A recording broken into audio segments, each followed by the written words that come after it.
Alright, welcome back everyone. Today we're going to be starting Case 4's trial. At the very least, the first trial. I don't know if we'll go back to investigating or not.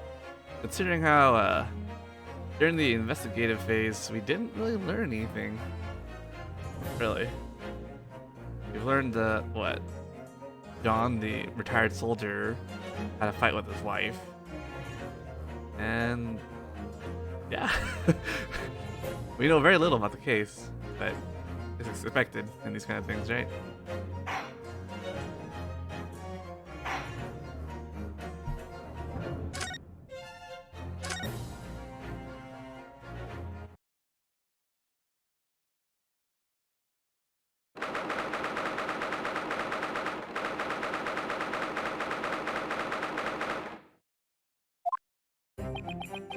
I can't believe it.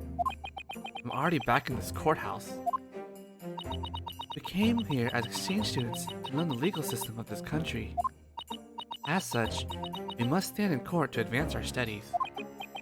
Yeah, you're right about that, but this is a once-in-a-lifetime moment for the defendant. It could decide his entire fate. I can't bring myself to call it just another day of studying. You do have a point. Good morning to you both. Oh, good morning, Soseki. Your eyes look completely bloodshot. There's a saying in my land, early to rise gains some small benefit. Yeah, I've heard that. After all, I'm Japanese. So if waking up early earns me a little extra, then should I not sleep for even an instant? In just one night, the benefit could add up to a single penny. That is why you see me here in such a drowsy state. Does he think a not guilty verdict is only worth a penny? I wish you luck today, Saseki.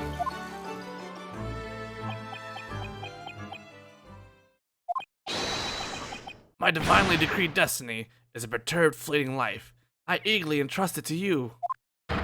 How nervous I am. I still don't understand him, but the part about being nervous definitely shines through. I'm glad you understand. So very glad. In any case, substitute law student Naruhodo. Yes? What is it? Just a moment ago, I was able to catch a glimpse of the courtroom's gallery. There were as many people present as there would be on the opening day of Great Theater. Is my impending judgment really so popular with the London public? There were that many people? I didn't know that. Would you happen to know why, Susato? I can't really say that I do. The look on her face tells me otherwise. Please do not hide the truth from me. Could it possibly be because of the Grim Reaper? Prosecutor Van Zeeks. Is that why, Susato? I went out and bought all of today's newspapers, and indeed, Prosecutor Van Zeeks was on the front page of every single one. He was right. After he earned the title of Grim Reaper, for a number of years, he avoided the courts. Right. Inspector Gregson said the same thing yesterday.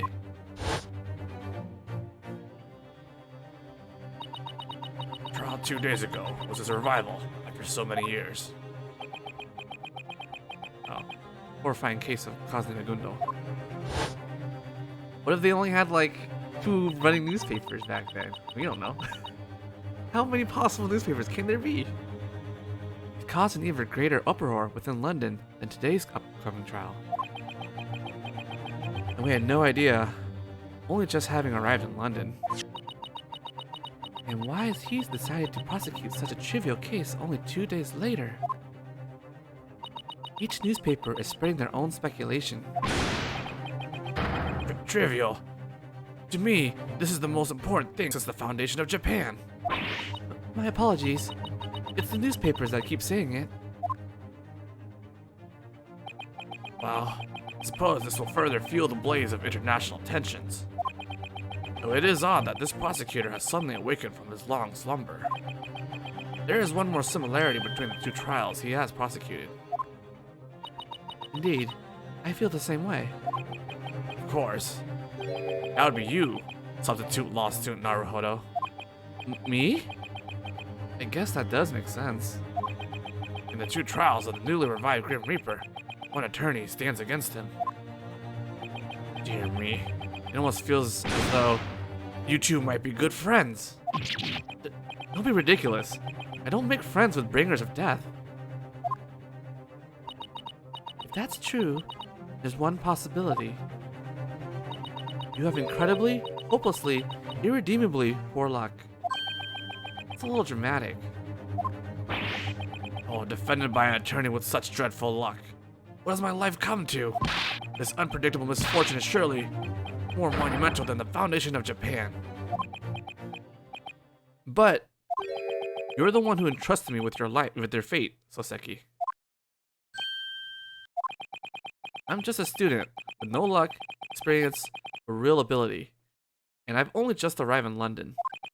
But even so, I'm prepared to believe in you and to fight with all I have in me until the bitter end.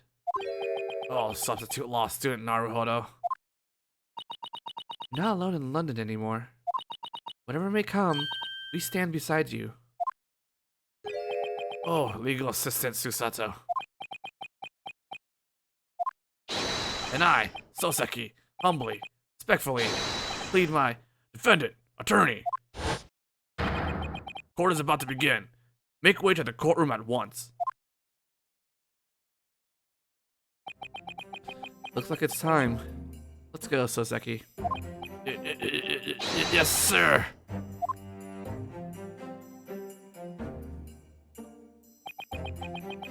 It's finally about to begin. My second time standing in a British court. And my second time facing the Grim Reaper. Watch over me, Asogi. This time, I'm ready to believe in my client through and through. And I'll follow what you taught me as well. I'll believe in my own skill as an attorney as I fight on.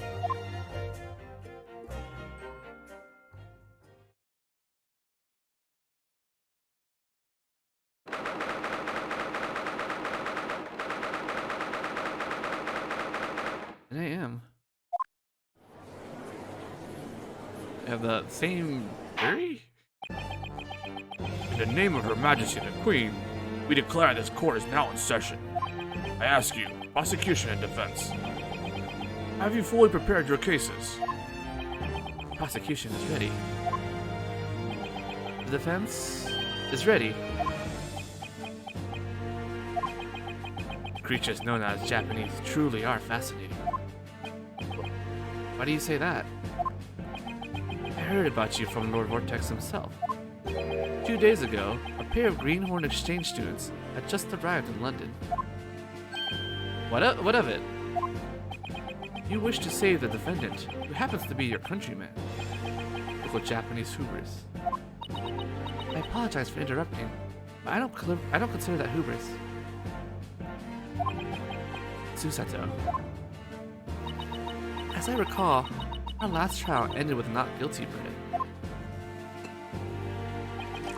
So it was. What a decadent verdict it was. Yet, much to your chagrin, after the trial ended, the defendant met his own untimely demise, yes?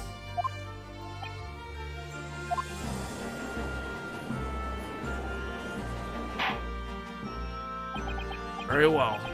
It appears the trial is safe to proceed. Sensible citizens chosen by the capital city. Are you all prepared? Oh, that's actually different. The first two were different. As a gentleman, should I fail to fight for justice today, it may be my own life on the line tomorrow. No, I could be a lot meaner than I look. Yes. As you can plainly see, I'm but a mild-mannered young man. Oh. Honestly, that mustachioed man seemed to be the type that's liable to do just about anything. Let's get this started already. He's got to be guilty of something. Huh? What was that? I can't hear you very well. There's still one elderly person as juror number 6. Very well then. With that, we shall begin the trial post-haste. Lord Van Zeeks, your opening statement, if you please. 3 days ago, our great empire forged an alliance with an island nation in the Far East. The defendant is a visitor from that very nation. Soseki Natsume is his name. We welcome this exchange student into our empire with open arms, and yet, to our shame, that very student has committed the most heinous crime within our capital. He stabbed a poor, innocent woman on the street, using a knife. What in the world? I dare say, stabbing someone with a knife is as low as you can go. Look, that yellow face, his tiny stature, that's definitely a Japanese. I don't even care what you do, just bring this thing to a close. Ready, set, go. What? What did you say? I can't hear you so well. How insolent of me to let the Holy Grail loose at the trial's onset. I plead your forgiveness. At this time, I wish to summon our first witness to the court. Very well. Call forth the inspector responsible for leading the investigation of the crime scene.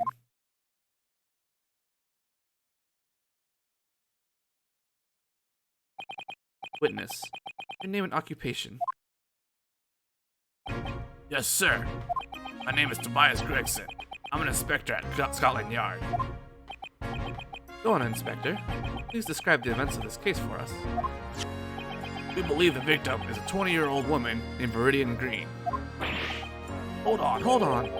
What do you mean by believe? All we know is that the victim was stabbed in the back with a knife. 3 days have passed since the incident, but she still hasn't regained consciousness. What? That's crazy. So she's unconscious. Is she at least in stable condition? Fortunately for him, this Japanese student has just narrowly avoided a murder charge. Inspector Gregson, I implore you to explain the incident in more detail. Yes, sir. Everyone, have a look at this map of the general vicinity of the scene. The incident occurred 3 days ago, at around 5 o'clock in the evening. The scene itself was a pavement along the side of the wide alley for coaches on Briar Road. The victim, Ms. Green, was walking along the pavement where snow had just stopped falling. Then, the defendant sneaked up behind her and plunged a knife into her back. Fortunately, she managed to cling to her life. She is currently admitted to a local clinic. So long as she remains unconscious, we are unable to request testimony from her. These are the victim's files. Very well. The court accepts them as evidence. And what of the weapon? Sir, I have it right here. This was found in the victim's back. That's one huge knife. I'd sure hate to be stabbed by that thing. Such a heavy-looking knife, even a weaker person could stab someone with ease. In other words, even a wimp like Soseki could have done it. That's quite a plain-looking knife. Very well. We shall also accept the knife as evidence. So, what was the culprit's motive? Surely he meant to take her valuables. Judging by the items on their person, the victim was but a poor student. I surmise that she wouldn't have had any valuables worth stealing in the first place. In that case, perhaps the perpetrator held some deep resentment toward the victim? We still do not know. The exchange student seldom goes outside, save to visit the used bookshop. At present, we have yet to find any link between the victim and the defendant.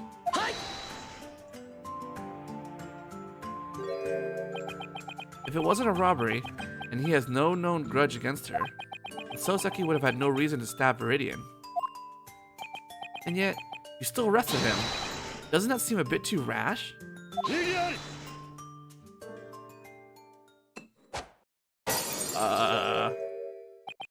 How impudent of me to cast my freshly opened bottle into the gallery. I plead your forgiveness. However, it is your own words that should be called rash. You think someone died from him tossing that bottle? Huh? Naturally, Scotland Yard would not arrest the man without just cause. Inspector Gregson, I order you to testify. Explain to us exactly why the police arrested that man. As you wish.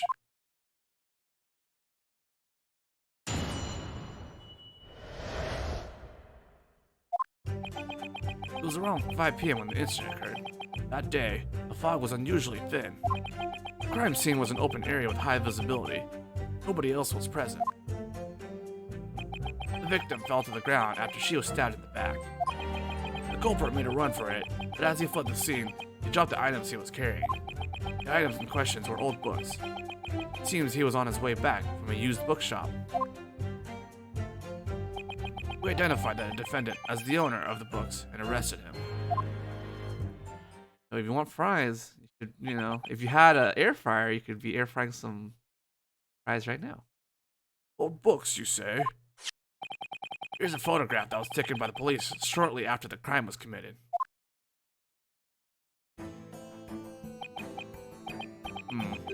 Indeed. There seems to be books scattered about the victim's body. Please submit this photograph to the court so that it can be admitted as evidence.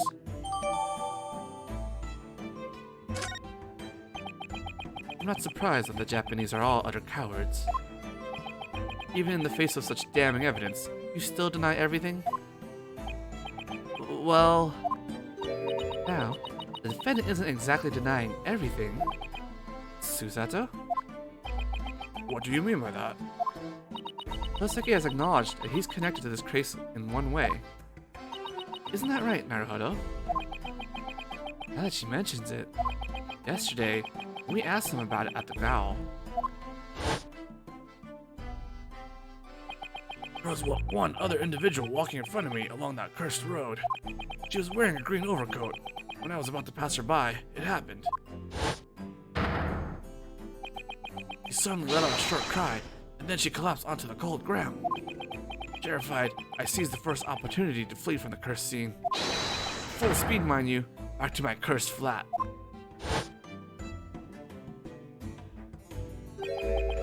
Green coat. That has to be it. The victim was wearing a green coat. My word, this is the first time I've ever seen a full color photo. The defendant confirms that he fled the scene of the crime. However, that doesn't mean that he stabbed Green. That's just an absurd conclusion.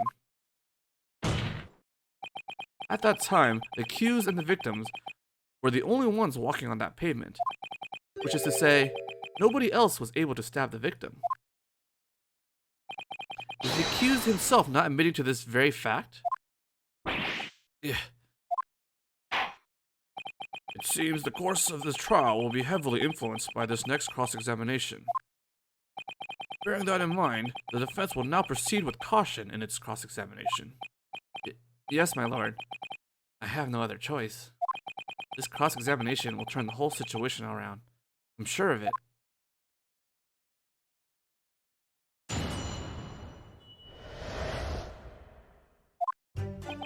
Alright, let's examine the evidence, because I haven't done that yet.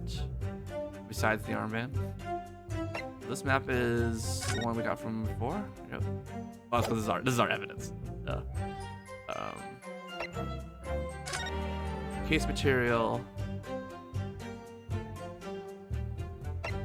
Reported by Rolla O'Malley.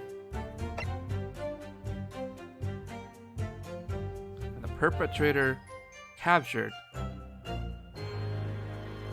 by the person who reported the crime also. Interesting. Alright, is this 3D? Can I spin the knife? Yep, I can spin the knife. There you go.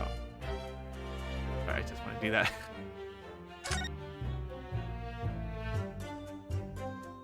Oh, the tip's broken. Very interesting. Oh? Naruhodo, take a look at the tip of this knife. It appears to have been chipped slightly. Whoa, you're right. Good eyes, Susato. But where could the tip have gone? It's a good question. This is just a guess, but it might still be stuck in the victim's wound. Ugh, sounds quite painful.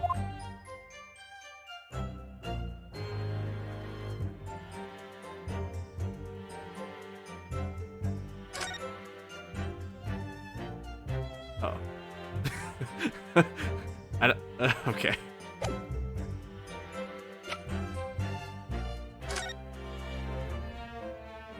Oh. Right in the back. Jeez.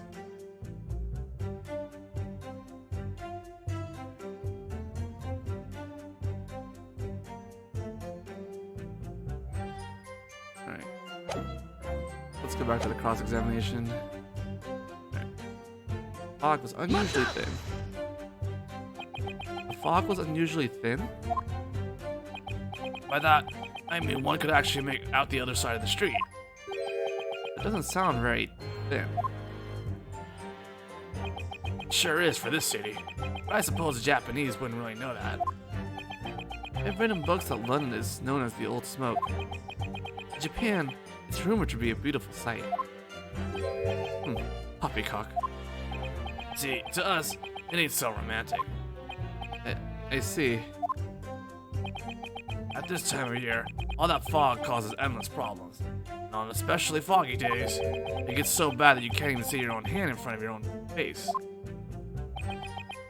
Just the other day, I couldn't even see a coach until I got kicked by the horse. That's pretty bad. However, on the day in question, it seems that the bloody fog finally managed to clear a bit. Much to the chagrin of any potential criminal, I'm sure.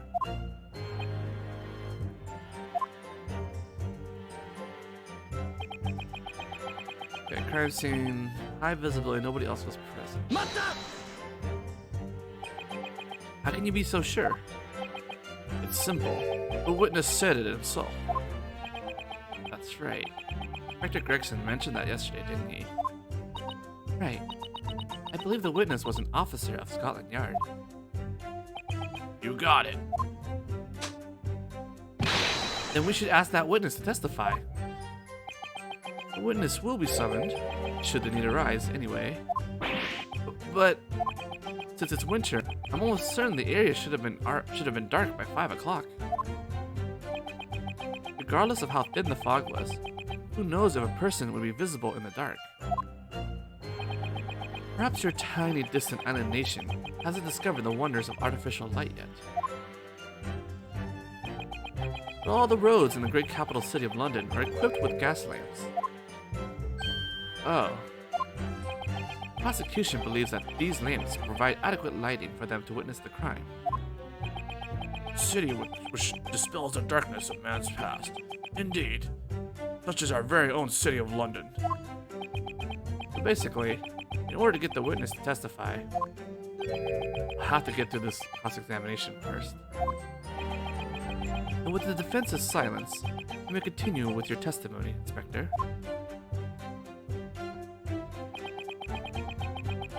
Fall to the ground after she was stabbed. She was stabbed in the back? Yep, you can see it plain as day in this here photograph. Yes, there does indeed appear to be a knife sticking out of her back. And the victim, Miss Green, still unconscious. Correct. At present, she is recovering at St. Bartholomew Hospital. We were hoping she'd wake up before the trial. If only we could ask her directly. She would be able to tell us who the perpetrator was. It seems your client is a lucky man. On the contrary, the defense believes him to in fact be incredibly unlucky. Your false bravado is meaningless if you can't even stop your eyes from darting around. Ugh.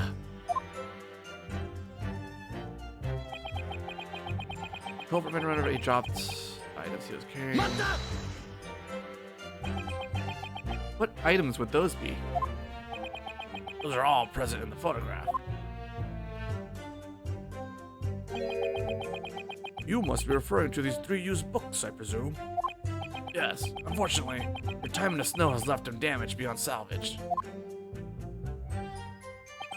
It would be easy to carry such a small number of books under one arm as he walked. So it stands to reason that he would have been able to wield a knife in his other hand. That prosecutor isn't pulling any punches. Huh? The argument that he held books in both hands no longer holds water. Now our escape route has been obstructed. I'm loath to admit that he is at least cunning. So the victim committed the crime while he was carrying those items? Yes, so it would seem. Old books. On his way back from the used bookshop. You said that the defendant had a routine of visiting the used bookshop every day, right? That's correct. It seems the bookshop primarily collected old works of British literature. I must express my respect towards the accused's keen fascination with our own classic literature. You're not wrong there. The defendant's own room was damn well near overflowing with old books. Could you tell us a little more about that used bookshop? Oh, fine. Take another look at this map of the area around the scene. Closest used bookshop to the defendant's flat would be the Ragged Reader. It's a small bookshop on the corner of Briar and Meerschaum. By the by, the defendant's flat happens to be on the opposite side of Briar Road. After he brought the used books, the route the defendant took back to his flat would have been this one.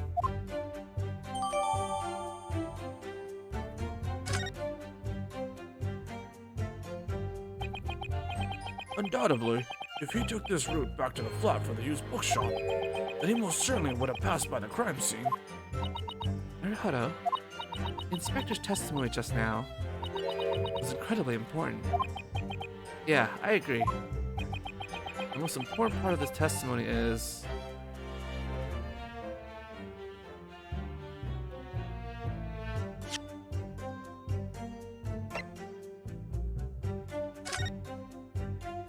right here, different? Yeah, should be the name.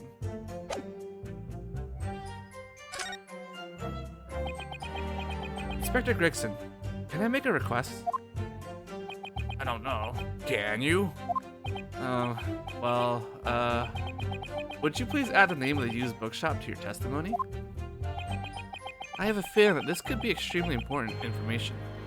You have a feeling? Oh no, I mean it. It might be a vital clue.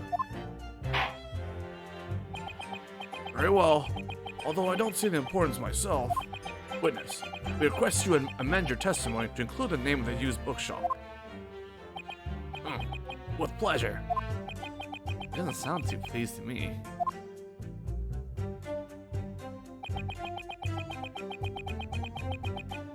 It appears the defendant is a regular patron of a used bookshop called the Ragged Reader. The Ragged Reader? Are you sure that's the name of the used bookshop? Yep, it's the nearest used bookshop to the defendant's flat. When the defendant was making his way back to his flat from the Ragged Reader, he most certainly would have passed through the crime scene. I think we should clear something up. On the day of the crime, did the defendant really go to the Ragged Reader? To tell the truth, we aren't sure. You aren't sure? Why is that? Well, you see, the shopkeeper left to replenish his stock the morning after the incident occurred. We just haven't been able to ask if the defendant went there on the day of the crime. Then, what did the defendant himself say about it? He claims that he doesn't remember. Huh? defendant's own disposition states, I don't remember. Oh, great. The defendant often finds himself wandering aimlessly around town, lost in thought. So he doesn't quite remember which used bookshop he meandered into. This defendant certainly does seem like a scouty fellow. It looks like it's all coming together. Arihara? Dr. Gregson, continue with your testimony. Identify the defendant as the owner of the books. If I recall, the investigation was requested by Detective Holmes, right? Don't be ridiculous. Huh? That meddling bloke is always sticking his nose where it doesn't belong. But Mr. Holmes said that he came to the crime scene with the rest of the detective. That wasn't official. They were acting out of order. Yeah. I'm always telling them, if an incident goes down, contact Central. Then, just do what Central says. Don't do anything unnecessary. Oh. If you leak any info about a case to that goon, next month, we'll have a whole book about it. They'll slip on the scene without me knowing, and steal all the glory from the rest of us. Ah, good work for an amateur detective. God, the gall of it. Inspector, if that man is such a thorn in the yard's side, then perhaps I could take care of your little problem.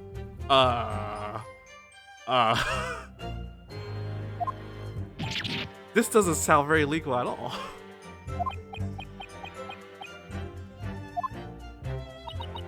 He shut Dr. Gregson down fast. Considering he's known as the Reaper, he'd probably end someone's life with a few words. Anyway, that tiny Japanese even admitted it. He's the one who bought all the books that ended up scattered around the crime scene.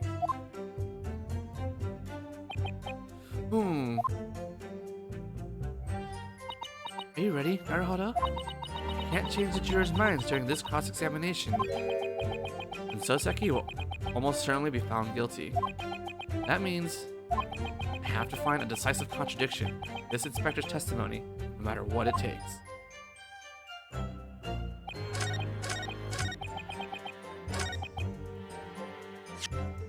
Alright. Tattered Tales. 17th February. Right before 5. I forget what this denomination is.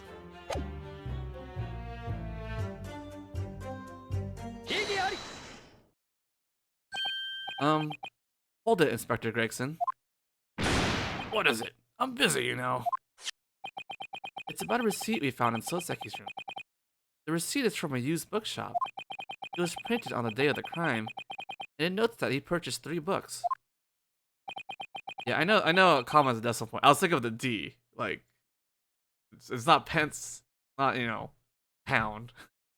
Not guinea. Those are like the only currencies that we've seen. Well, we haven't seen pound, but we've seen pence and guineas. Yes, D could be dollars, but yes, US dollars, yes. We were in Britain and we bought stuff using US dollars. Very good. You found this in the defendant's room? The problem is the name of the used bookshop. What is the meaning of this? It says that it was printed at a shop called the Tattered Tales, or it said that it was printed at a shop called the Tattered Tales Book Emporium. Tattered Tales? Well, it is true that Soseki purchased used books on the day of the crime. He did not visit the Ragged Reader. What on earth? Inspector Gregson, tell us more about the Tattered Tales Book Emporium. Sir, as it turns out, there is one more used bookshop near the Ragged Reader. But you see, it's such a small shop that we didn't think the defendant would go anywhere near it. But in reality, he did. And this receipt proves it. And what is the point of this? No matter where he purchased his decrepit moldy tomes, the conclusion remains constant. What are you talking about? Surely, this changes everything. Bluff City. Naruhodo, here's a map.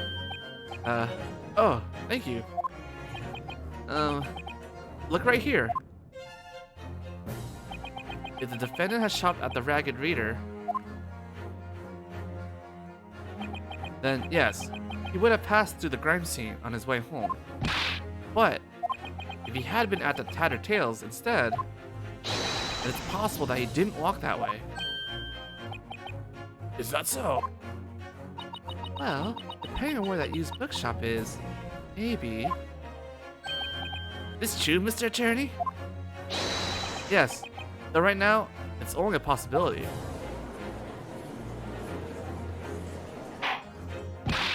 Inspector, where's the Tattered Tales Book Emporium? Well, you see, let me take a look. Tattered Tales would be right around here. It's on the east corner of this block.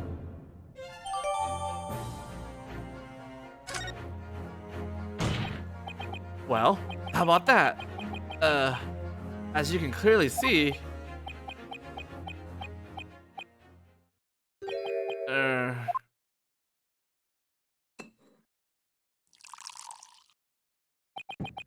it would seem that our exchange student is more of a clown than we once thought. You never fail to make me laugh. And he says that all without the slightest trace of a smile on his face. Well, I don't have to say this. But even if the defendant was at Tattered Tales, he would have definitely passed through the crime scene anyway.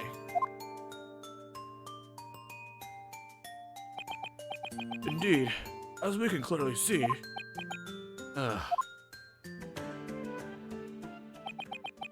I'll say it once more for you, Japanese exchange student.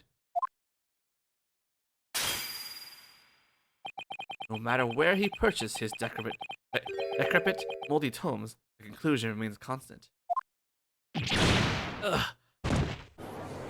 We've upgraded from Japanese boy to Japanese exchange student. I knew it all along. You thought you could fool us.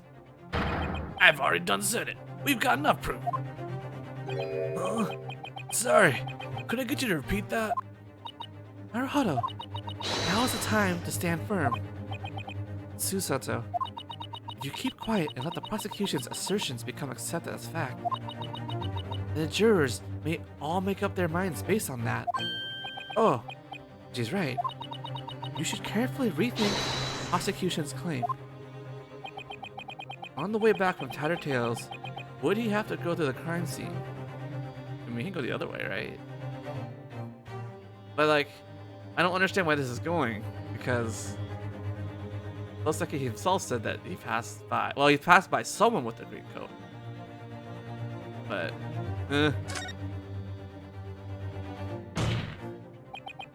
There is a fatal flaw in the prosecution's argument. Explain your self-defense. Oh, that's it. My answer is, right here. When he was on his way home from Tattered Tales,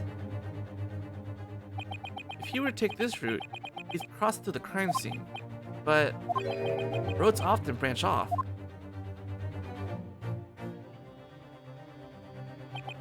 If he continued walking along this route, look, he would have been able to reach his flat without ever crossing to the crime scene. Trying to argue with a poor clown's rubbish musing is boorish at best, but it is my duty. Most people would call that a very roundabout way of walking home. Remember that we're in the dead of winter. Why would one choose such a long detour? Well, you see, it's that long. It's just like there's like a slight diagonal, right? Like, it's not that much longer. It is longer because of this diagonal thing. It's not that much longer. Now, if it was like a straight line down and not this like triangle, well, sorry, this pentagon kind of shape, then yeah, it would be the same-ish. But it is slightly longer, I guess. Well, you see, the answer couldn't be any more obvious. You wouldn't take the long road home. Our criminal took the simple route home, and his knife took the simple way into her back. But you have to understand, because, oh, I've got it now. How can you accuse him of that when you haven't even asked him? If that's your answer, then I'm sure you must have asked him already. And his answer, I'm sure, was simply, I don't remember. The defendant said he was always wandering aimlessly through the city, lost in thought. He claims that he was wandering home as always, so he doesn't remember clearly. I mean, if he's wandering, then couldn't he have just gone the slightly longer? I don't. Come on. Give me something to work with.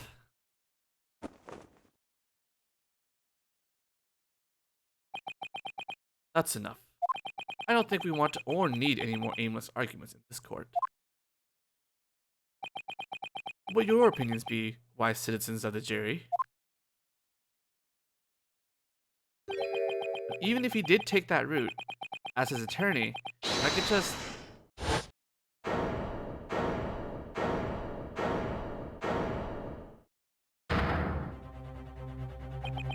Regarding Lord Van Ziek's statement just now, we 6 jurors unanimously agree. What? This can't be happening. As of now, we have come to one firm, unshakable conclusion. Very well. Now, 6 jurors, the time has come. You've made your deliberations. Present your verdict to the court. That was fast.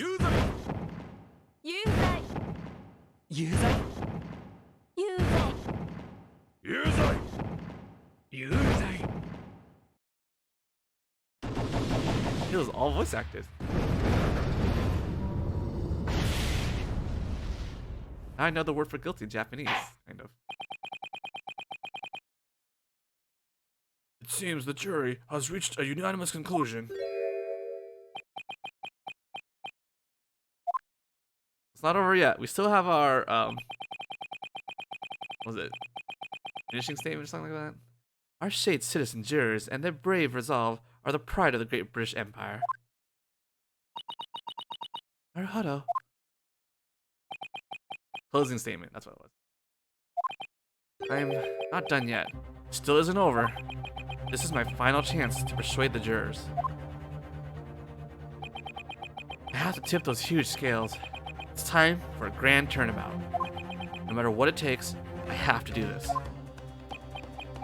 The fire in your eyes tell me that you have yet to concede defeat.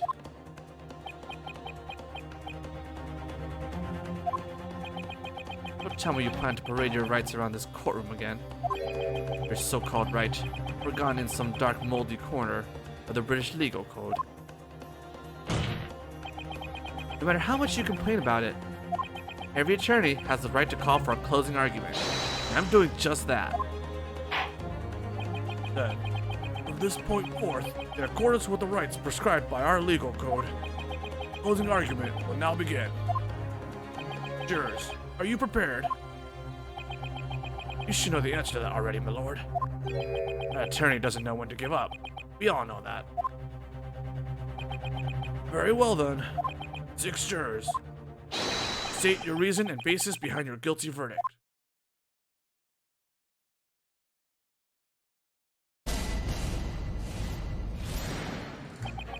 The murderous Japanese has already said it himself. A lady in a green coat just fell over. Who else but the victim could that be? There's no reason he would have taken such a long route home from the bookshop. So basically, that guy stabbed her right in the back. Ah, so scary. Look, I don't even care. Just get this over with. I'm ready for the verdict.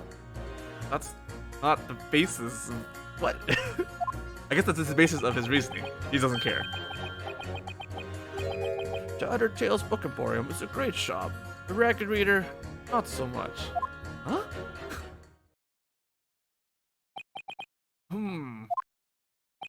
With some small exceptions, the reasons behind their guilty verdicts are clear. Some small exceptions? Excuse me? When the incident occurred, only the accused and the victim were present. Besides, the accused said it himself. He had admitted that he saw the fallen woman in the green coat.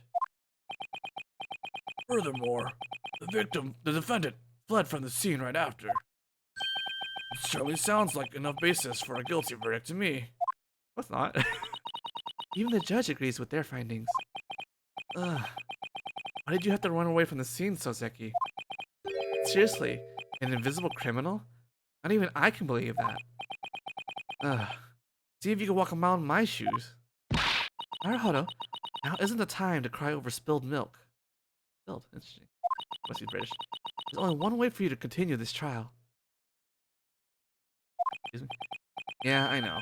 I have to turn their verdict on its head. I need to convince at least 4 jurors. Yes, correct. Let's try to be positive now. Now, attorney. Begin your closing argument. Yes, sir. I have to keep this trial moving, no matter what. Stop at nothing, Ryunosuke Naruhodo.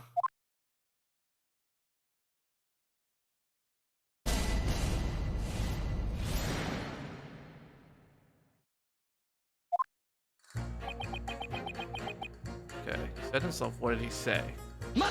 He's being more clear. Excuse me, but weren't you... Yes. So sorry for the trouble during the trial 2 days ago. I knew it. Thought I recognized you from somewhere. But if I recall, you were a banker from the city? Yes, that's right. You are indeed correct. Oscar Fairplay. And I had to put up with a lot of trouble thanks to you. Huh? It was all because of that trial the other day. Don't tell me you forgot. You treated me and the young hatter like criminals. I... did? Now there are rumors flowing around about me. Police won't leave me alone. I had no idea. I'm really sorry. Well, whatever the Hatter's case may be, any suspicions about me have been cleared up. Now, I'm free to declare anyone I want guilty. Huh? That sounds nice, I guess. I have a feeling it's going to be tough to change this guy's verdict. I'm worried about poor Mr. Lady first. What do you think he's doing?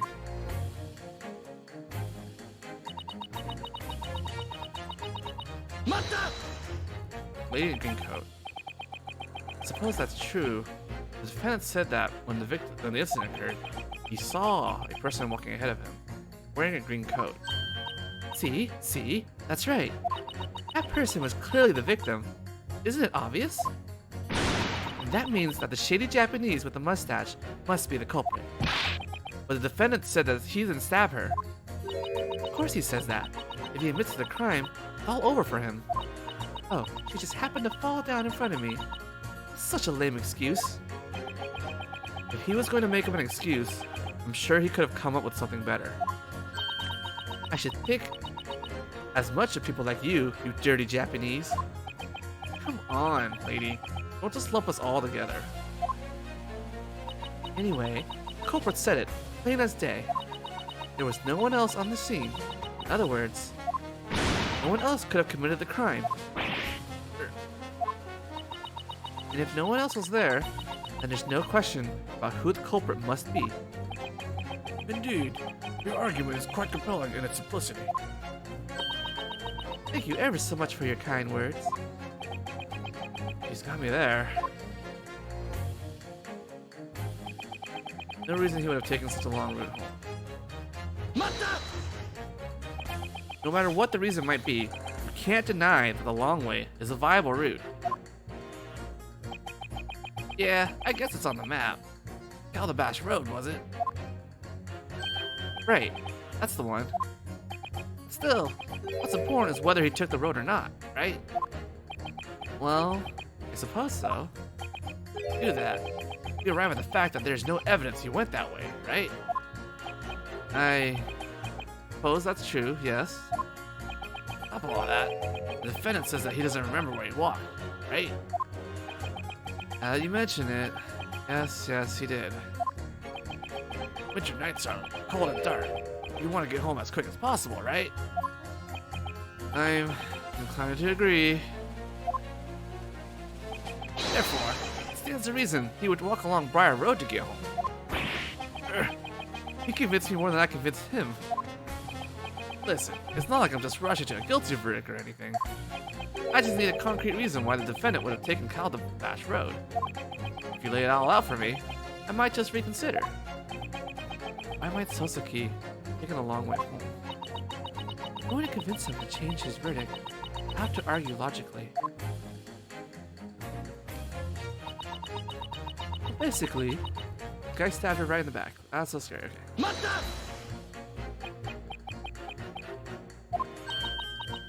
What is it, sir? Aren't you that landlord's wife? The one from the defendant's flat? We're supposed to say that. It's supposed to be a secret. My goodness, I really thought that I would be his wife. I'm but a lowly maid. You're still on this charade. Even in court. Why didn't you say anything about this yesterday? We had no idea that you were selected to be a juror for this trial. You weren't allowed to mention jury duty to anyone until the day of the trial. It was written in the juror's guidelines. I simply had to abide by it. The defendant, Soseki, is renting a flat in your home, correct? That's correct, but he's only been there for about a week. You live under the same roof as him every day, so you must know his character. Does he look like a planned man to commit a crime? Yes, well, I can't say he doesn't. Oh, that backfired. What? Look at him. He holes up in his room all day, and he has a suspicious mustache. Okay. Guys keep darting about. He doesn't talk properly. People gossip about him. People are saying things like, he could be making bombs in there, for all we know.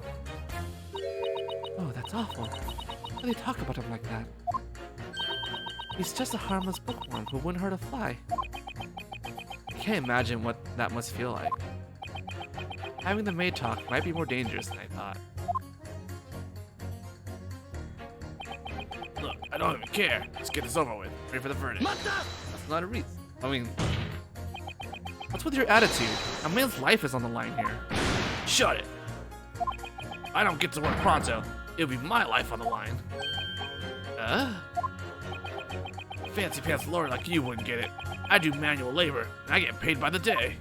If I take so much as one day off, I won't be able to feed my wife and kid. Got it? Yeah, that sounds tough. Every day, I show up at the guild, and they give me a job. First come, first serve. Lately, all the underground water and gas pipes have been rupturing, see? I'm paid peanuts to work morning till night, digging up roads and fixing pipes. And does that mean you were digging on the day of the crime as well? Of course I was. Huh, come to think of it, that day, I was working in the neighborhood where that musty old bookshop is. What? Could this be it? Yeah, let me think. Mishram Road was the name, I think. Mishram Road. That's one of the roads on this map. Juror 5. Please change your judicial finding to that statement. Oh.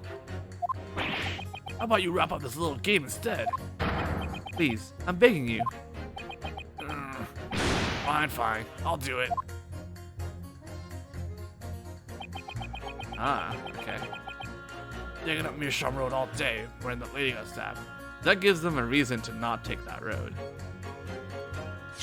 I think. Yeah, this is the road that, he's claimed to have taken. But if they were digging up the road for repairs, then that gives us like a reason to not take that road. I will ask some more. Your day job is construction, right? Yeah, in the winter, a lot of the gas and water pipes buried in the ground rupture. Thus, that's paid. You're keeping me away from that today. By any chance, do you work all day? We get our work done within the day. During construction, people and coaches can't pass. Oh, there it is. Juror number 5, could you do me a favor? Can you please show us, using this map, where you worked on the day of the crime? Got it. Let me have a look. Uh-huh. I'm pretty sure... Oh, how convenient. That's it. It was around here, at Meerschaum Road. Snow was piled up and frozen solid. Digging it all up was a real pain.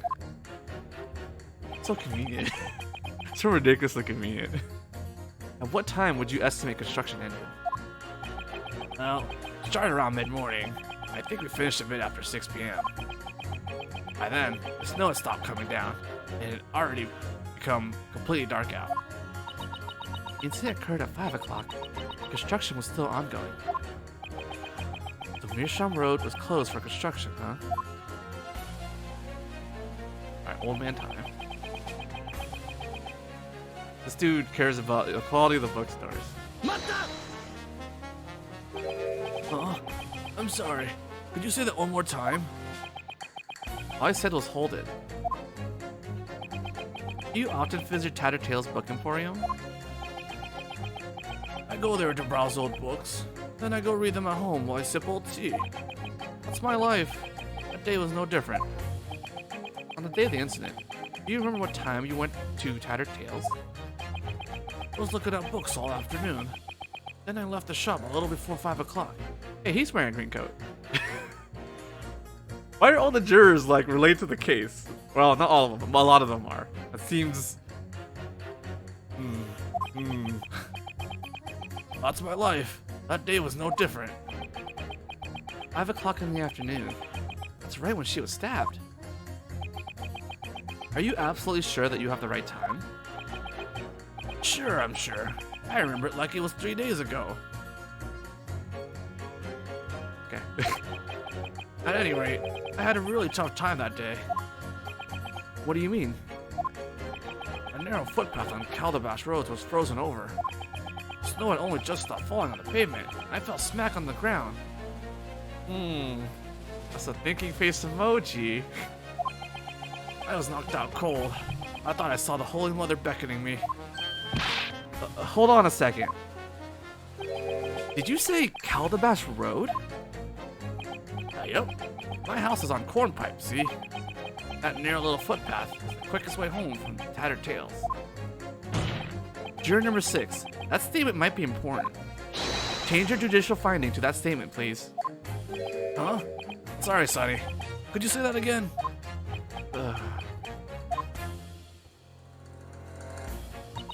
That guilty verdict sent a dreadful chill down my spine. Some of the statements are a bit too irrational for my taste. Yeah, they are. The irrelevance of a few of them definitely sends chills down my spine, too. But I have a better feeling about the ones who aren't dead set on him being a culprit. And maybe we can use those remarks to our advantage. Definitely. Let's see if we can get some more info. Then, 2 statements clash with each other. That's when you seize the moment and reveal the clash for the world to see. Thanks for tutorial. Alright,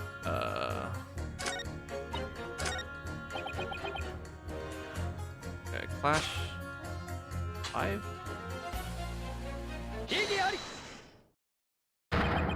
There is a clear contradiction between these 2 statements.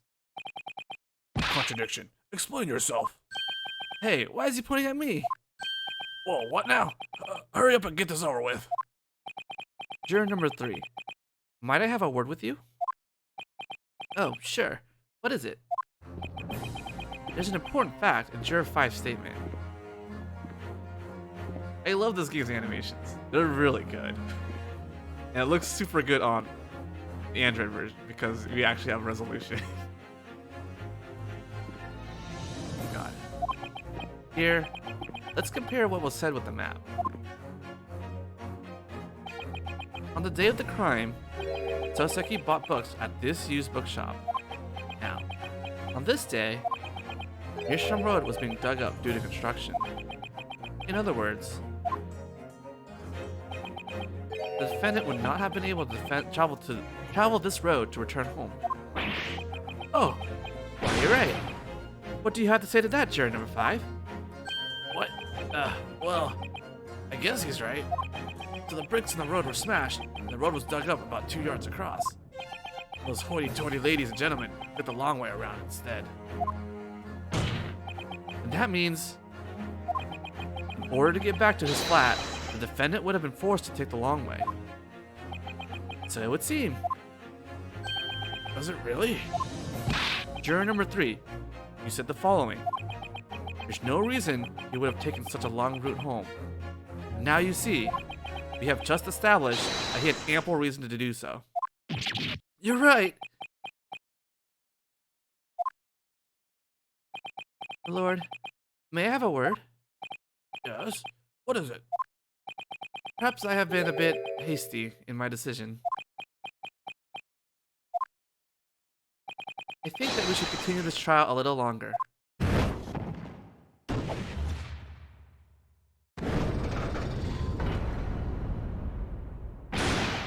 What are you waiting for, juror number 5? Huh? Oh, me. Fine then. I dug up this hole, and I'm gonna fill it.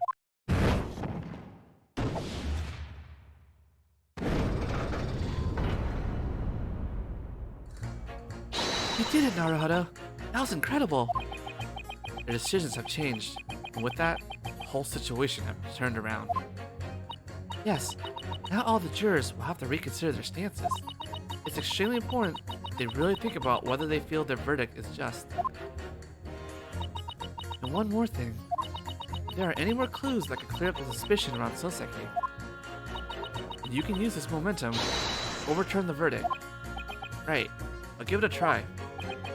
Prosecutor Van Zieks is trying to bring this trial to a hasty end. I'll do whatever it takes to keep that from happening. Now, defense. Resume your closing argument. Yes, my lord.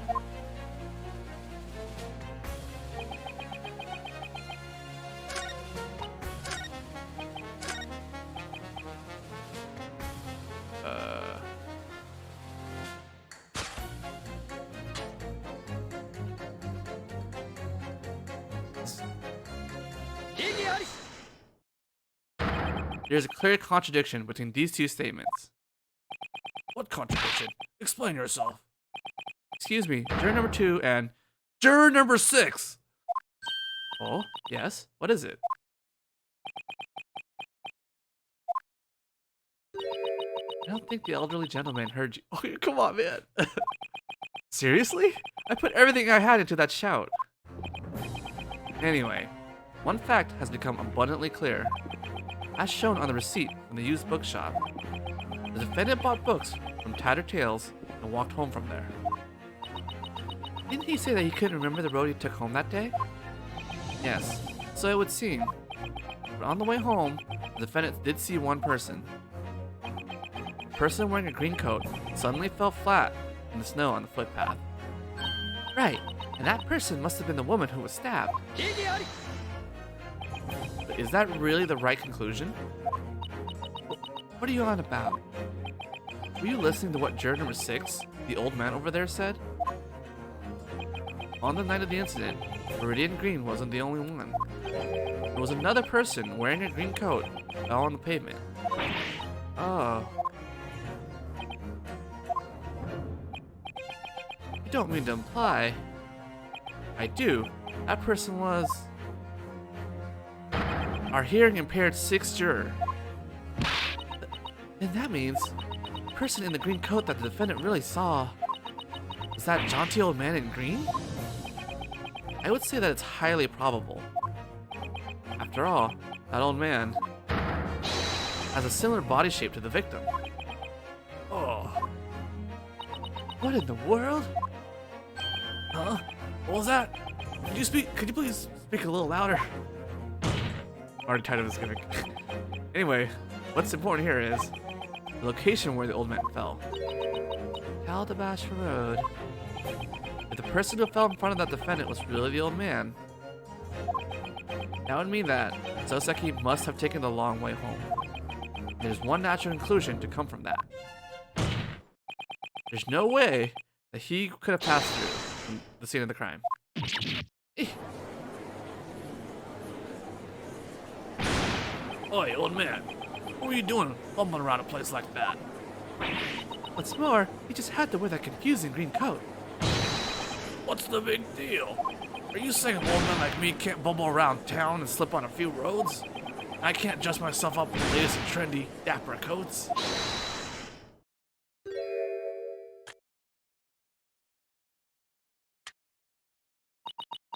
Pardon me, my lord. I don't suppose you wish to revise your verdict? I do. I'm changing my verdict to not guilty. Juror number 2. Then I am too. Huh? Even if it's just because I want to try turning the tables too. Oh man.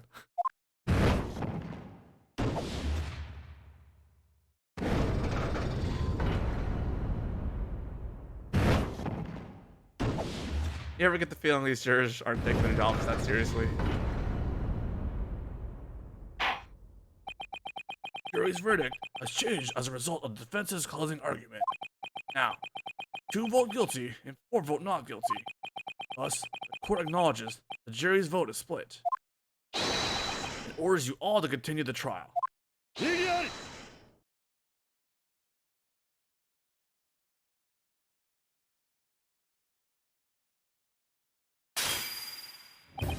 How impudent to me to tip this holy grail after raising an objection in these halls of justice. And then go on to shatter it to pieces. I plead your forgiveness. Prosecutor Van Zieks? I suppose I must revoke my earlier words. What are you talking about? The jurors lined up over there cannot possibly be called wise by any stretch of the imagination. How can they be wise when they fall so readily for Japanese cheap deceptions? What's that supposed to mean? What deception? Everything I said was fact. On the day of the crime, that large man was repairing the road, correct? According to him, a 2-yard wide section of the road had been removed for construction. Yeah, right. I worked myself to the bone that day, and I only got 5 shillings for it. So, Japanese exchange student, you know roughly how long 2 yards would be? Huh? Well, I'd say, to be honest, I have no clue. Means that 2 yard is just under the length of 2 meters. Just under 2 meters? That's shorter than I thought. As such, one would be able to leap across the missing road. The man himself disagree.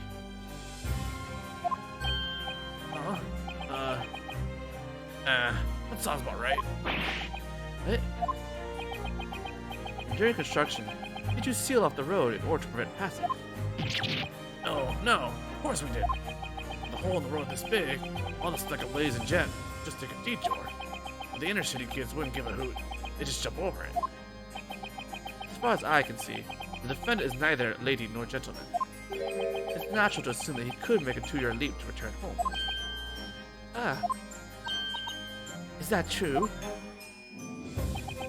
And remember, the defendant dropped his books at the crime scene. There's absolutely no doubt that he passed through the Briar Road on his way home. At a point. And you, old man. On the day of the crime, around 5 o'clock, you had fallen over on Caldabash Road. At the time, you notice any suspicious Japanese figures behind you? Well, who knows? I can't say I remember. You don't remember? Feel free to bet it all on this argument, attorney. Do you think the person the defendant saw was this old man? You have no way of proving it. Ugh.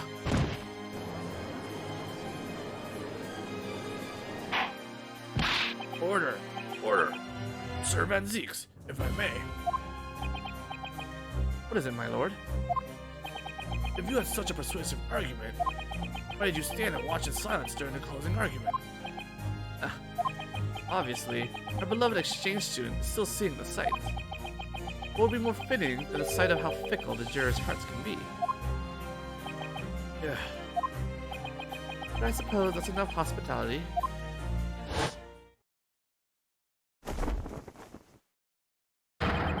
This is the end of your London sightseeing for today, attorney. What are you saying now? My lord. The prosecution requests that the next witnesses be brought to the stand. Witnesses. Of course, bailiff. Bring the witnesses to the courtroom. Next witness? Naruhodo. We've heard about a witness to the crime a few times now. Yeah, I think they said it was an officer from Scotland Yard. One of the next witnesses must be that officer. No matter who the witness, no matter what the testimony, I will continue to believe in you, Soseki. Keep believing in you till the very end of this battle.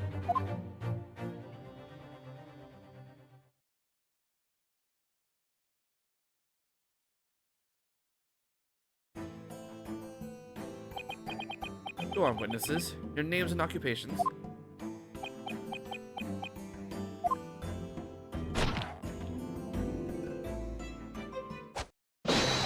My name is Patrick O'Malley.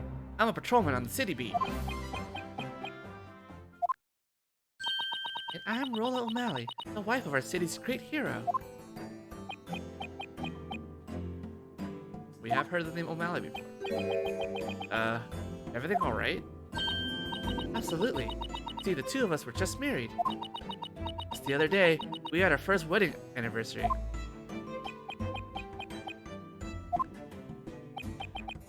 Oh, not that. Sorry. I met your husband. His exhaustion is understandable. Being a constable of London is one of the most noble, yet demanding duties in the world. Is that so? I feel like I've heard this before. Apart from off-duty days, every day is spent patrolling 20 miles around the city on foot. Patrolling local establishments, collecting taxes, surveying roads, correcting the scales, cleaning the roads, filling the gas lamps, and extinguishing the lamps are all part of the job. Those are a lot of duties that seem unbefitting for the police. Rather than doze off, I'd probably collapse before long. Of course, Constable's most vital duty is the pursuit and suppression of crime. Even if he's off duty, if a crime occurs in his beat, he must assist in the investigation. Such is the proud spirit of the London Constabulary. He certainly seems tired, though. On the day of the crime, this couple was walking on the opposite side of Briar Road. It was at this point they witnessed the incident. Is this correct so far, witnesses? Yes, it is. Right, darling? Patrick O'Malley, patrolman on the city beat. Ah, jeez. Well, the court orders the two of you to testify. Testify regarding what you witnessed on the evening of the crime. Sir.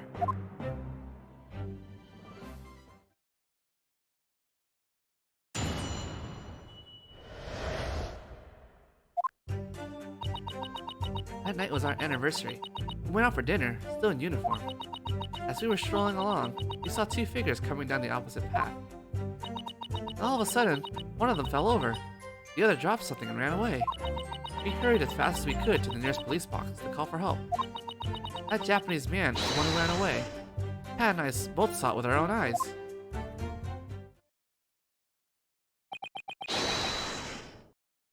Now this is a decisive testimony. Officer's wife claims to have clearly seen Soseki's face.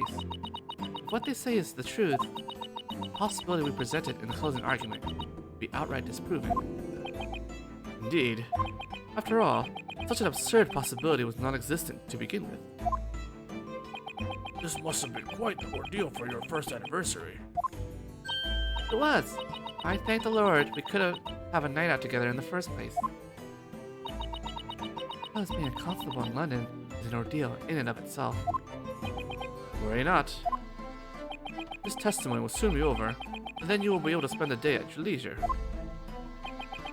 What's that supposed to mean? This lovely couple clearly saw the face of the man who fled the crime scene. And the face was that of none other than Soseki Natsume. I don't believe I need to remind you of the weight London's officer's words carry. But he didn't say anything. Yeah, alright, that's what he's saying right now. Even though it was the officer's wife who said every single word. With that said, I suggest you prepare your self-defense. Of course.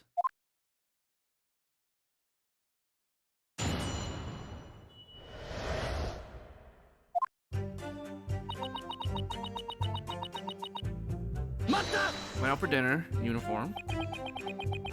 We were still in uniform? And does that mean you're with the police too? Nope. It's a shame, but women, children, and the elderly can't be police in London. Is it really a problem that children and the elderly aren't police? But you know, the uniform looks so good on Pat. Right, darling?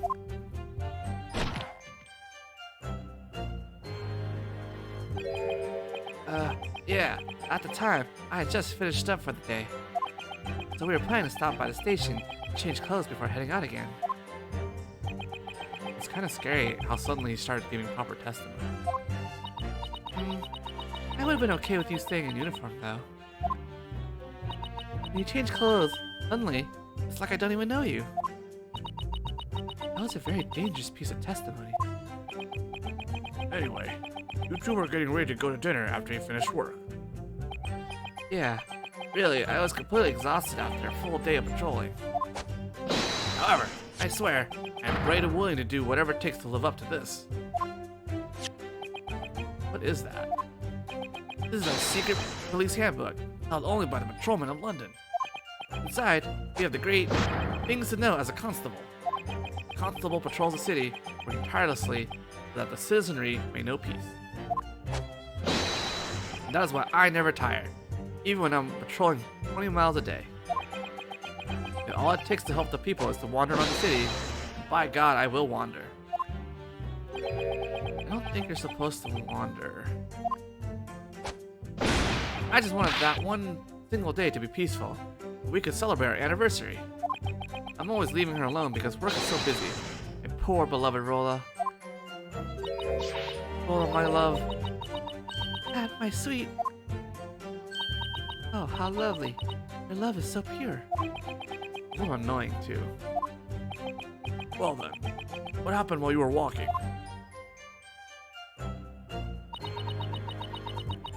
Two figures coming on the opposite path.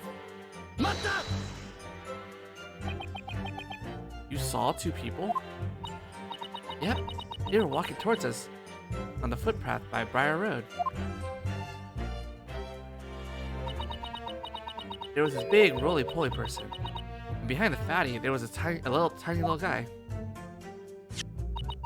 He must be talking about Soseki and the victim.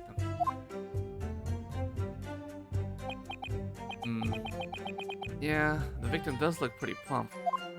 Are you absolutely sure that nobody else was present on the footpath? Yes, sir. It was getting dark out. The gas lamps were lit. Nobody else was there. Right, darling?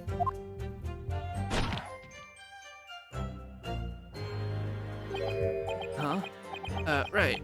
There was a bit of fog, but Briar Road's footpaths are dead straight.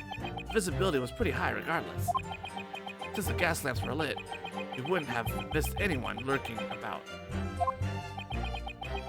Answer this next question before you fall asleep again. Are you absolutely sure? Absolutely sure, sir. As a constable on the watch for crime, I declare that I'm sure. My conviction is almost as strong as my love for Rolla. Rolla, my love. Pat, my sweet. The victim and the criminal were the only ones on Briar Road at the time. I guess that's the undeniable truth. It certainly seems as though there was no one for the assailant to run to. Well, looks like he was able to get away. They got caught anyway. The situation just before the crime took place has been made absolutely clear. Now, what happened next? One of them fell over. The other dropped something. The other person dropped something? Could you explain? Sure. At the time, I didn't know what exactly he had dropped. But when we got closer, fully figured it out. Right, darling?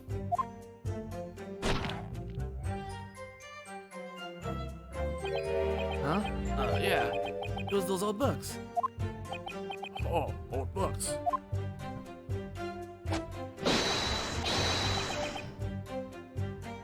Yes, sir. Several books have fallen on the ground around the victim. I'm correct. This photograph confirms your testimony. Okay. Totally. When that evil Japanese guy did the deed, he dropped them. You still haven't proven that it was the defendant you saw.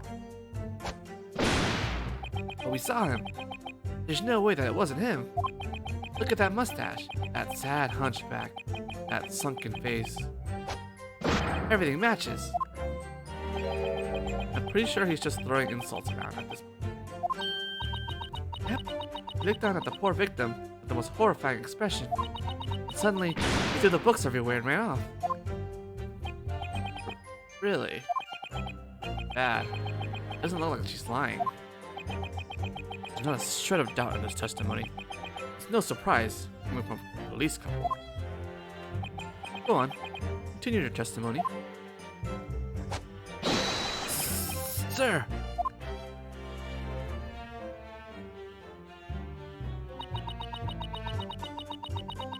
Alright, hurry to the nearest police box. We'll probably be shown where that police box is. Was your husband the only one? Was your husband the one that ran to notify the police? No, it was me, the proud policeman's wife. Right, darling?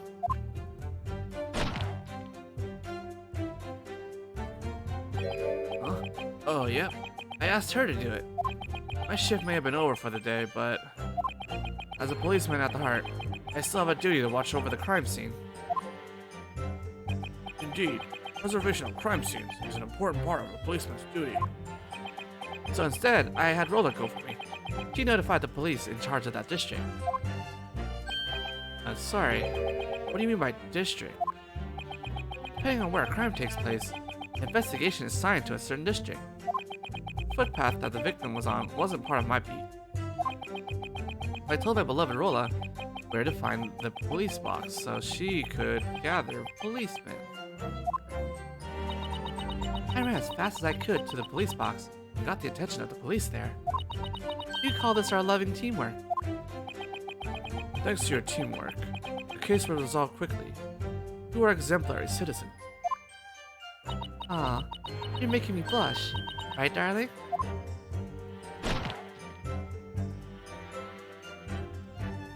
Oh yeah, Roland's the best.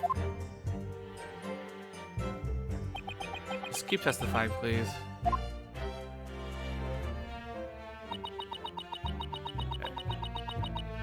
That Japanese man's the one who ran away. They both saw it with their own eyes.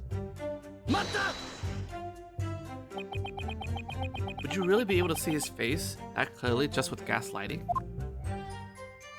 Back off, you. Don't you underestimate a Londoner's eyesight. What now? Lighting from a gas lamp is more than enough, especially because that pesky fog was thinner than usual. Uh-huh, fog. Go on. London has become famous all over the world. All the world over for its fog. But for us, it's hard to see it as a good thing. Because on days when it's especially foggy, you can hardly see your own hands. Okay, I get it. Let your husband go, please. Every day, our eyesight is tempered by the fog. Absolutely sure when we say it was that Japanese guy over there. Right, darling?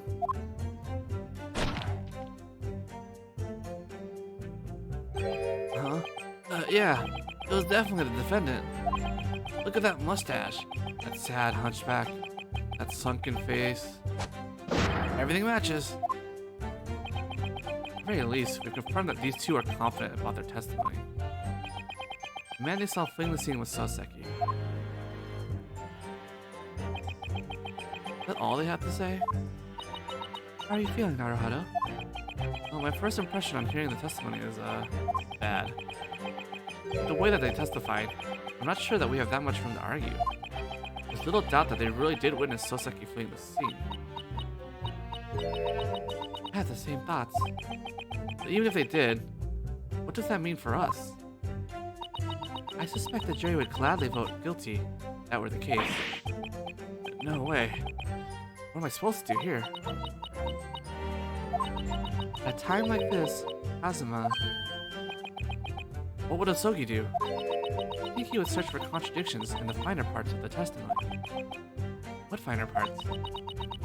If we keep badgering them about Soseki, things will only get worse. Instead, we want to search for any possible contradictions in their testimony. Bring those contradictions to light, which show that their memory is unreliable. Wow. The only way forward is to find some sort of contradiction in this testimony. Otherwise, it's very likely that the trial will be ending early today. Getting intense. Excuse me, Mr. Attorney. Can I ask you something? Yes, ma'am. What is it? You've been badgering us all about these little details. And I bet you think we're liars, don't you? What? No way, I swear, I don't. I am a policeman's wife, and I'm telling you, I saw everything. For example, hey, you know all those filthy old books at the crime scene? I remember every single one of the names of the books. Right, this will help us. Are you just going to apprehend me anyway?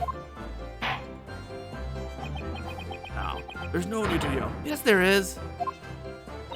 That stupid agent doesn't know what this wife is capable of. Even if I let it pass, Pat would take him down in an instant. Look, I'm sorry. Just let him go, please. A brave witness is permitted to add this statement to her testimony. Now, will that please you, madam? Yeah. Let me say it over and over. Right, darling?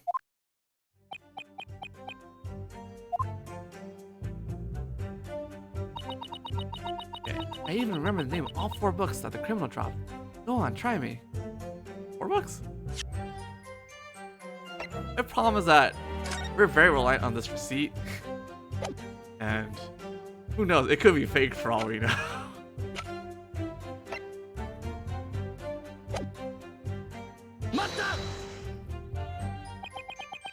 You're right about the old books scattered around the scene.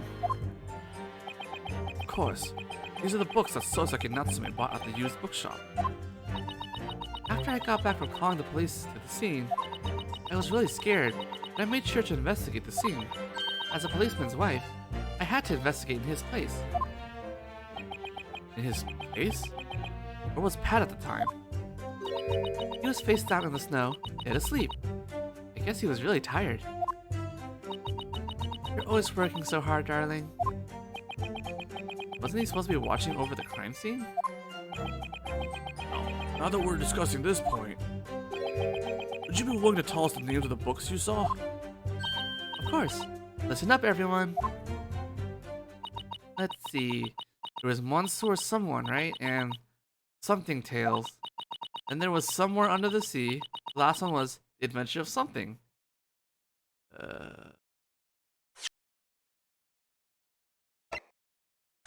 We got Monster or Something. Something Under the Sea.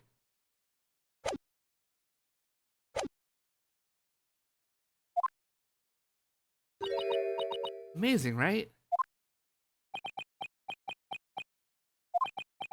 Well, I guess that was an amazing amount of vague wording. I was close enough. Indeed, the names of the books were close enough to that. See? Look, I'm right. But you're just gonna throttle me and say, nope, ma'am, not trustworthy. Right, darling? How does this make you feel?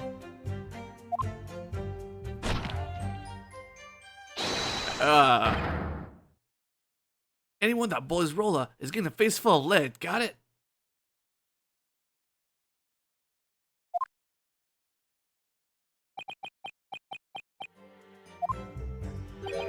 He seems so peaceful in his sleep. His threat wasn't at all that peaceful. Is that all they had to say?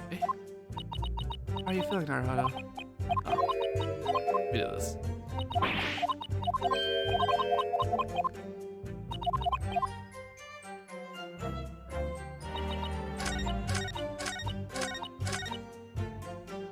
I mean...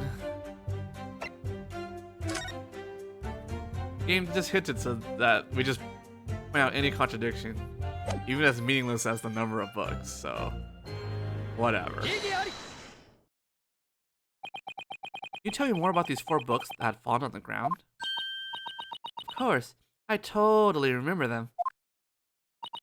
Somewhere Under the Sea, Monster of Someone, Something Tales, and The Adventure of Something.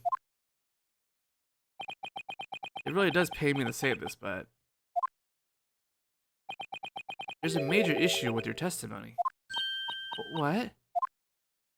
It should have been only 3 books at the scene of the crime.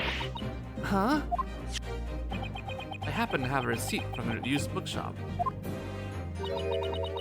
Tales Book Emporium? It shows what books the defendant bought on the day of the crime. As you can see, there are only 3 books listed here. Only 3? No way! I swear I saw it. There were 4 filthy books on the ground. Take a look at this photo of the crime scene. This corroborates the information from the receipt. There were only 3 books. You think I'm gonna believe that? I swear. I saw it! You can't put any stock in your observational skills at this point. And thus, your testimony that the defendant was the criminal you saw might possibly be another mistake. What?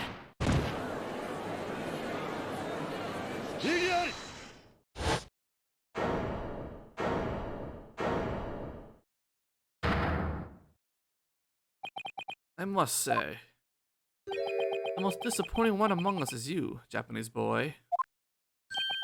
But now, these witnesses saw the defendant fleeing from the scene of the crime. You knew that you couldn't disprove this fact.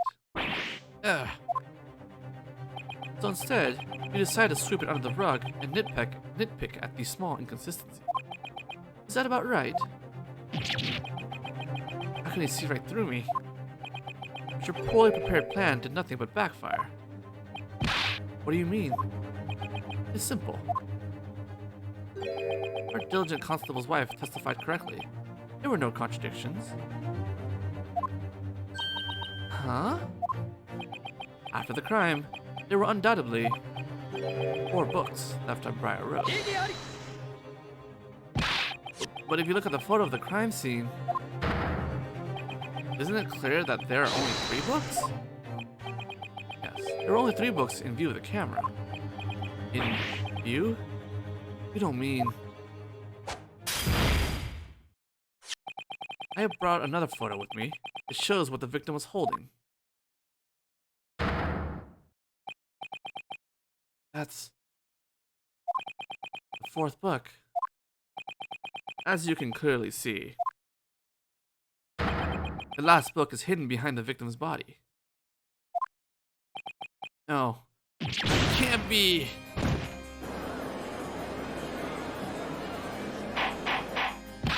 Order, order! Order in the court! Ah, see? Look at it! Take a good look! Okay.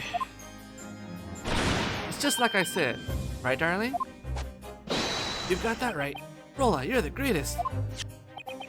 Shall we examine the defendant's bookshop receipt in closer detail? Witness, repeat to us the names of the books you saw. Monster of Someone. That would be Monster like... oh. The Something Tales. Canterbury Tales. Somewhere under the sea. 20,000 leagues under the sea. So far, all the titles of these books have matched the receipt exactly. In my opinion, that shows brilliant capacity for observation and recollection. Aw, thank you. You hear that, darling? Damn right. 3 cheers for Rolla. Then the 4th book, the one missing from the receipt. Don't think too hard now. The book shown in the picture is the 4th book. But this is mystifying indeed. I wonder why the 4th book isn't listed on the receipt. There's nothing mystifying about it. The victim is the one holding the 4th book. Therefore, this book belongs to the victim herself. The victim was holding her own book. By the way, what do you think happened to that last book? As we all know, Scotland Yard wouldn't overlook this. I have it here with me, reserved as evidence. Very well. The court demands that you submit the picture and the book as evidence. As you wish.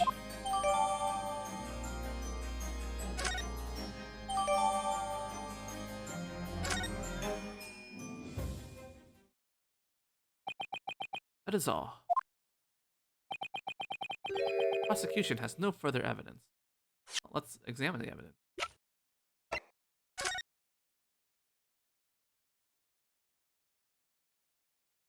Adventure of the Lion's Mane.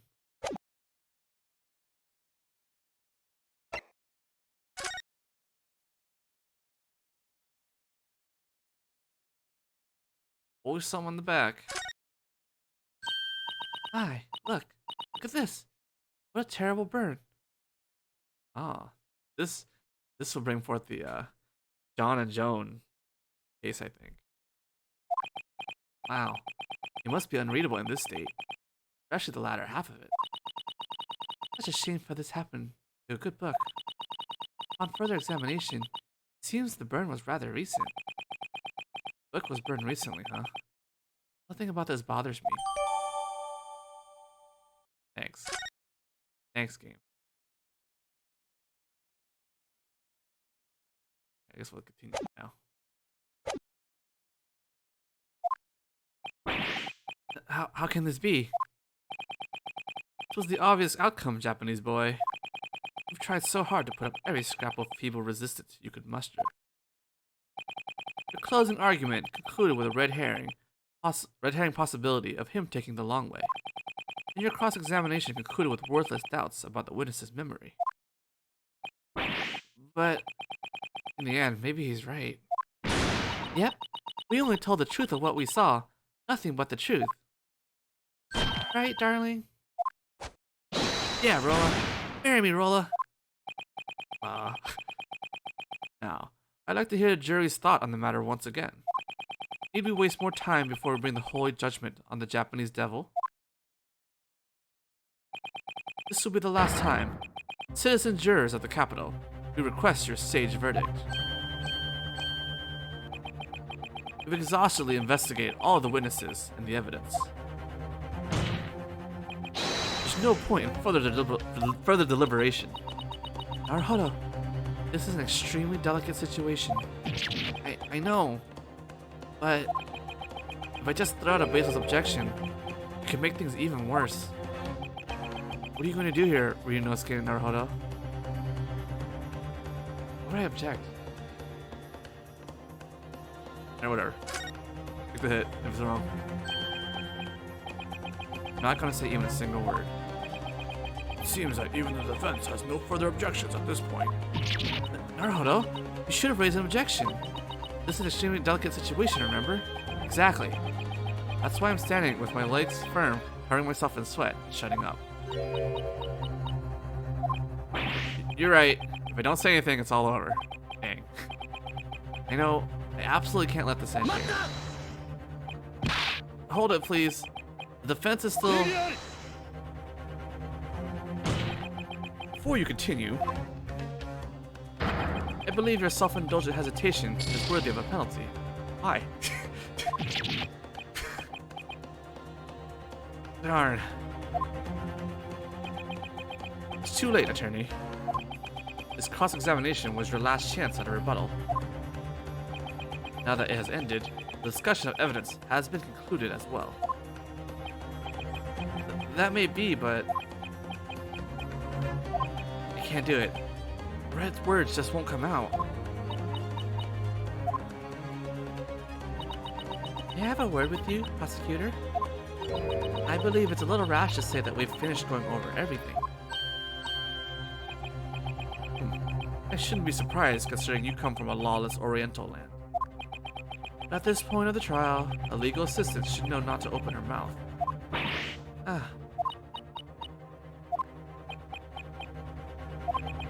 I'm still far too inexperienced as an attorney. So, I'm sorry if it's such a problem for you, but I still need my legal assistant's aid. Naruhodo. Core philosophy of our empire is tolerance. I will allow the legal assistant to speak. Susato, if you'd please. Alright, then let's hear what you have to say, legal assistant. Where could you possibly see any more room for deliberation? Actually, new evidence was submitted at the end of the last cross-examination. Then you mean there still remains evidence that needs to be examined. Is that correct? Are you ready for this, Naruhodo? It's likely that if we fail to present vital evidence at this point, the judge really will demand a verdict from the jury. Of course, we'll also be asked why the evidence is so important. We suggest carefully examining the new evidence before we present anything. Understood. Thank you, Susato. Susato gave me this final chance. I can't let it go to waste. The defense is prepared to present evidence. I just thought ahead about what the burning book actually means. Because of when the book was burned. Very well. The court will allow the defense to present one final piece of evidence. What piece of evidence holds a vital, yet dormant clue that has yet to be investigated?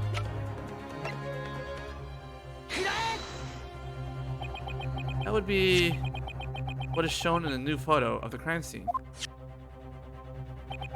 Specifically, the fourth book left at the scene.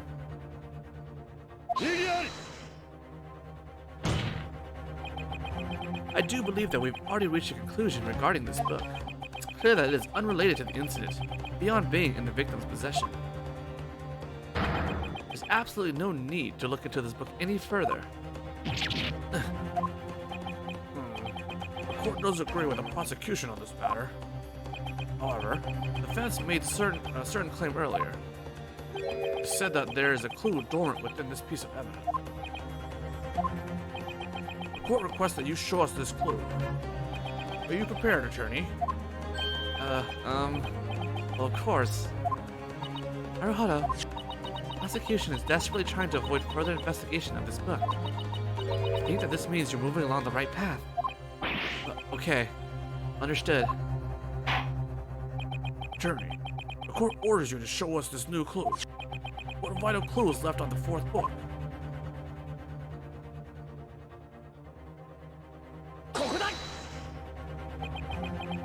Would you allow me to show you the back of this book? Back? It's been burnt to a crisp. The book's in awful condition. I have to wonder why the victim would bother carrying such an unreadable book. Definitely unnatural, don't you think?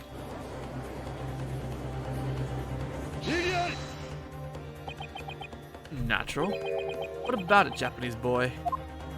Huh? Natural or not, should this burn have no ties to the case, then it is not worth arguing over. However, if you mean to assert that the burn on this book is a clue, then what truth is this clue supposed to lead us to?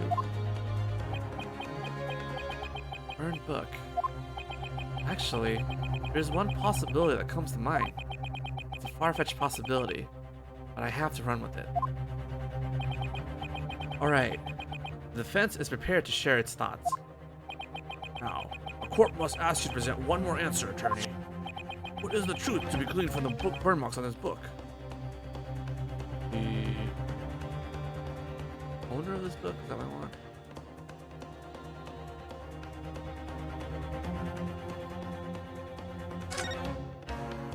Did this or the store that bought it, but I don't think we know what the store that had it was, so. One reasonable truth to be gleaned from the burns on this book is the true owner of this book. What? It's already obvious who it belongs to, isn't it? The lady who got stabbed was clutching it in her hand. I can't claim to know exactly how the book ended up in her hand like that, but as for who owns this book and where it came from, the defense may be able to make that clear. But how? Fine. I should play along with your desperate squirming for now. Remember, that squirming might lead you to an unfavorable verdict. I mean, we're gonna lose anyway, right? So...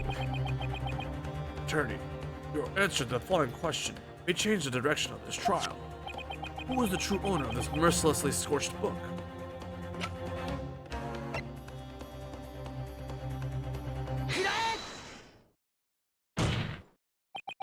That would be the landlords of Mr. Natsume's flat. The Gary Dev family. The landlords?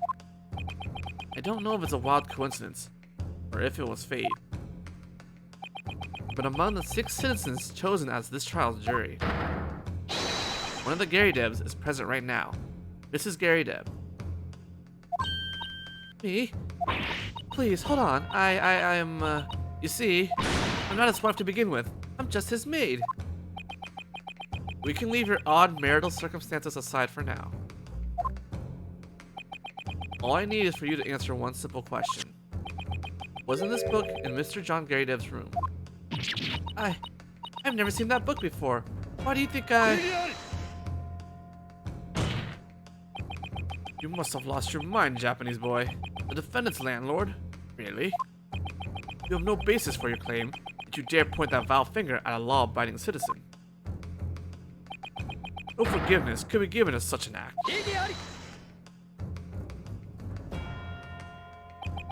Two of us happen to know the truth. On the day of the crime, at about the time when the victim was stabbed, one more incident was unfolding in Mr. Gary Dev's room. One more? What in the world are you speaking of? Fire.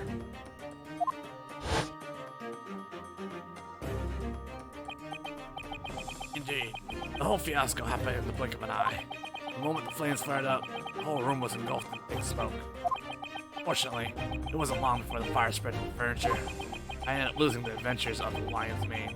I was just getting the good part.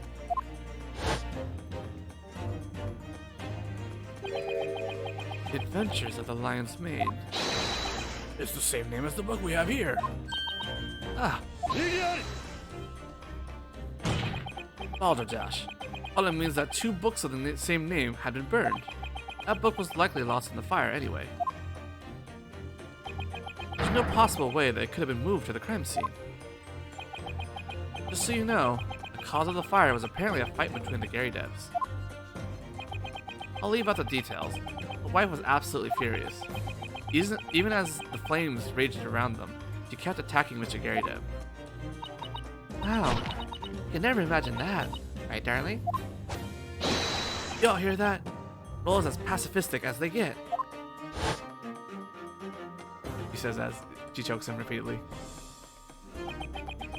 All my favorite old books were lined up on that bookshelf, but now they've been swallowed by the flames. Burnt to a crisp, just like that. To add insult to injury, my very own wife threw those books at me in her fury. She drove me back to the window, assaulting me with burning books. He threw the book towards the window. Oh, it can't be. The book flew through the window toward the crime scene. On that night, I briefly investigated the nearby homes in the hopes of gaining information, but I was not informed that Mr. Gary Dev's window had been broken. Right. and when we visited, the glass was intact. But at the time, the window might have been open. It was not. The crime took place on a winter night that would freeze any man to the bone. The Londoner wouldn't have never left his window open, except there was a fire. Smoke was everywhere. Maybe, I don't know. Well, Are you making an earnest assertion, attorney? You claim that this book was burnt and thrown out of the window, out of the home by an angry wife? I believe it's possible. I've heard enough.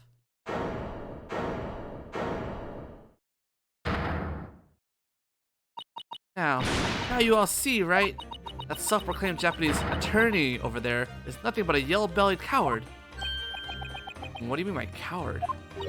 You say our home almost turned into a sea of flames in the middle of a fight. And you say I'm pretending to be a maid to keep up appearances. None of that's related to this trial. You're just hurling insults at me. No, I swear, I never... I think you'd insult a Londoner just to distract everyone from the truth. Think that's going to fly? You don't see that you're a monster? She's absolutely right. Listen to his side of the argument, just to be sure of our verdict. Now look, there's only one person who could have stabbed the victim in the back. It was the man who ran away from the scene, that mustachioed little man. That seemed that way. It's the truth. Yeah, you've got it. Sure as hell. What was that? It would seem the jurors have all come to a conclusion once again. What are your thoughts, Lord Van Zeeks? These further deliberations were little more than a waste of time. Now, maybe we can make up for those precious minutes we lost. Hey, wait. The mystery of the fourth book still hasn't... After this trial's over, you can have your fun with that mystery once you return home.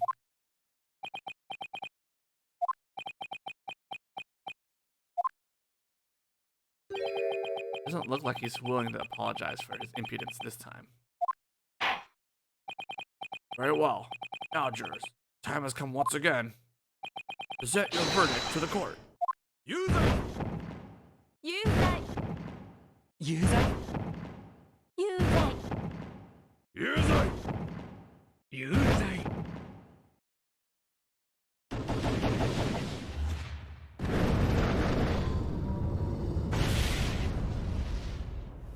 Very good.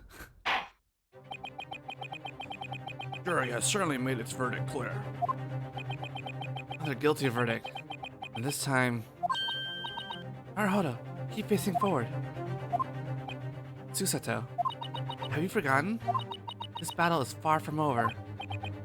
Do you mean... Yes, the defense still has the right to a closing argument. One more closing argument. Overturn this mistaken verdict. My lord, the defense asserts our right to a closing argument. Surely you should be running out of seeds of deceit to sow by now. This isn't deceit. This closing argument is for the pursuit of truth. Isn't the time to hang my head. As long as there's a chance, I have to stand tall and keep facing forward. Take as many closing arguments as it needs. To be continued. Really, I kind of want to keep going, though. 1 and 2 hours. But who knows when next and the stopping point will be. Trial 1, Trial 2.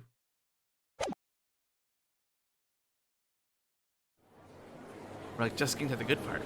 Can't stop now. The defense has proposed a closing argument.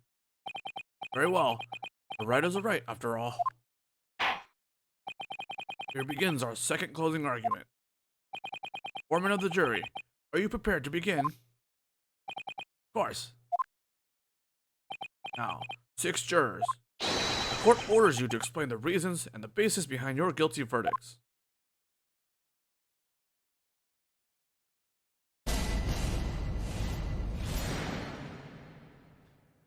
It's good that they mix in, some more game mechanics in court, I guess. They're just only cross-examinations. The criminal left evidence at the scene. It's those 3 books that incriminate him. There's a possibility that someone else stabbed her. I could reconsider my verdict. The window was closed when she threw his book, but it's not relevant to the case. Throwing a book isn't that big of a deal in the first place. It wouldn't kill a man.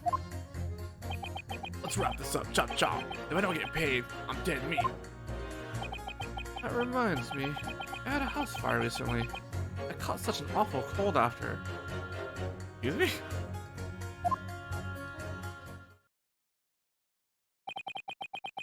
It seems that the jurors' opinions have become more concrete as of our second closing argument. Once again, with some exceptions. Our transfer student failed to break down the last witness with his cross-examination.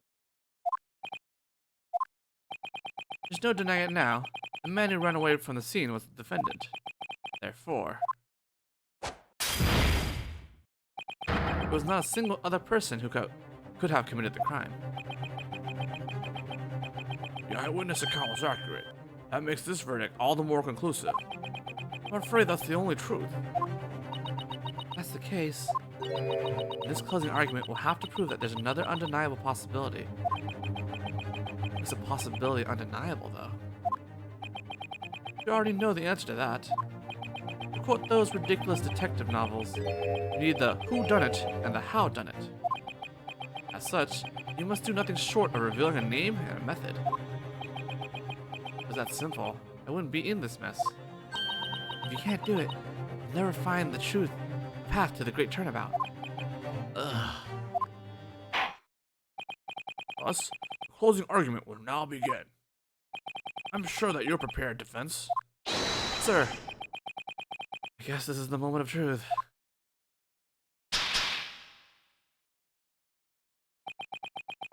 The one who holds the key to this closing argument has to be Juror 4, Mrs. Gary Deb. The book disappeared from the Gary Deb's home on the night of the crime. The victim was found at the crime scene holding the 4th book.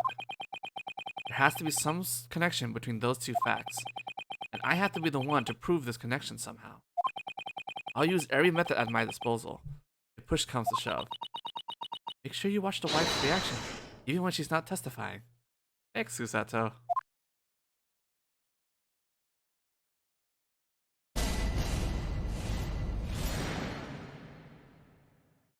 It's so sick, like, you can see the full body, like his full body, instead of just the upper half.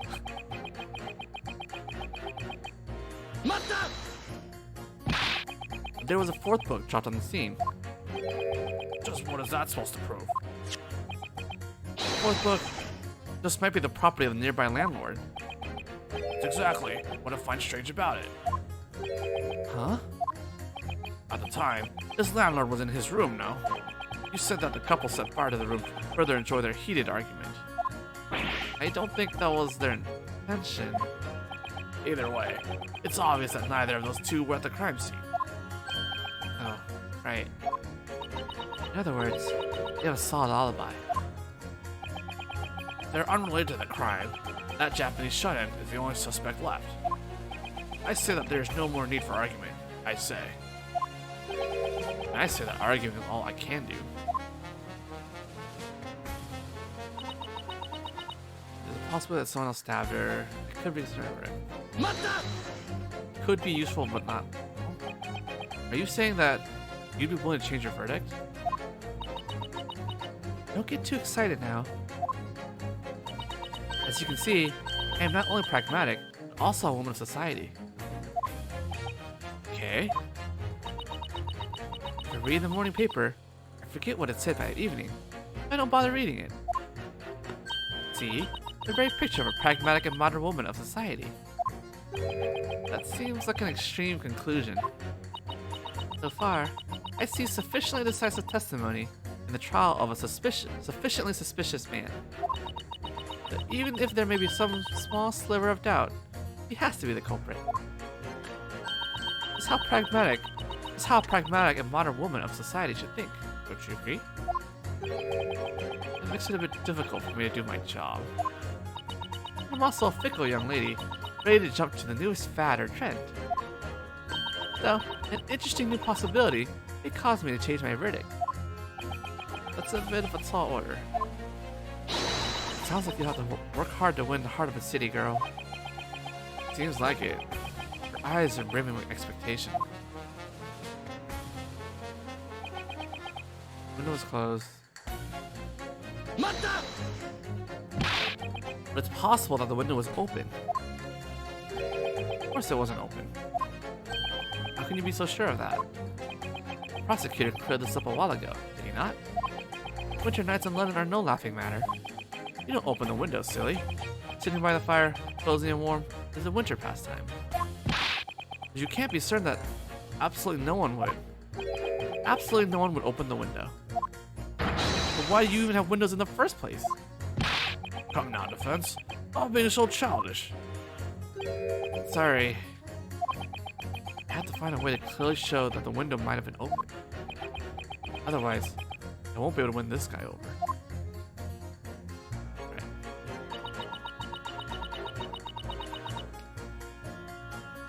This is such an odd statement to say. Like, this is like the most guilty sounding statement. You're just like deflecting.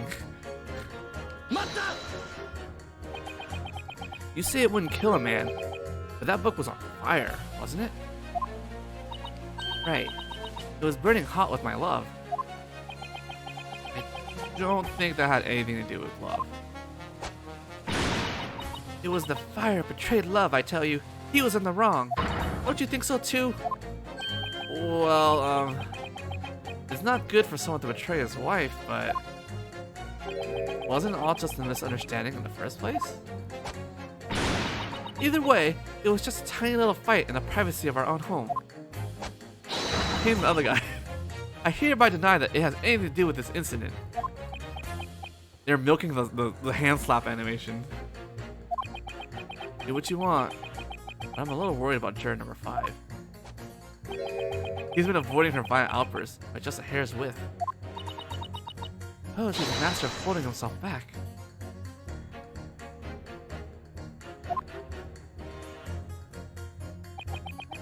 Let's wrap this up. Hey, what's your deal? Why are you in such a rush? A man's life is at stake. Yeah, well, so's mine. Huh? Didn't I tell you already? I'm a worker paid by the day. If I go home penniless today, you'll find me floating in the Thames by tomorrow morning. What? That's how terrifying the missus can be. It goes beyond terrifying and right into criminally insane, I'd say. Let me tell you something she did to me recently. Huh? The heck? What's wrong? It must have been so terrifying that I blocked it out from my memory. Wow. I wonder if Rolla will ever throw Pat into the river Thames. You have an overactive imagination, she said though. I have to wonder if there's a way to restore Juror 5's terrifying memories. There's so many things we have to do. That reminds me, I had a house fire recently. It caught awful cold after. What does that have to do with your verdict? Sorry, what was that? Would you say it a little louder, please? So, could you tell me a little more about that fire? It was winter of last year. The grandkids had lit the candles on my birthday cake. There were 75 candles on that thing. It was quite the spectacle. What? They put candles in a cake? Were they trying to summon some sort of deity? What kind of conclusion is that? Don't be absurd. It was a celebration for my birthday. It seems that this strange practice is actually a common tradition in this land. Back to the point, when I got to the huff and puff and blow those candles out, I ended up huffing and puffing and blowing them down, still burning, all over the room. impressive. The fire started to eat up the furniture, and the whole room was filled with fire and smoke. This is when they opened the window. Oh, I knew it. He really was summoning the eternal flames from down below. Naruto, please. How did you catch a cold from that? Well, my grandkids were passing me buckets of water to try to put out the fire. Since the room was full of smoke, they opened up all the windows to let the smoke out. They opened the windows? So my old bones were exposed to the harsh night gusts, and I froze to my core. That was soon after carried to the hospital. Quite the birthday present, eh? Yeah, that must have been fun. There is something about what he said that speaks to me. Now we need the who-done-it and how-done-it, right? Somehow we have to show everyone that someone besides Soseki could have done it. They'll all just sing whatever they want up there. Some of them seem really set in their verdicts. In those situations, we just have to show them there's some other possibility. So we need some other possibility. Maybe I could show how their statement clash using something other than a contradiction? Alright, for now I'll look out for something like that. For now, let's keep forcing our way forward. Indeed. I don't remember seeing any reactions, but I was also not paying attention that much. But I feel like... Look at this real quick. Oh! He changes his finding. I didn't realize that. What did he change it to? Winter fires are a real danger. I got a cold because I opened the window for fresh air. I noticed you changed your finding, but... Well, that was the most shocking event to happen to me in recent memory. This isn't the place to be boasting about your war stories. Well, does this happen to have anything to do with the trial? Huh? What was that? Speak up, Sonny. You know what? Never mind. Can't deal with this guy. This old man's birthday memory. It would be useful. Maybe able to point us towards some important possibility. Needless to say, I blew out 76 unlit candles when my birthday came around this year.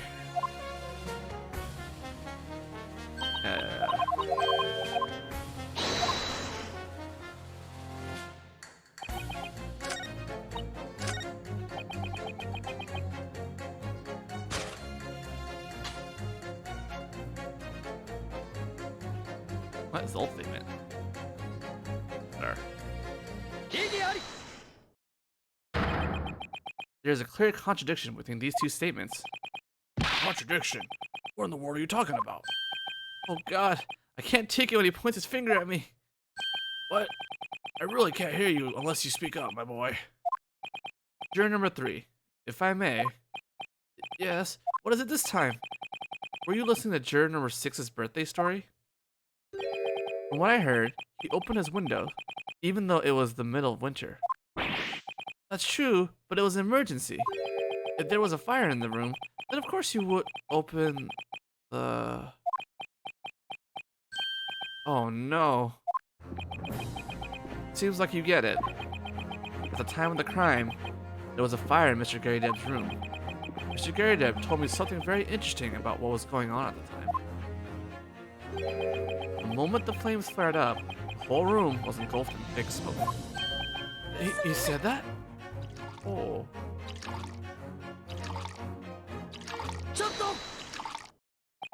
Juror number 4. May I have a word with you? That's a lot of tea. This is Gary Deb. Whoa! What are you doing? Just selling me out like that? Just give up the maid act already. There's something I wanted to confirm with you, though. But what is it now? At the time of the incident, your window was open. Isn't that right? What? What's all this about? Smoke from the raging flames was beginning to fill the air. Under those conditions, you had no choice but to open the window. What are you talking about? Still playing dumb, huh? Fine, I admit it. My husband really did rush to open the window. But of course, I kept throwing things without care in the world. I, eh, Even while all of your possessions were going up in flames?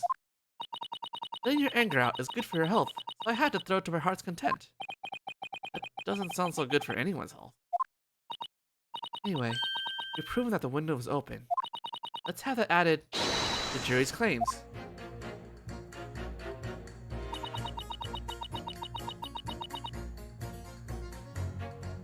I guess it's true, the window was open. I had forgotten about that at the time. The fourth book dropped at the crime scene was hideously burnt. The title of that book is The Adventure of the Lion's Mane. That would be the same book your husband was reading, right? Yes, I believe so. And when you fought, you threw the book at him, right? You threw The Adventures of the Lion's Mane.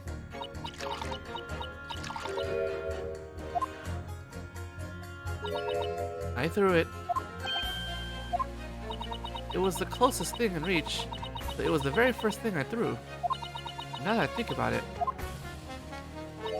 it was the book that my husband had been reading, yes. Why didn't you just say that from the start? Because I had no memory of it.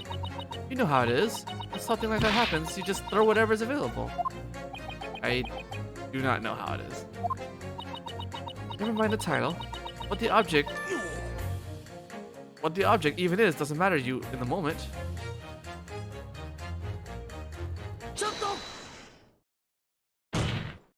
Excuse me, juror number 5.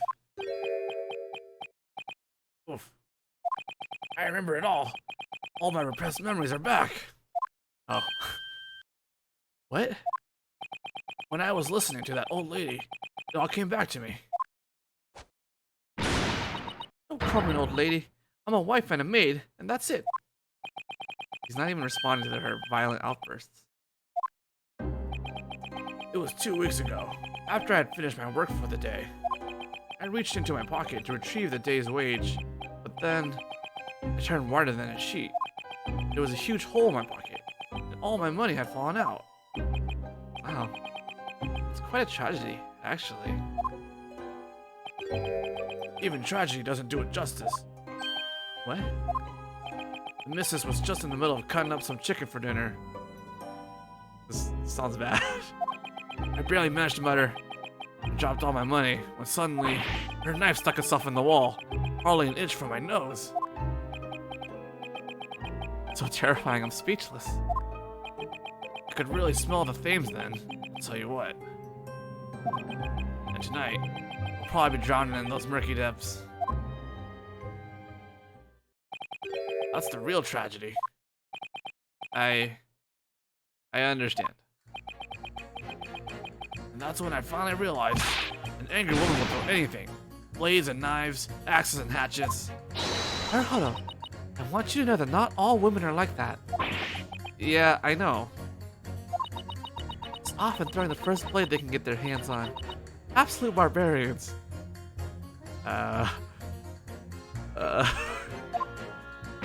At least loose an arrow once in a while, or something.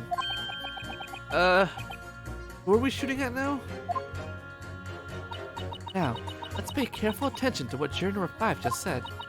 His words may serve as an arrow that will guide us towards victory. I try to forget about what Susato said, for now.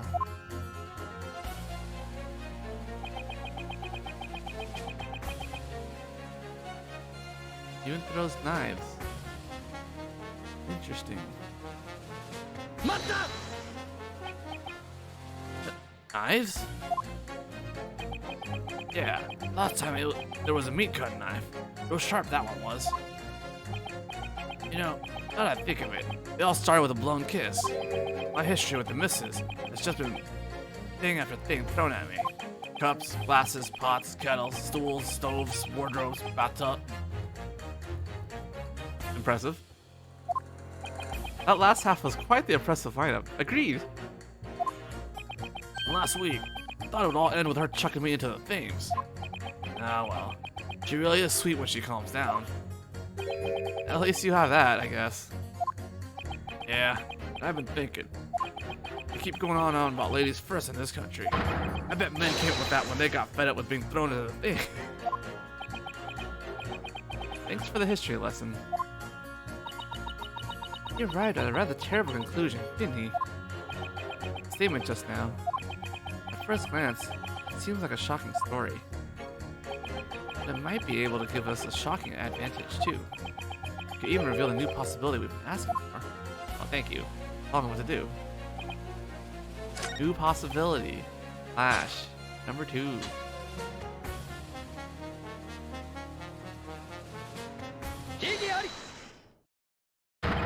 There's a clear contradiction between these two statements.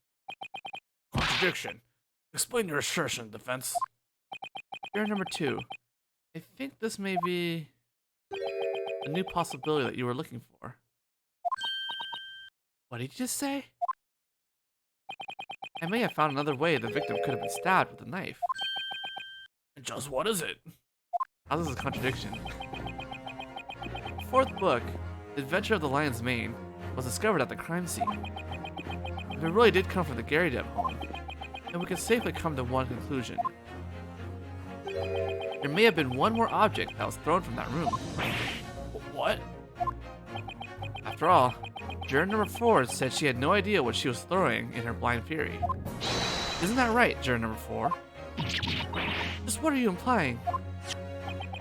As soon as she realized the truth of this book, I wager that she may have already begun fearing this other possibility to be true.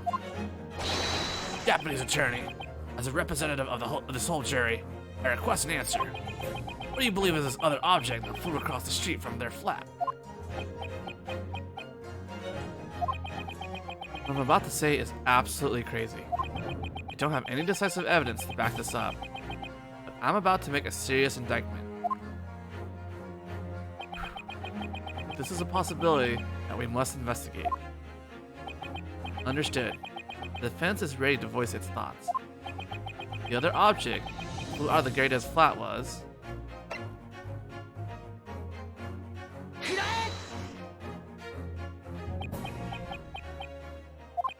Juror number 4, Mrs. Gyakuten. What do you want? I think I should begin by apologizing. I'm really sorry about this. But I need you to tell me something. Look at this knife. Does it strike you as familiar? Oh. Hold on, defense. What are you doing? Isn't that the knife that was used to stab the victim? At the time of the incident, the Gyakutens were in a heated argument. Mrs. Gyakuten had cornered her husband at the window, throwing whatever she could find. The window was open, and the book she threw was the one discovered at the crime scene. Ridiculous! The book was found in the victim's hand. Did the book just grow legs and walk into her hand? Ah, not even the missus can make a book do that. I can't claim to know everything. That's exactly why it would be a fatal mistake to end this trial now. Ah. Oh. Answer me, Mrs. Gyakuten. Do you or do you not remember this knife?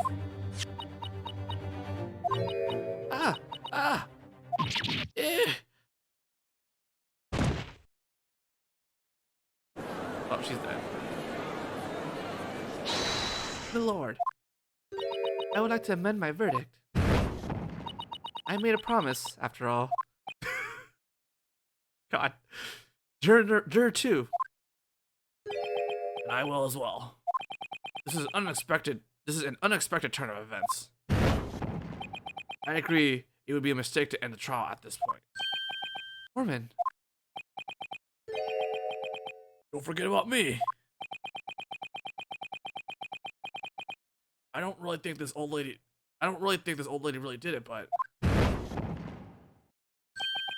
count me in too. I wouldn't feel satisfied with the verdict right now. Good show. All at once then. Alright, don't be fat shaming. Don't be racist against British people, alright? Chill.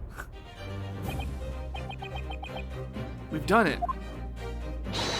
That was brilliant work, Naruhodo.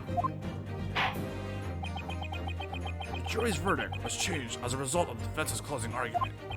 Now, do you vote guilty or vote not guilty? Thus, the court acknowledges the jury's vote is split.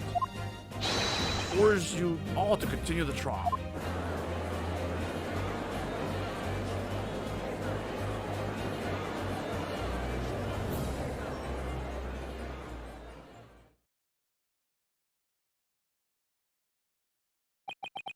Lord Van Zieks, do you have anything to say about this development?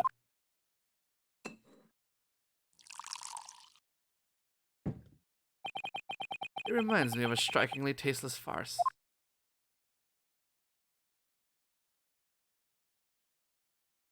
A farce as tasteless as this wine, floating in my glass as I imbibe it with a sigh. Simply tossing into hellfire that which I cannot bear to swallow. Excuse me, Lord Van Zieks. With all due respect, the defense has presented a viable possibility. You call that a possibility, Foreman? I call it nothing more than the lowest of vulgar nonsense. But fine. It seems that we'll have to review the relative location of the crime scene. Relative location? What is he doing this time? Think of the crime scene and the defendant's flat. It should be obvious, but between them is one large street made for coaches, Briar Road.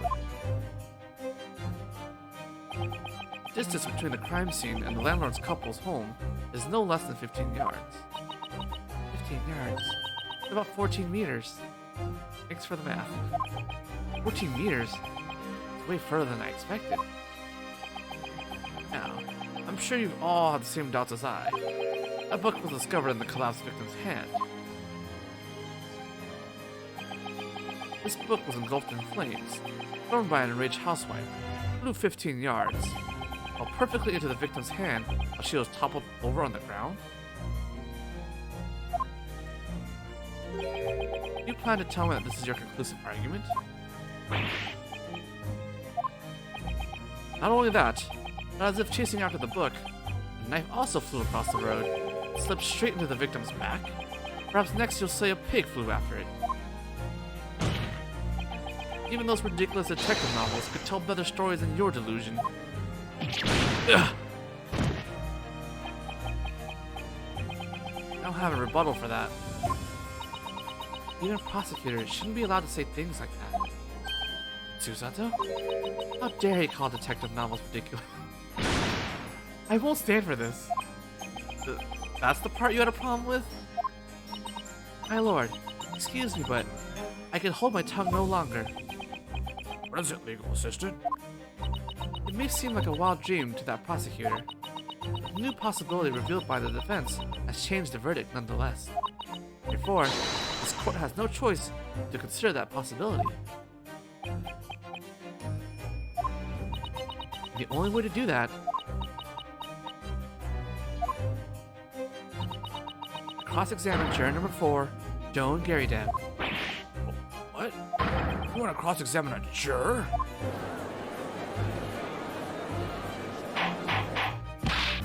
Order, order, order! This is absolutely unprecedented. You have a juror indicted and brought into the witness stand. It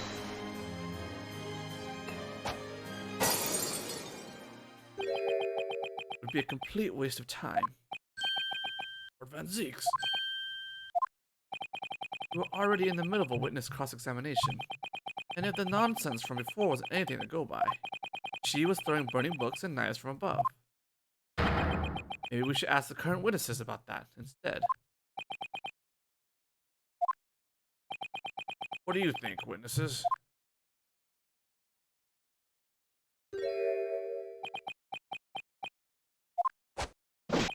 Patrick O'Malley, patrolman, ready to report.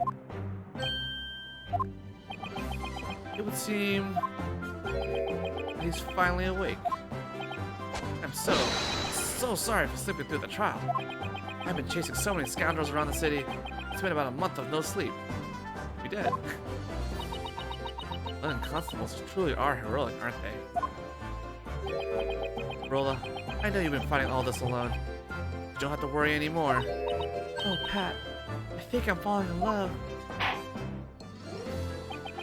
Very well. The defense's request is denied. Oh. Ed, the court orders the current witnesses to testify further. Testify regarding the new possibility as presented by the defense. Sir!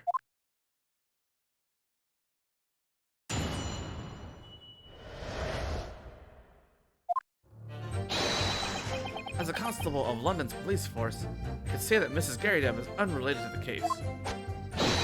That's because her window is actually an awning window.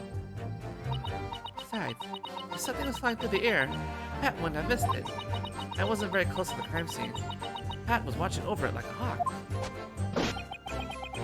I didn't blink or look away for even a second, but you fell asleep. Nothing out of the ordinary, sir.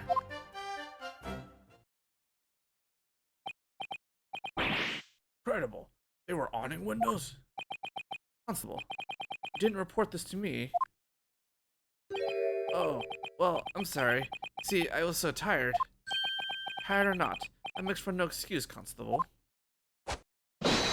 Understood, sir. Sorry to interrupt. What do you mean by awning, exactly? Same goes for you. Sorry or not, that makes for no excuse, Japanese boy. Sorry. Naruhodo, I just looked it up. Wow, she has a book that tells her everything. Do you remember the windows at the Garydeb home? Garydeb's windows. Like any other windows, open them to let in fresh air. God, the animation budget is out of control. An awning window opens like this. That's right. This window's most defining characteristic is that it can only open at an angle, due to being attached to a stay. Only at an angle? Seriously? Yes, that's correct. In other words, if you held a knife or a book at an open window, it would just smack against the half-open glass and fall straight to the ground. No way. It must have been hard to understand, coming from a country that knows nothing of windows. From the start, it was impossible for either item to fly 15 yards. At least, not without shattering the window entirely. Ugh. What? Look, Pat. That crazy Japanese was all like, what? Yeah, I totally vanquished that villain, Rolla. You're amazing, Pat. This is insane. A new possibility was thrown out the window before I could even cross-examine them. Now, defense. It's time to begin your cross-examination. Yes, sir. Driven into a corner, yet again.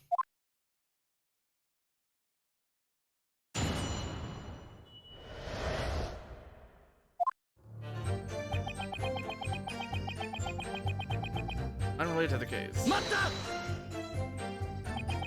What makes you so confident in this claim? I'm glad you asked. The reason is this. Inside the police handbook, you have the great things to know as a policeman. He showed us that earlier. He showed that to us earlier, didn't he? Did he? I don't really remember. Constable works tirelessly for the citizenry. That is everything I strive to accomplish. That's why I stand tall and strong for my poor wife. Yes, I tire no more. Pat, my sweet, you're so manly. Of course, I do it all for you, Rolla. Rolla, my love. Pat, my sweet. That's not what I was asking about. I wanted to know the basis behind your claim that Mrs. Garydeb is unrelated to the crime. Oh, that. You should have said that sooner. Alright, tell me about that then. Finally. Now, I present to you an unshakable claim that will prove to you just how unrelated she is. I'll reveal the truth to you so much that I'll run out of words to reveal with. But before I do, I have one thing to say. What now? There's a certain favor I want to ask of you, Mr. Japanese attorney. When you go home, I want you to tell your friends tales of the London officer spirit. Sorry, but I only just arrived in London, so... Please, I'll let you borrow this if you promise to read it cover to cover. Is this a secret? I swear, it will move you to tears. Alright, fine. Take it. Okay, so we got new evidence during the cross-examination. That has to be important. How? Spirit, peace within the area doesn't answer your beat. Oh.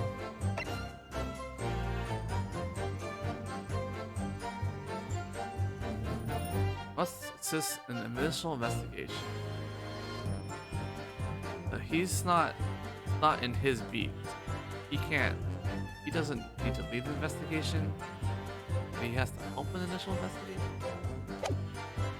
Let's see how that's useful later. That means that the window could not open all the way, right? Exactly. It's a window for letting in some air. It won't open very far.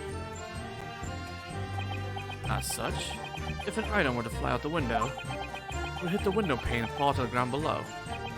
If you check the map, around here is where any given object would fall.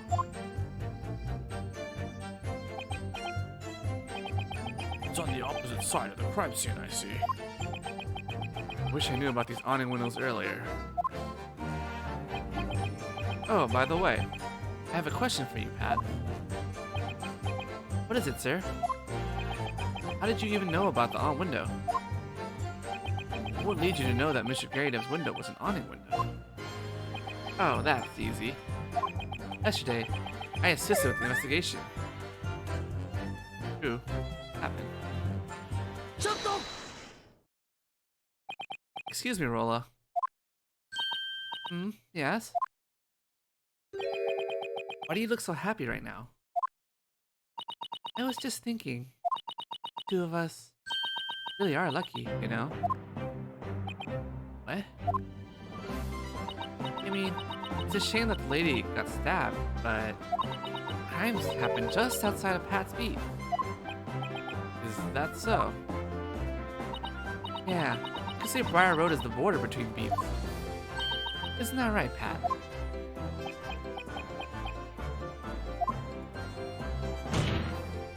Border. It would like... Pat?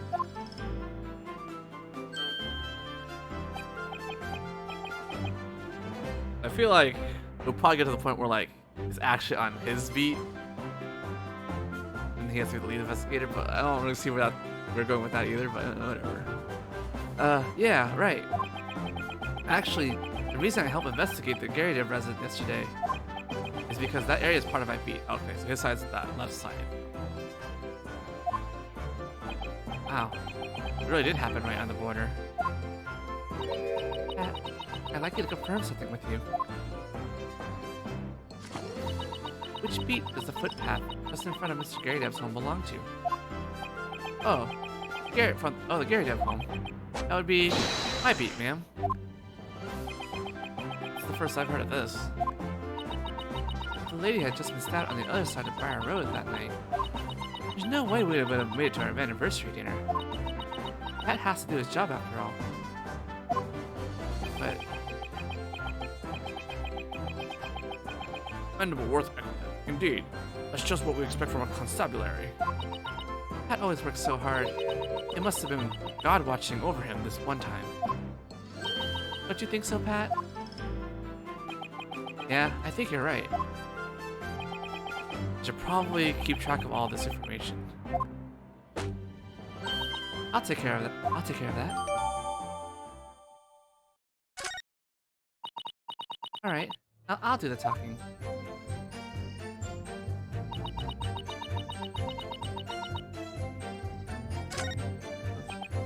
Okay, that's fine. Let's see what changed. It's right here. Just outside the border of O'Malley's beat.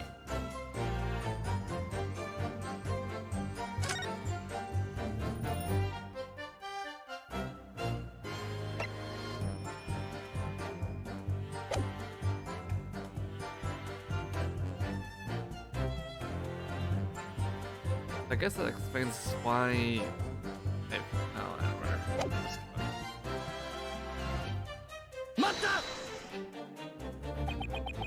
The sun had already gone down, right? It should have been dark at the time. We were walking around, looking for a happy star. Oh, what? A star that would guide the two of us to happiness. Huh.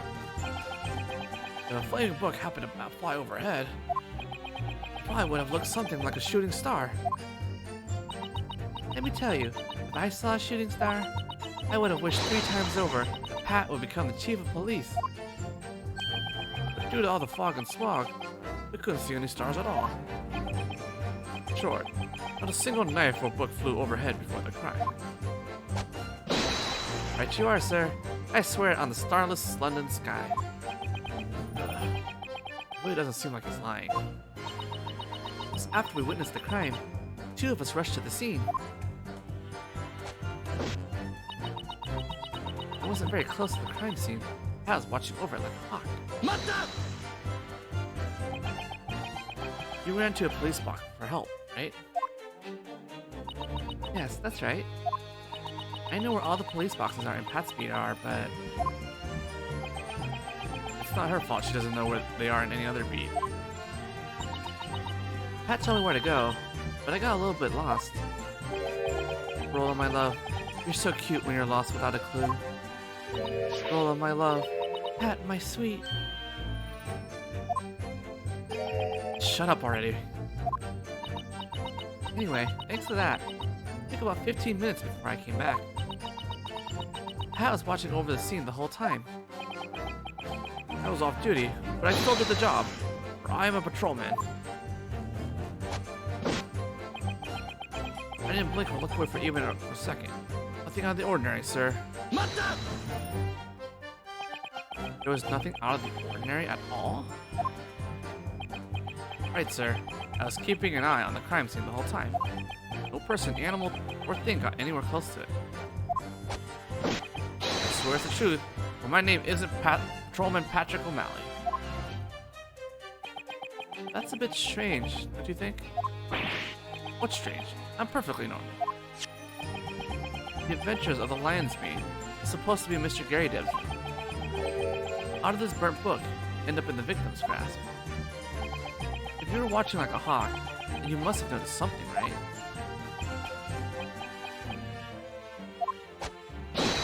Maybe it just happened to be a different burnt book. But you still have to wonder why the victim would be holding it. She was carrying a bag on her shoulder, after all.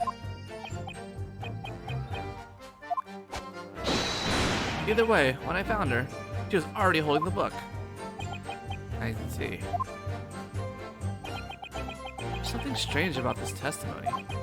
Somehow, knife ended in her back, and the book ended up in her hand. I feel like these two mysteries must be connected by some thread.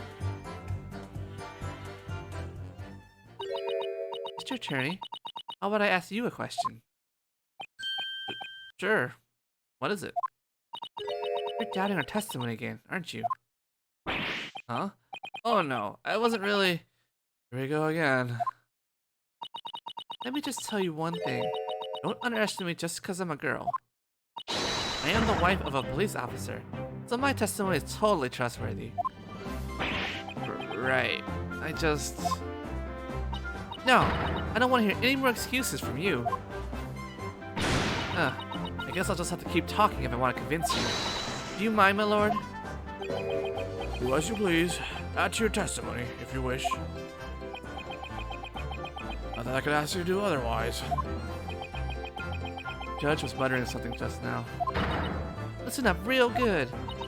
You better get a clue this time, you stupid Japanese guy. Even if I let your rudeness pass, Pat's gonna lock you up. Yes, ma'am. Speak to your heart's content. Wonder what she plans to say now.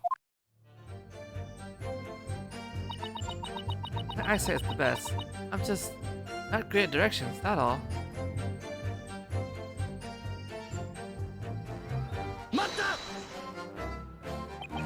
It's not that I doubt your testimony. It's just... Stop right there. I saw everything, okay? That mustachioed Japanese guy just dropped his books and scampered away like a bad cat. Right. And I definitely didn't see what happened at that. And I've never seen that happen at that. There weren't any burning books or nasty flying knives flying over Briar Road. Yes, I get it. But, didn't you just say that you have a bad sense of direction? Yeah, I do. It's a bit embarrassing. Pat always gets mad when I'm late for our dates.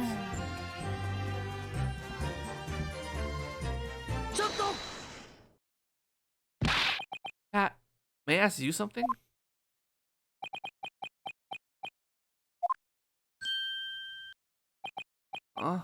Oh, yes, ask away. Something about your wife's testimony strike you as odd? Well, yeah. Now that I think about it, it happened that night too. And Rolla got herself lost on the night of the crime? She went to the next beat over to find a police box, but it took her a pretty long time to come back. I thought she would return within 10 minutes. In the end, it took her about 15. Oh, Pat, quit bullying me. It was all that bouquet's fault, not mine. The bouquet? What is this about a bouquet? It was an anniversary present. My darling Pat gave it to me. He was picking up coins during his patrols for weeks and weeks just so he could afford it. Thanks, dude. That's a very romantic story, yes. I had totally forgotten about the bouquet until now. Sorry, sweetie. It's fine. That bouquet is a matter for the two of us to handle in private. We shouldn't talk about it right now, okay? Huh? Aw, that's disappointing. What in the world was that? That was clearly very shaken about something. Well, I cannot say I know why. I think we should press Rolla about that bouquet. Rolla, about that bouquet, could you tell us a little more about it? Sure, why not? Benzique's like, why? Why are we wasting so much time? I ended up getting lost because of the bouquet I dropped. You dropped the bouquet of flowers at the crime scene? Right. I was just really out of it at that point. I saw someone fall over. We rushed over to help. Found a knife sticking out of her. I was so shocked that I just dropped my bouquet on the spot. It was too far from the light of the gas lamps. It was hard to spot. That's when you ran over to the next beat's police box, right? Right. I came back to the scene with the police officer in tow. I saw where I had dropped the bouquet on the footpath, but when I went to go get it, the corpse was gone. Already been mentioned many times, but the victim is not yet a corpse. I was really confused until I heard a heroic voice calling from the other side of the road. I suppose that was Pat? Yep. In my clumsiness, I came back to the wrong side of the street. This time, it was the bouquet's fault. I think it ended up there. The bouquet moved to the opposite side of Briar Road, huh?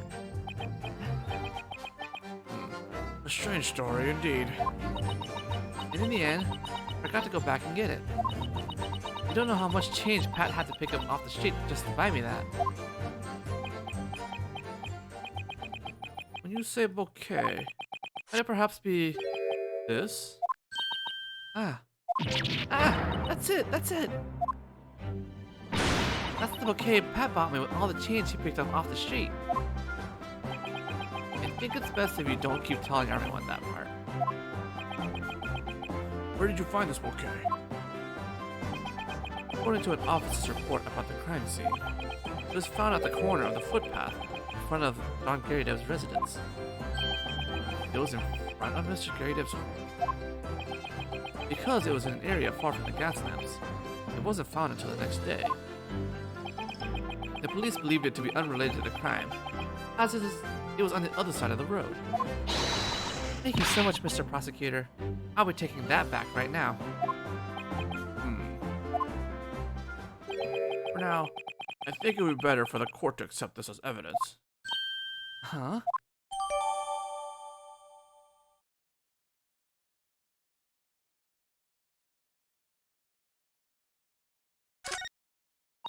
Aw, the only evidence in that bouquet is the evidence of our love. You better give it back later. I'll scream if you don't. Yes, ma'am. I won't forget.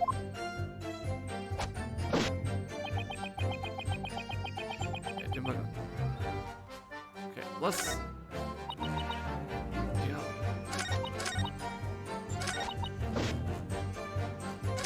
She went... I'm trying to rethink the timeline in my head. Just getting muddled up here, but I guess I should investigate. There's nothing out of the ordinary at all? Right, sir. I was keeping an eye on the crime scene the whole time. No person, animal, thing, or thing got anywhere close to it. I swear it's the truth, or my name isn't Patrolman O'Malley. That's a bit strange, don't you think? What's strange? I'm perfectly normal. Wait, I read this. I was like, this seems familiar.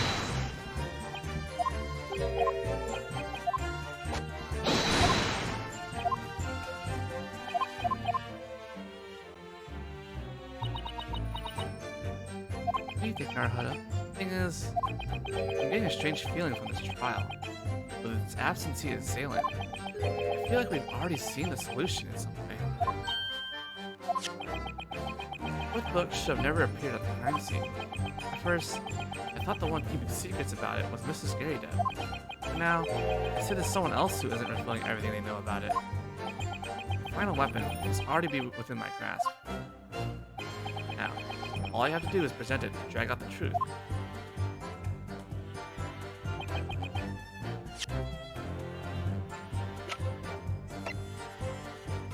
She saw the victim on the ground after a drop.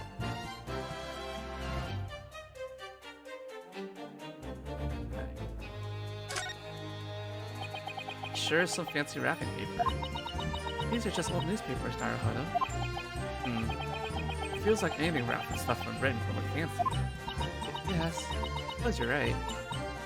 What's the matter? Oh, it's nothing. I was just wondering... Have you ever had roasted sweet potato? Maybe a British newspaper can even make Japanese treats look like British pastry. Sometimes Susato really does show her girly side.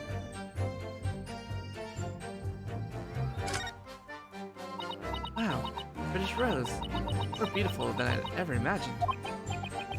Huh, this is a rose. I've never seen one before. Are you not interested in flowers? It's not that I'm uninterested, but I only really know 3 different kinds. You only know 3? What would those be? Peach blossoms, plum blossoms, and cherry blossoms. Oh, you Japanese man. Your tastes seem to be a little too biased.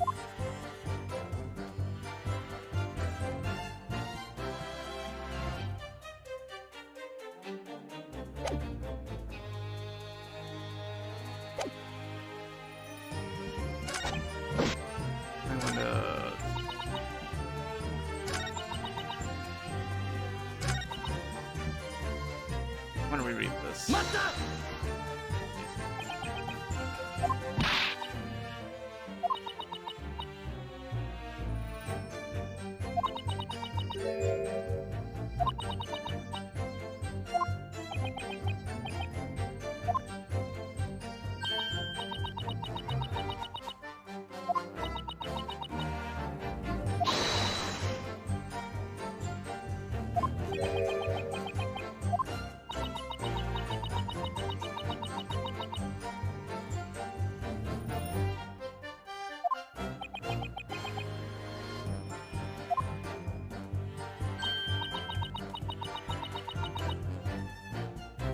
to the wrong side of the street. So she was on the left side, which is at speed. Yes.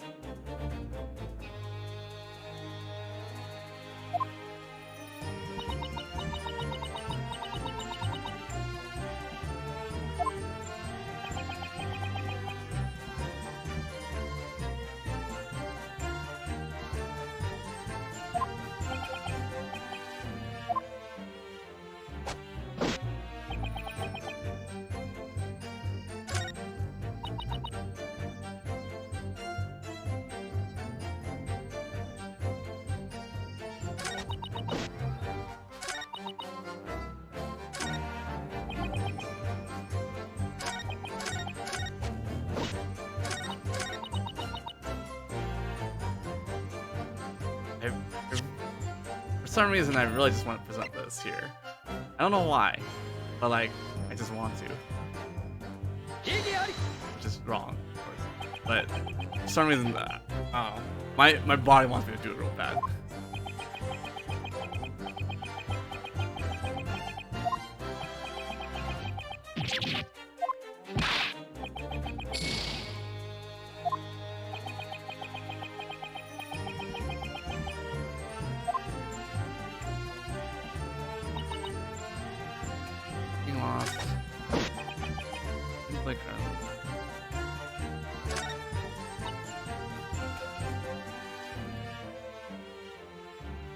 Yes, he's doing quite the unfortunate hand motion.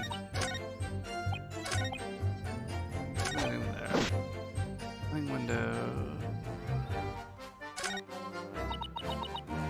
Like, the key here is like, where did she actually go? Yes. I want to reread these.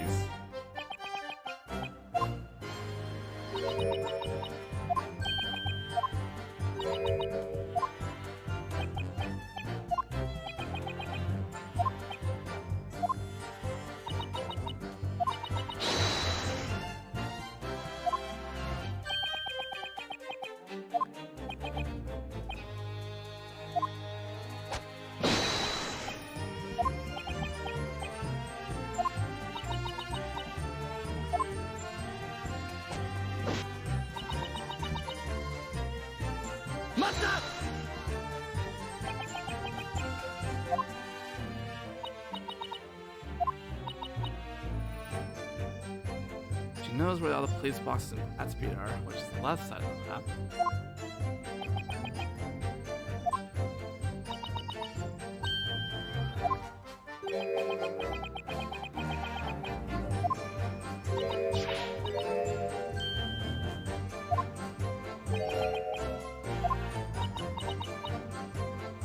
Minutes to come back.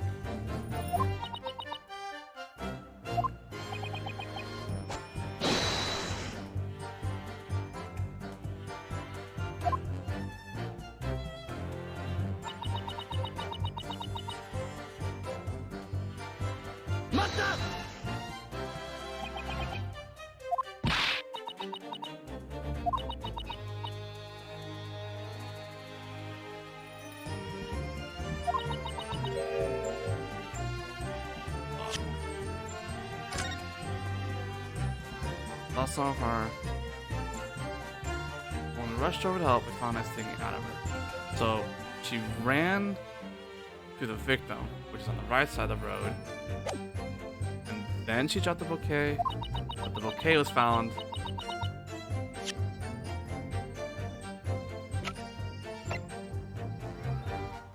Shit, where was it found?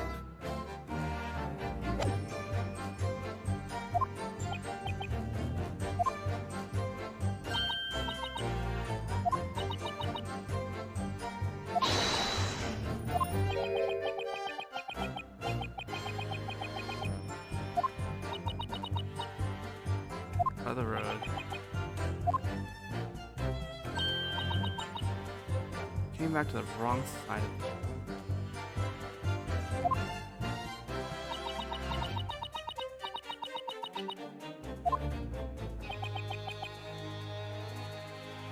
moved to the opposite side. Okay, so the bouquet was at the crime scene. They moved to the opposite side of the road, and Pat should have seen that. I think that's what the game wants me to do.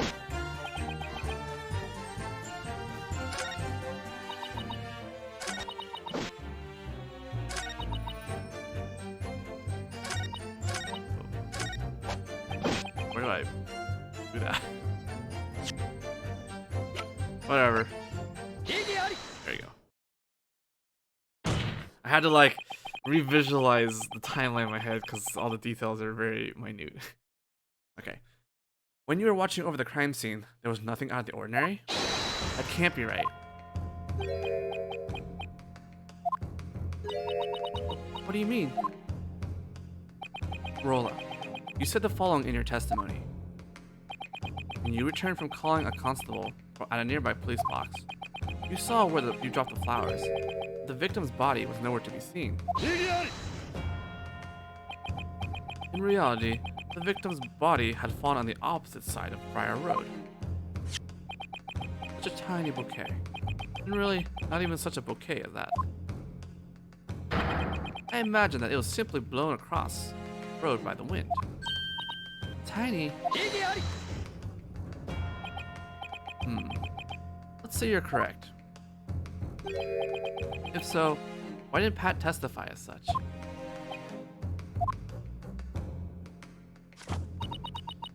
Nobody approached the scene, and nothing was removed from this. That's what Patrolman Pat said, loudly and without hesitation. That bouquet was mine. It had nothing to do with the stabbing. That's the only reason he didn't say anything about it. It's not just the bouquet anymore. In this mystery, there's been a very peculiar reversal among the evidence. Reversal? That's right. It was Rolla's bouquet and Mr. Gary Dev's book. That's right, the book should have dropped on this side of the road. Originally, when the adventure of the Lion's Mane was thrown from the Gary Dev's window, it should have smacked against the awning window, on the west side of the road. But in reality, it was discovered in the victim's grasp on the opposite side of Briar Road. On the other hand, Rolla's bouquet. Originally, it must have fallen on the eastern side of Briar Road. But in reality, it was found on the opposite side of the road, near the Gary Dev home. This is an absolutely impossible outcome. That is, unless someone picked them up and switched them.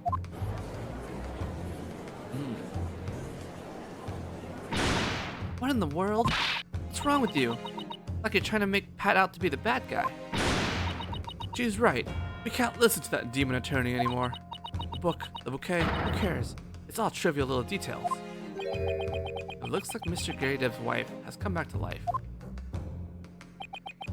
No matter how trivial you think it all is, messing with the state of the crime scene is a crime in itself. While tampering with evidence. And the person who tampered with the evidence won't come out and tell us why. It must be because they're trying to hide the reason that they did it. Tampering? I see you're excited to have learned a new word. Just who do you think bothered to play this pointless little trick? On the night of the incident, someone tampered with the evidence. All the evidence and testimony point to only one person. Now, the court demands an answer, attorney. Who is this one person that could have possibly tampered with the evidence on Briar Road? Well, the only person without an alibi is Pat. As Rolla left, no one else was there, right? That person would have to be Patrick O'Malley. There's not a single other person who could have done it. What? Constable of London's police force? Don't be ridiculous. How could you accuse him of that? Pat is a defender of justice. He's a policeman who serves and protects the people of London. Rolla, Pat asked you to go to the police box. You left the crime scene. That span of 15 minutes was the only chance for anyone to tamper with the evidence. No way! You're just spouting nonsense. I mean... That's right. It was that guy with the mustache. He did it. So I wonder if Pat moved the crime scene so that he wouldn't be the lead detective. If that was true, then Pat would have witnessed it. Yeah. I'm sorry to say this, but there's more evidence to the contrary. It was only after the defendant ran away that you dropped your bouquet. But...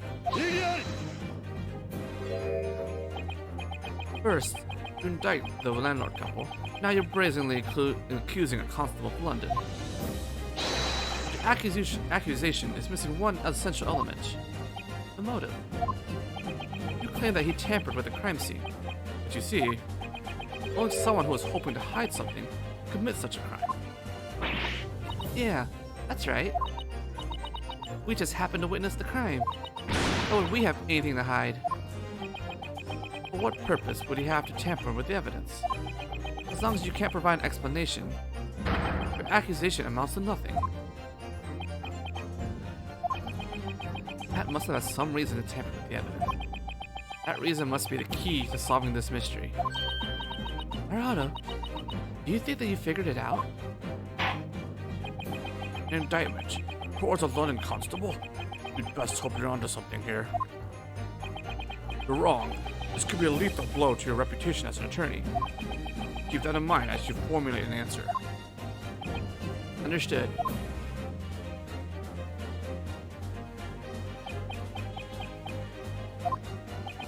When he tampered with the evidence, Patrol and Pat was trying to hide.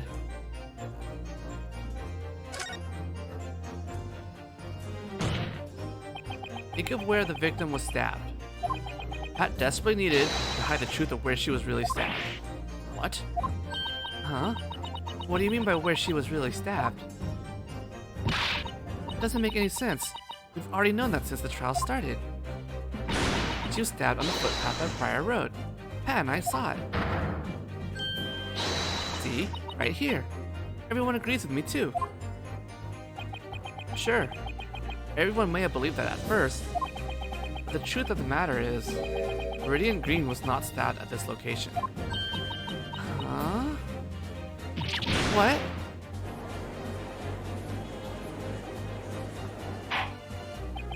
My word. What kinds of twists and turns will this trial take next? Japanese boy, you have further explaining to do. Explain your assertion. Where was the true scene of the stabbing? Excuse me? Nice mouse click.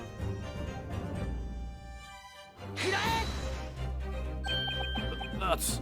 You say the crime actually occurred on the opposite side of the crime scene? What are you implying? On that night, when the book was thrown from Mr. Gary Dev's home, it fell straight to the ground. The bouquet of flowers that Rolla dropped didn't move at all. What really moved was the scene of the crime. What? What in blazes?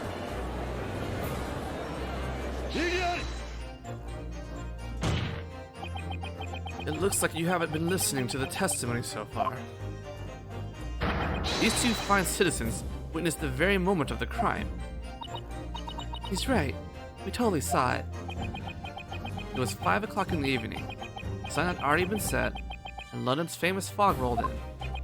When you two witnessed the crime, you actually ran straight towards the western footpath, along Briar Road. No way! That can't be right. Pat entrusted you with the task of finding a constable, keeping you away from the scene. In the 15 minutes between them and your return, he moved the crime scene. The victim's body and the fourth book, as shown in the crime scene photo, both moved to the eastern footpath of Briar Road. Unbelievable. Pat overlooked one minor detail. Overlooked what? Did you referring to this bouquet? Yes, that's correct. Earlier, prosecution said something about the bouquet. Because the bouquet was far from any lamps, it wasn't discovered until the next morning. He overlooked it because it was too dark to see them. Thus, only this bouquet remained. It was the only remnant of the crime scene left on the west side of Briar Road. Those are the defense's thoughts on the matter. Did I hit the mark, Patrick O'Malley?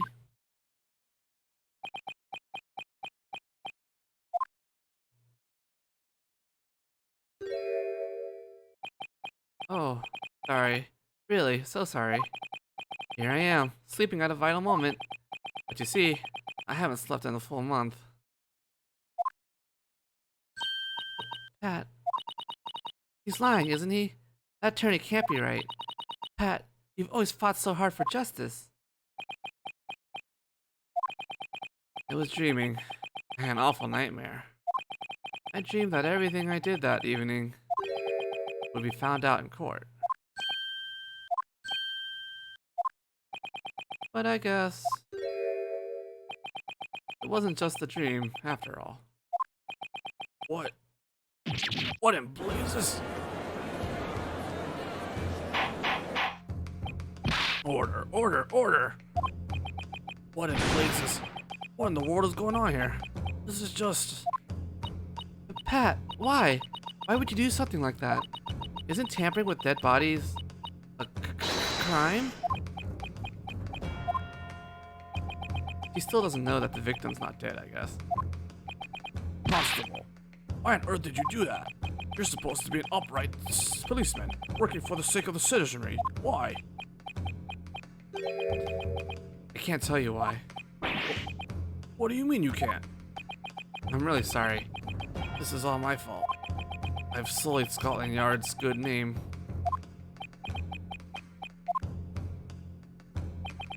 One possibility does come to mind. On that night, there might have been a good reason Pat had to move the crime scene. Impossible. How could you know why? A damn Japanese like you knows nothing of the inside of a good London constable's mind. Say what you may, but our attorney is the one who brought the truth to light. The court believes that there is worth in asking for his thoughts. Defense. Sir, Now, the court requests that you present evidence. understood.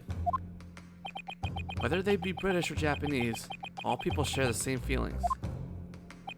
I think I'm beginning to understand Pat's feelings from that night.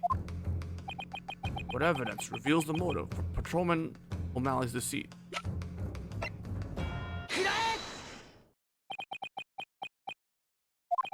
Maybe you're right. To you Londoners, I'm just an outsider. And because of that, it wasn't until today that I learned about the London Constabulary. It's one of the most noble yet demanding duties in the world.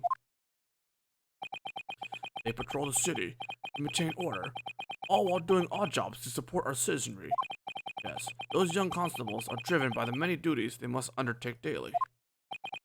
But for Pat, that fateful night was a special time. Special? And it's this bouquet which makes that fact very clear. Oh, that was our first anniversary. Pat did all he could to prepare a gift for such a special day, and the two of them went out for dinner to celebrate their anniversary. But then They came upon the crime scene on Briar Road.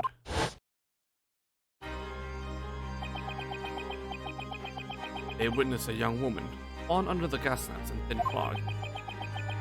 what do you think was going through Pat's head at this moment? That's what fight wrong with.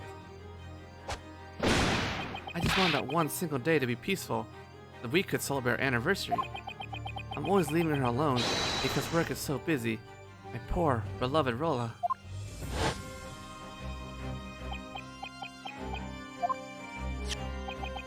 This is the police handbook that Pat presented. There's a manual inside about things to know as a constable. It reads, if a constable discovers an incident in his beat, he must assist in the initial investigation.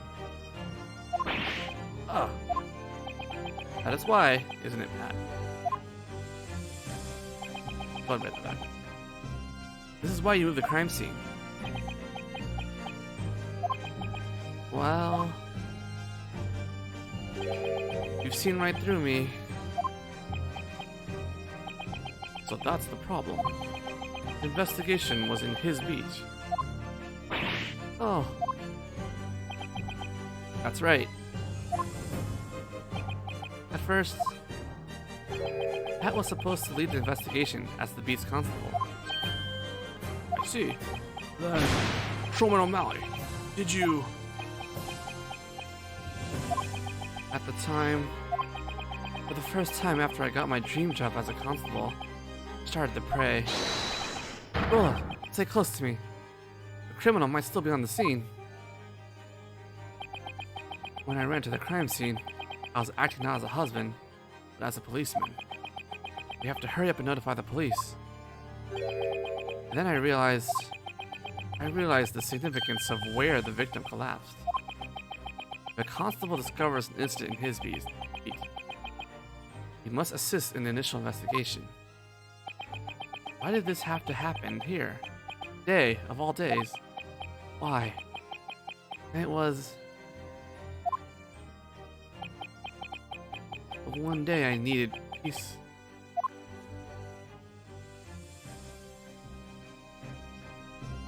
There has to be a policeman guarding the crime scene at all times.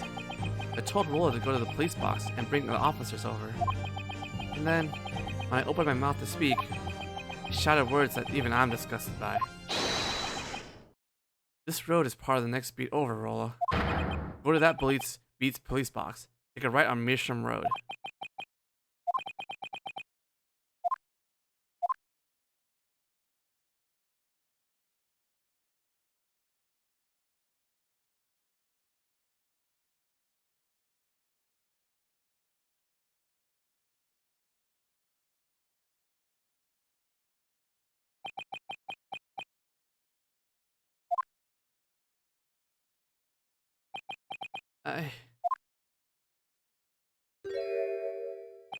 I'm sorry. I'm so sorry. Pat. I just wanted to enjoy a nice dinner with Rolla, no matter the cost. Oh, Pat. That was the one day I needed peace.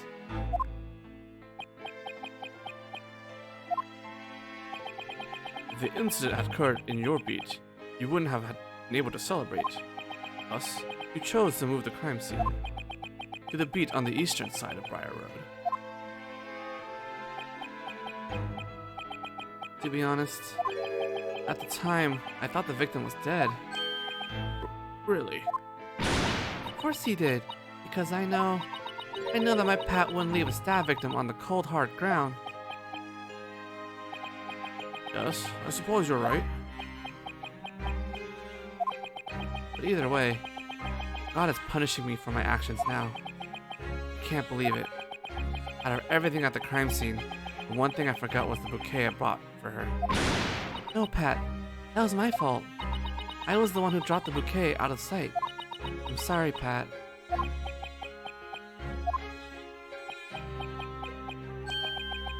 I have one more question, Pat. How many books did you move to the opposite side of the road? I think it was 4. As you recall, Toseki dropped 3 books. The remaining 1 book was shot from Mr. Garydev's room. That would account for all 4 books. But why did you leave this book in the victim's hand? The other 3 books were scattered around the crime scene. Huh? Well, that's just how I found it. Explain what you mean by that. When we ran over to the crime scene, the victim was holding on to this book. So when I moved her, I just left her the same as I found her, holding the book. Just to confirm, the victim was holding The Adventure of the Lion's Mane? Yes, I'm absolutely certain. I wonder what this means.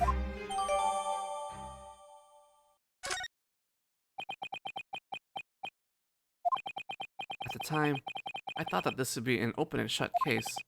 There were only 2 people at the crime scene. Even Rolla saw that. No matter how much I thought about it, it must have been the guy that ran away. I figure that even if I changed the location of the crime scene, it was only a trivial matter. Wow, this really is it for me, huh?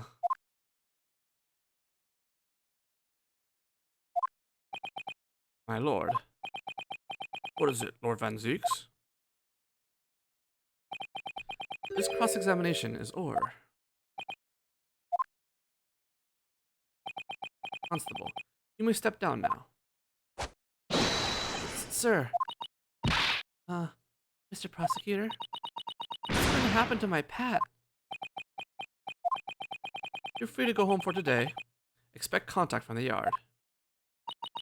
Please. Please forgive him for what he's done. It's not Pat's fault. I'm always complaining to him because he's never at home. It's okay, Rolla. Let's go home. Okay. Patrolman O'Malley. Sir, I hope this incident has helped you realize that when it comes to a crime investigation, there's no such thing as a trifling matter. Yes, sir. You did well to bear that truth in mind for a long time to come. After all, you don't want to repeat the same mistake at any other crime scene. Pete, then hurry and step down. You're delaying the trial. Sir!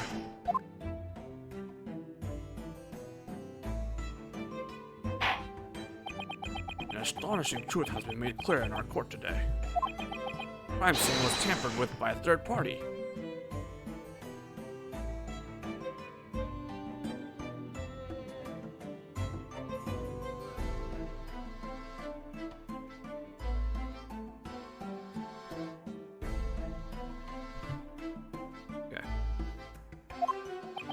However, one truth remains unchanged. The only person who could have committed the crime is still Soseki Natsume. Oh, it's alright. Now the scene's moved under the window. Don't you think the word only is a little misleading? Now that the location of the crime scene has changed, there should be one more person who could have possibly stabbed the victim. I may. Perhaps you've already realized it as well, Prosecutor Van Zeeks. Lord Van Zeeks, is this true? Very well. Present his or her name then. If there happens to be any merit in your indictment, prosecution will consent to continuing these proceedings. Was the other person who could have committed this crime?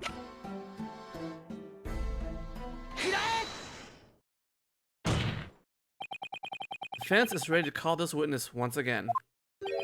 Once again? Just as my legal assistant proposed earlier, there's only one witness that can bring the truth to light. We need to hear juror forged testimony. Come to the stand, Joan Gary Deb. What? As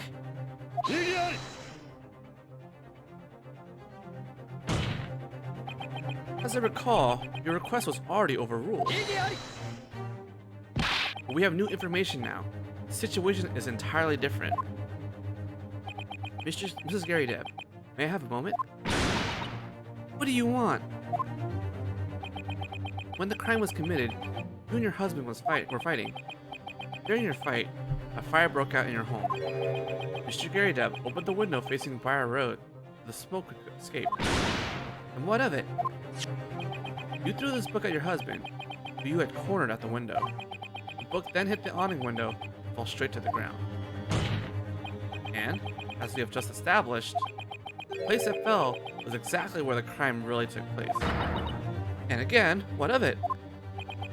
You said that you were blinded by rage during the fight, yes? And you didn't just throw books.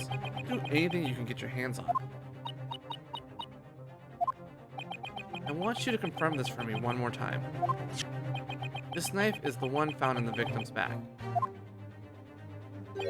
Are you absolutely sure you don't recognize it?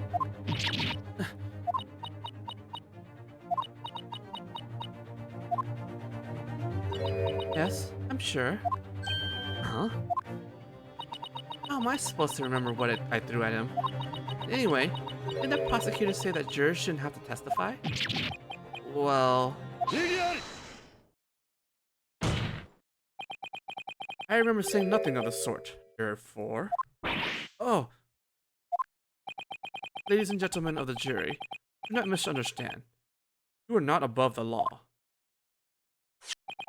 If you remember this knife, then you would do well to tell us the truth.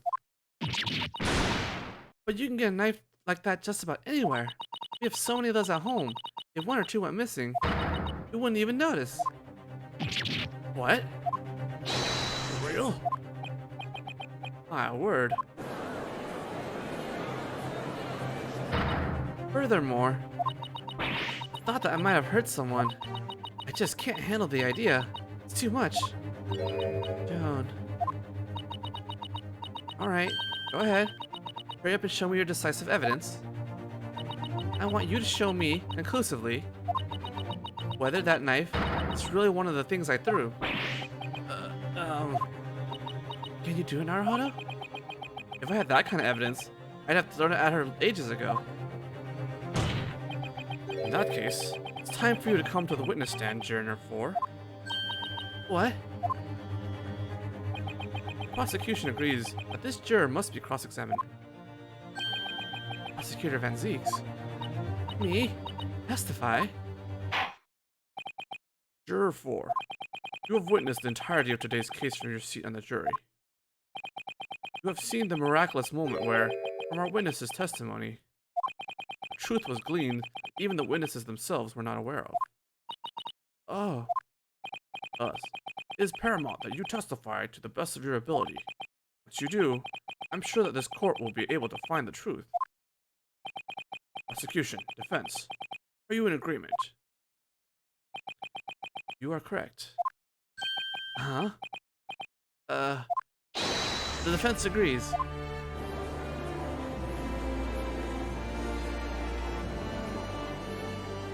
Look at this angle.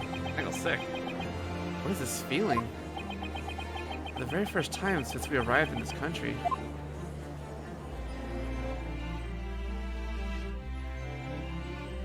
I finally feel like a real attorney hiding in the courtroom.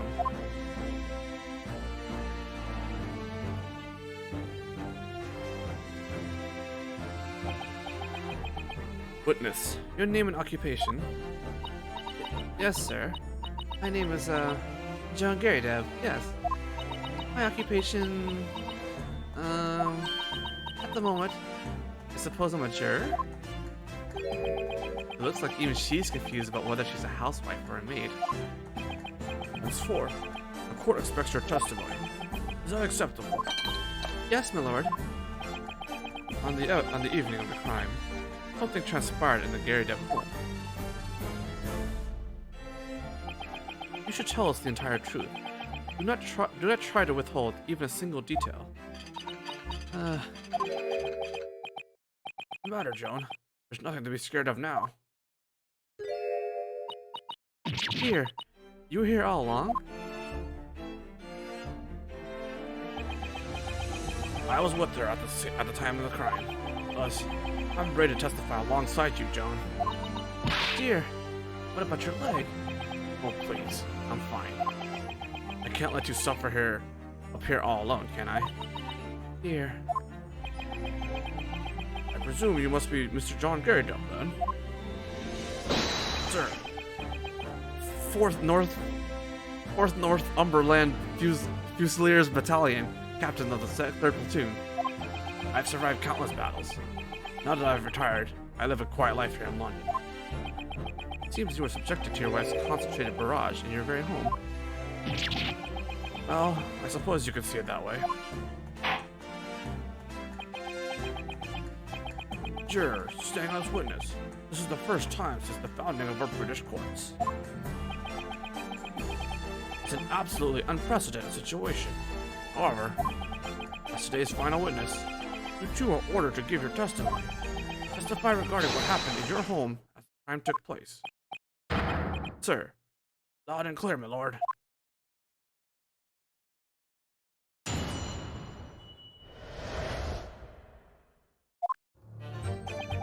forget the reason. My wife and I started fighting. No, you didn't. Our candle stand fell over, lighting the carpet on fire. I put out the fire and ran to open a window.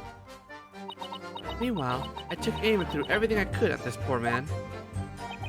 There are plenty of knives in our room. We wouldn't notice if one went missing. If the weapon was one of our knives, I want you to prove it with evidence.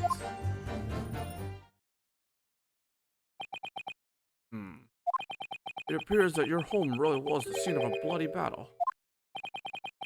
Contrary, it seems to have been more of a one-sided assault. Forced to admit that my platoon was at a perilous disadvantage. If our armistice had been delayed by even a minute, we'd have been engulfed in flames. But really, if this old man was pressed to say, it's the brief moments like those that toe the line between life and death on the battlefield. I've never heard of a married couple's argument described like that. However, with just this testimony, it will be difficult to produce evidence of the weapon. They did say that in battle, a man finds himself lost in the fog of war. He loses sight of all else. Perhaps there's little point in demanding any further testimony from these two. I'm getting the same feeling. That's what you believe. And the two of us have to reach the final truth with this cross-examination. Yeah, you're right. Now, defense. Begin your cross-examination.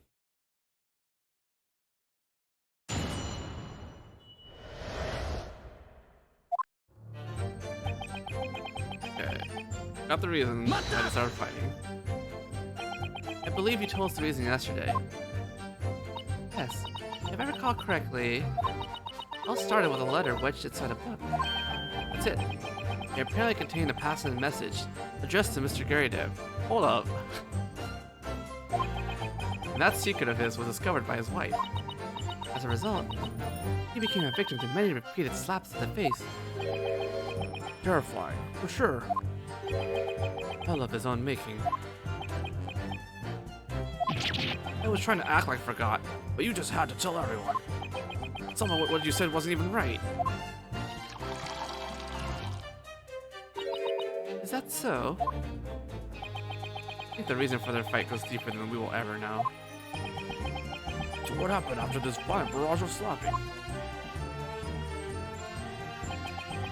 Candlestick fell over. It was fine. Fire had also spread to the furniture, right? Mostly caught onto my things, for whatever reason. That includes my bookshelf and chair.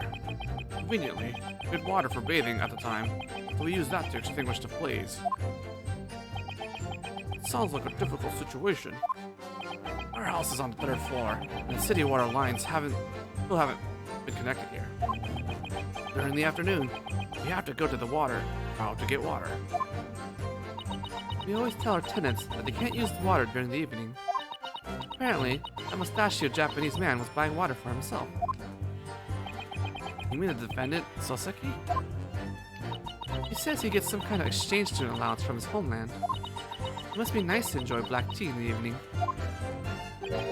Not sure nice is the word I would use to describe the situation. I was under the impression that he used his whole allowance on books. In any case, I threw water all over the burning room. Came through everything could at the man. You did this even while your carpet and furniture were on fire? To be honest, at the time, I was more concerned with throwing and killing. Oh. So you know, the philosophy behind the Susato toss is totally different. It's like she can read my mind. Try to remember something for me. Was a knife among the things you threw? I honestly don't remember. But I'm not that much of a monster. Bread, cabbage, garlic, towels, sponges, napkins.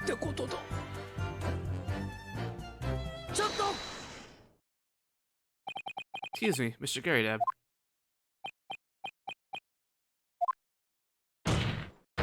Mr. Garydev. What do you want? Was there something that caught your attention about your wife's testimony just now?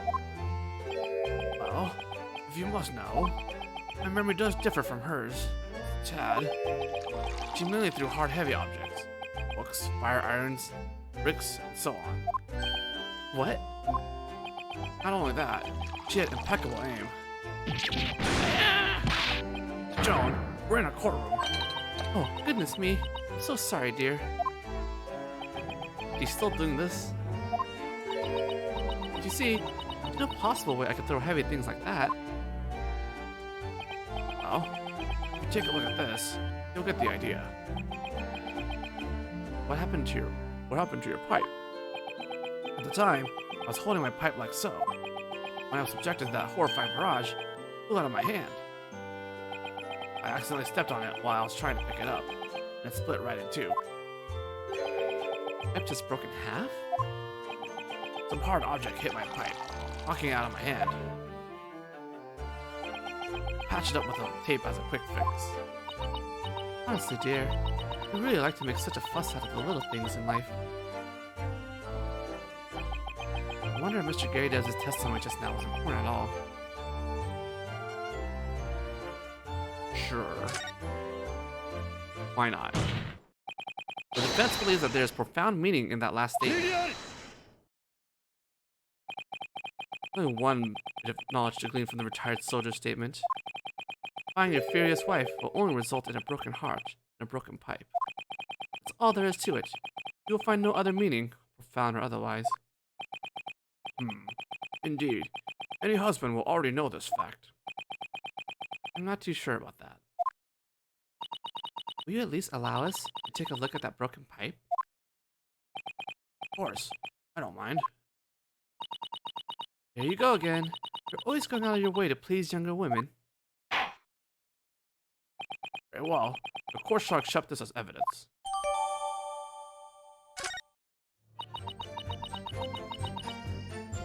I think what he said during his surprise reaction is, "What are you saying?"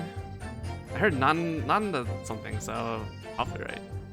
I hope you didn't mind my sudden intrusion. It seemed a shame for your claim to result in nothing but a denial. Oh no, I really appreciate it. You should take a look at this evidence. She went out of her way to get it for me. Right. If we find a piece of the knife in the pipe somehow, we're done. Hey, what's this? Hooray! Huh? I think I just saw something reflecting light inside the pipe. Yes, I saw it too. It looks to be something stuck inside the bowl of the pipe. I'll turn it upside down and shake it. Oh, what is this? It's a metal fragment. If I had to guess, it probably broke off some kind of blade. Blade, huh? Is this what I think it is? Yay. Alright, we'll go look up the tape for fun. The way this tape looks like bandages, I can't help but feel bad for the poor pipe. Did you notice that Mr. Gary's pipe and robe are the same color? I actually didn't.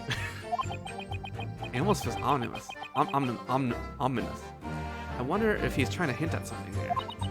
He still uses it, even after it broke in half. It must be something very important to him, filled with memories. Or maybe he just can't afford a new one.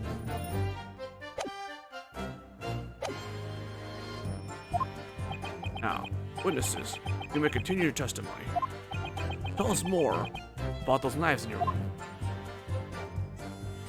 Wait, not the same color. I mean, I guess like the darker parts maybe is kind of close. Okay, plenty of knives. How could you not notice? Really, I mean it. Carving pipes and making fishing gear are my main hobbies. I also make wooden decorations and dabble in leatherwork. But even if we lost a knife, we'd have plenty more of the same kind. We always buy knives in bulks when the 20-in-1 sale comes around at the market. 20-in-1 sale? Let's see. In fact, we even eat our food with a knife in each hand. Excuse me? I think you might be exaggerating a bit.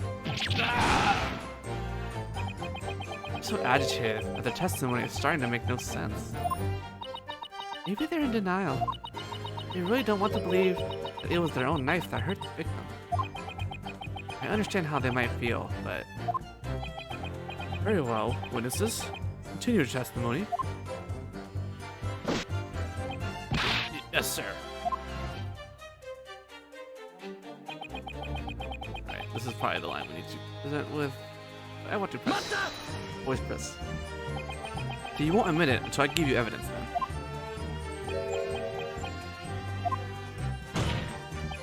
If Soseki didn't do it, then there's only one other way the victim could have been stabbed.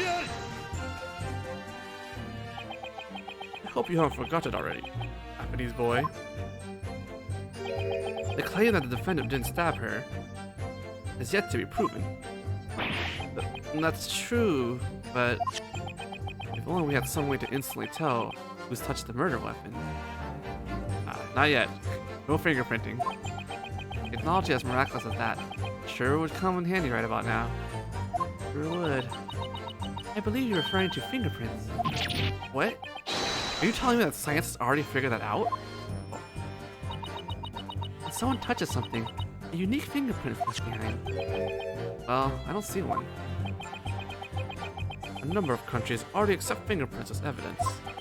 Chief Justice Vortex is currently working on adapting fingerprinting into our legal system. Within the next decade, we can expect a new age of scientific advancement in our land. Till then, we won't be able to use fingerprints to prove our claim. I'm afraid we'll have to find some other way. Aww. We'll only wait a few more years to come to Britain.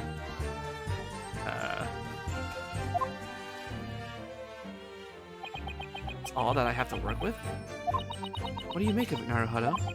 Well, it kind of feels like I've heard all this already. I'm not sure I'll be able to pull any new information out.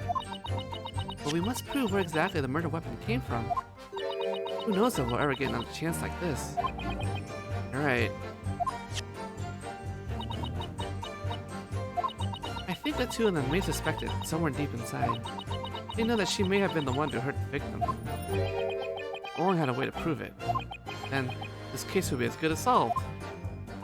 Indeed, it would. All for Soseki. I have to find it. Where is the final piece of decisive evidence? Where indeed?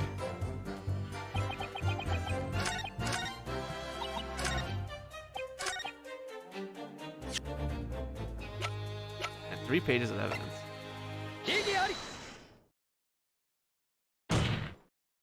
Mr. Garydeb, can I get you to take a look at this? I can't really see it. Huh? Back in the platoon, they called me Hawkeye John, but that was a long, long time ago. Nowadays, even when I'm reading my favorite book by the fireplace, I tend to do things like mistake the letters B, D, P, and Q. My word. Maybe you should try putting yourself in the witness's shoes, attorney. That does make it sound like you have some eye problem. Just what is this? Some kind of tiny metallic shard? It might just be the tip of a broken blade. It may be tiny, but it's absolutely an important piece of evidence. How very intriguing. Where did you happen to pick this up? It was stuck inside Mr. Garydeb's pipe. This dude's been smoking a piece of a knife for a few days now. My pipe? When in the world did that get in there? Oh? What is the point of presenting this tiny little shard? You can't possibly be saying that it's related to the case at hand, can you?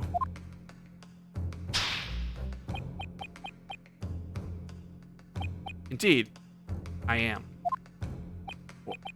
What? If we consider this shard alongside another piece of evidence, I think the truth about the stabbing will become clear, once and for all. I can see that our attorney is becoming very confident in his answers. Now, then, defense, I order you to present your evidence. What evidence, combined with this tiny shard, will reveal the truth of this case? I didn't even notice she was standing in the box. Good attention to detail. Like, This game's animations, like models, are so good. It just looks really nice. Where's the knife?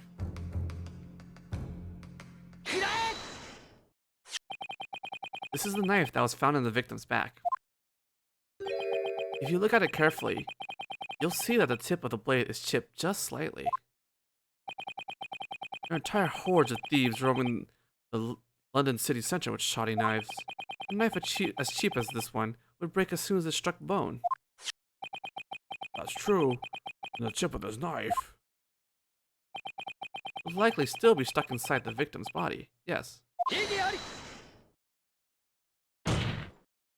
However, that is not the case. The broken tip of this knife was this metal shard all along. It was in Mr. Gary Dev's pipe. Ah! What's the matter, Lord Van Zeeks? This is absolutely absurd.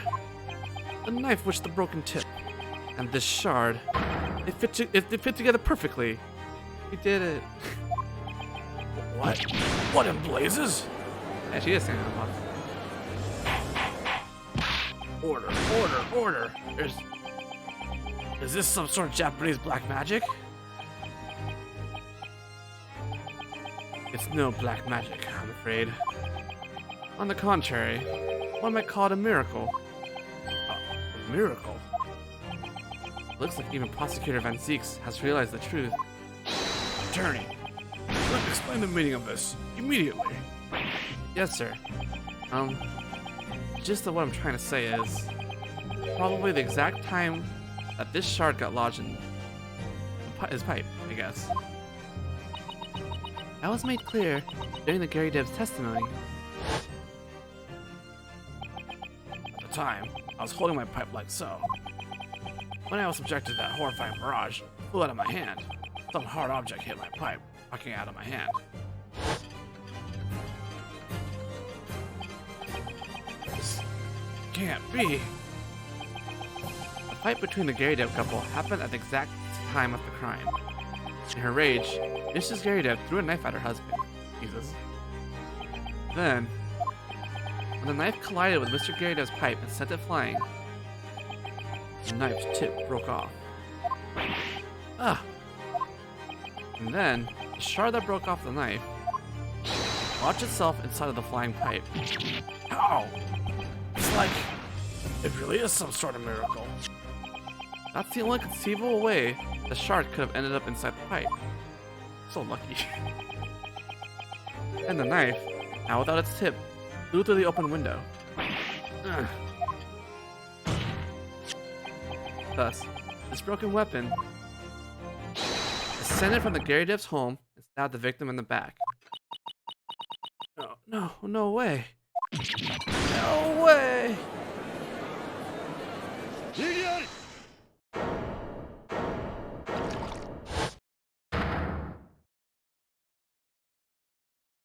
He's gonna object like, well, how was it stabbed in her back? It's stabbed in the victim's back.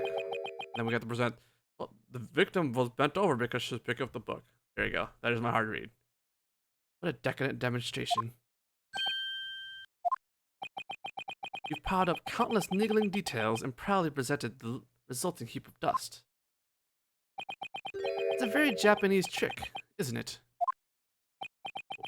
What is your problem now? Fortunately for you, your demonstration is nothing more than pretense. If you're wondering why, it's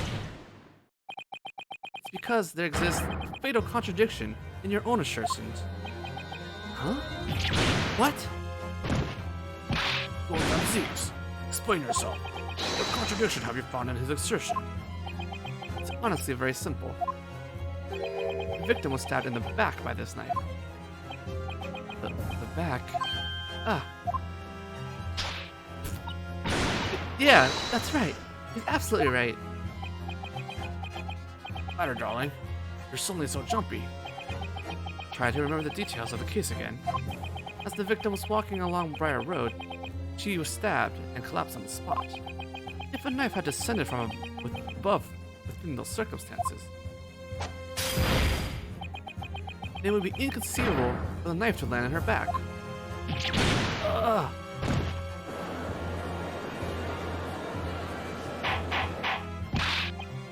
Order. Yeah, of course. That's totally it. If a falling knife had stabbed her, then it would have been stuck in the very tip top of her head, of course. But... wow, that attorney really clammed up. That's it. I knew something was fishy about this. What's the truth, then? Come on. Indeed. The defense has overlooked something vital. You can't call it a logical conclusion if it has even a single contradiction. Jury, your demonstration doesn't have a leg to stand on. This is some intense filler. I was so close to the truth. There shouldn't have been anything wrong with that path I was on. Now, the way is closed off by a single contradiction. In other words, if we can resolve that contradiction, the path will be cleared once more. Susato. Listen up, Naruhodo. You've been taken by surprise, and you've turned just a little bit pale. But if you're on the right path, then I believe there has to be an answer somewhere. Somewhere in the information recorded in the court record. It looks like our Japanese boy has finally run out of rebuttals. There's only one thing that your silence whispers to us. It says that you've accepted your own assertions as false. Oh? We have no thinking time.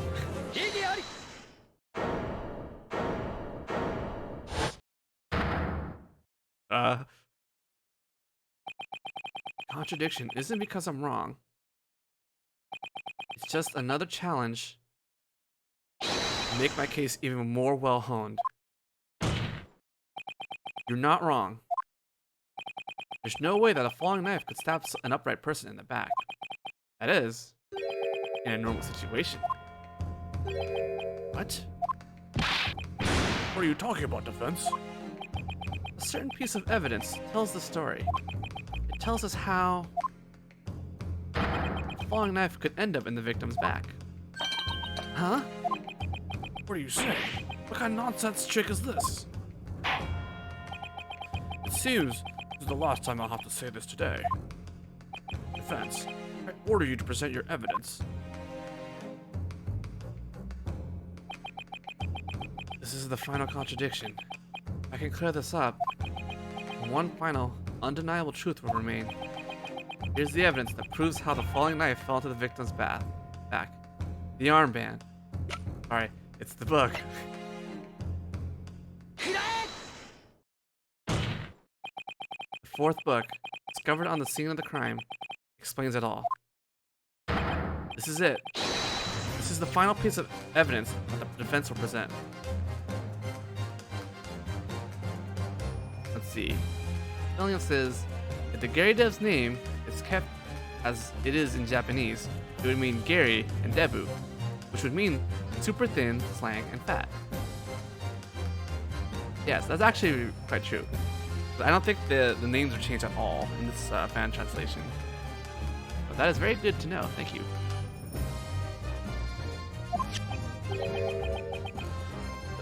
This burned book? That book was from the Gyakuten book, correct? If you take a look at this photo of the crime scene, it tells you exactly where the book was present at the scene. The victim was holding Mr. Gary Dev's book in her hand. However, if you recall, the constable testified that he placed the book in her hand. I'll be referring to when he moved the crime scene to the opposite footpath, yes? About that, Patrolman O'Malley gave us a vital piece of testimony alongside that. Why did you leave this book in her victim's hand? Huh? Well, that's just how I found it. When we ran over to the crime scene, the victim was holding onto this book. When I moved her, I just left her the same way as I found her, holding the book. In other words, the victim picked up that book by her own volition. So obviously, she picked it up before she was stabbed by the knife. Does make sense. If you've got a knife in your back, it's definitely not the time to be reading. But why, in the first place, did the victim pick up the book? Oh, I think I know. I think I can imagine a reason why. Huh? We know that this book fell from the landlord's flat on the 3rd floor to the ground. Furthermore, that was almost exactly the same time that the incident occurred. Exactly! They were at the same time.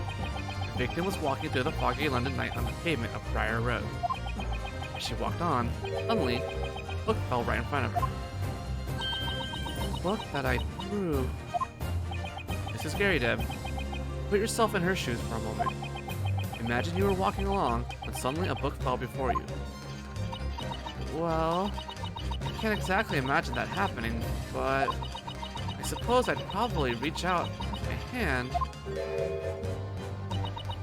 and I'd pick up the poor book up. Of course. That's our answer. She picked it up. The book fell from the sky in front of her. Of course, she reached out to pick it up. What do you think she might have looked like in this situation? Her back was pointed to the sky, completely defenseless, as she bent over. And in the next instant, while she picked it up,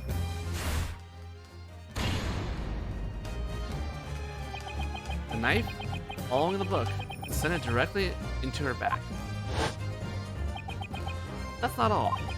Not far behind Viridian was another person walking on Briar Road. That would be the defendant, Toseki Natsume.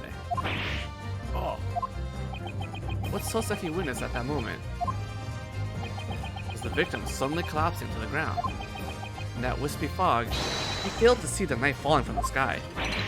Ah! in that case, The constable and his wife wouldn't have witnessed anyone else on the scene. it's all because there was no criminal to flee the scene. This case is just a tragic accident.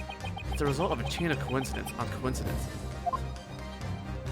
That's the very truth of the stabbing of Viridian Green.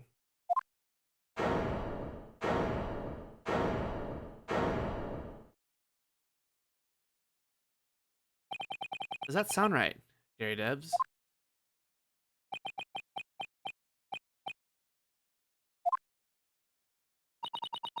When you first revealed that knife, I started to realize maybe that's really what happened.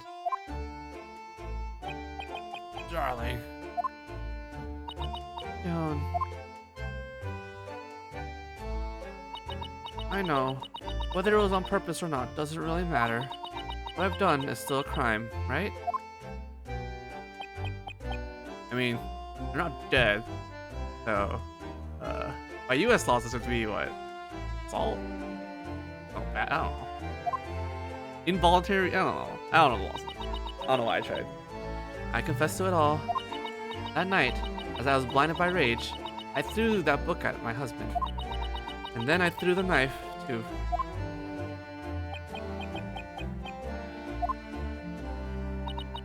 Dear. you don't have to say it. I know. I'm so sorry. Sorry. I'm so sorry.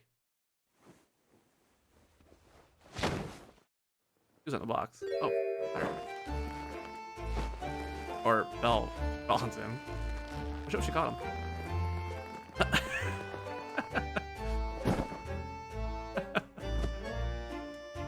Still wearing a burnt robe.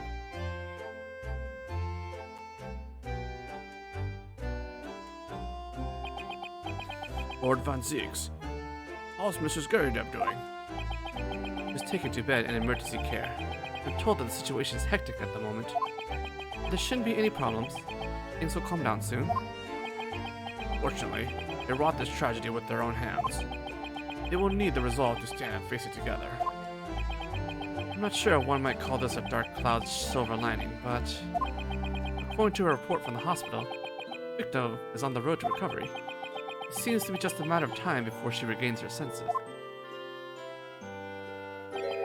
Still don't know a thing about her, huh? Still, it's great that she survived this ordeal. Yeah, you're right. And as for you, defendant, Soseki Natsume.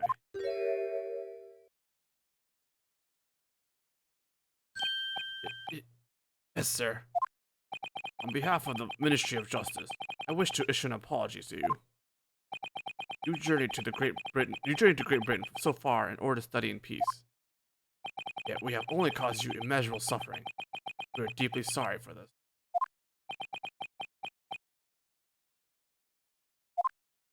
It's true. If we just waited for her to recover and ask, or well, would she know though?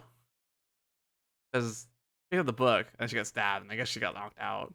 She wouldn't really know, right?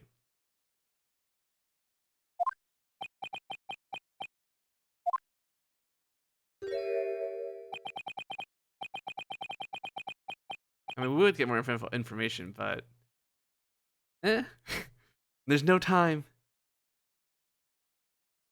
Location, maybe. Well, you can't have a ridiculous court case without ridiculous circumstances. I cannot accept, but the one who must apologize is me. Soseki. That night, a poor young lady had fallen before my eyes. But in my hysterical horror at what lay before me, I made a terrible mistake. What mistake? I thought that fine lady had died. Well, Patrolman Pat thought so as well. She did seem pretty dead, I guess.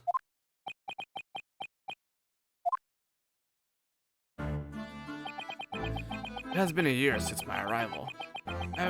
Was still yet to acclimatize to life in the imperial capital. My days were dismal.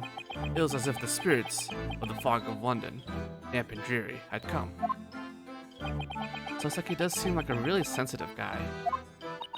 What a poignant image. And it was the same then. I thought she was bewitched by the very same malevolent spirits. I know that dropping my books and fleeing the crime wasn't what I should have done. I should have done nothing other than call a doctor and notify the police of what happened. As an exchange student, I've dealt a terrible blow to the trust between our great empires. Thus, I must offer my deepest apologies.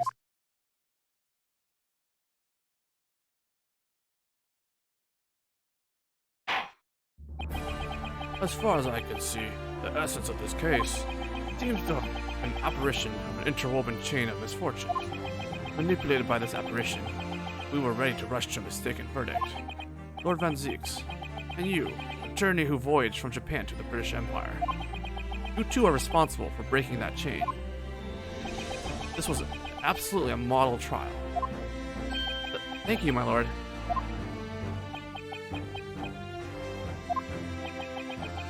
Well, the husband took the wife's jersey? I didn't even notice.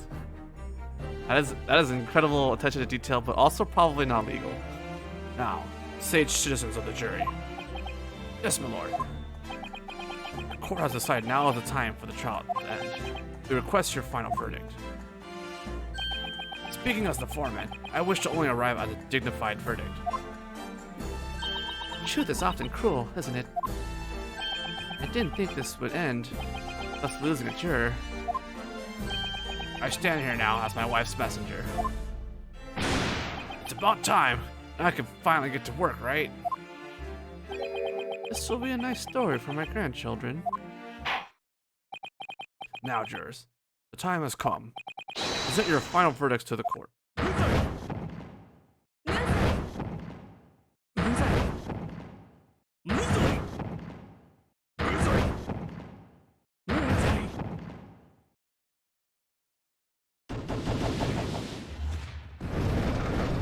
God, imagine how sick it would be if, like, this whole game was voice acted.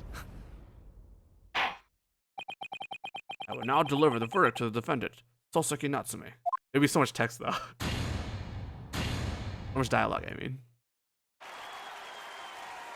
But, and you know, Capcom doesn't have that much faith in the series. Doesn't sell it that much. I can understand why they wouldn't put in the budget for voice acting. But at least they put some. One more thing, defendant. Yes, my lord. You're now a free man once again. I hope you will endeavor to bridge the gap between our two cultures. And be sure that you never find yourself in this courtroom again. Yes, of course. I, Soseki Natsume, do solemnly swear. And so, move. With this, today's trial comes to a close. I mean, other VNs could do it, but Capcom probably doesn't put that much budget. Although they put a lot of budget in animations. I don't know. Great, where are the fireworks? Oh, substitute. Huh? You mean me? Of course I do.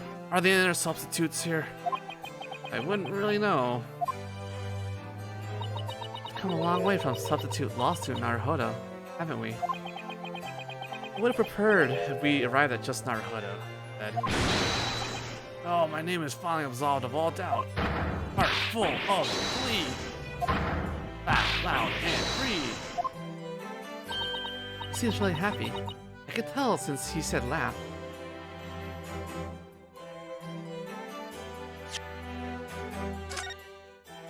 Good. It would be a lot easier to tell if he actually laughed, though. Oh, substitute, you've really done it. You've salvaged my life from the rubble. It wasn't me. You're free because you didn't hurt anyone. It's great that everyone else has come to see that, too. Oh, you see, you've got the wrong idea.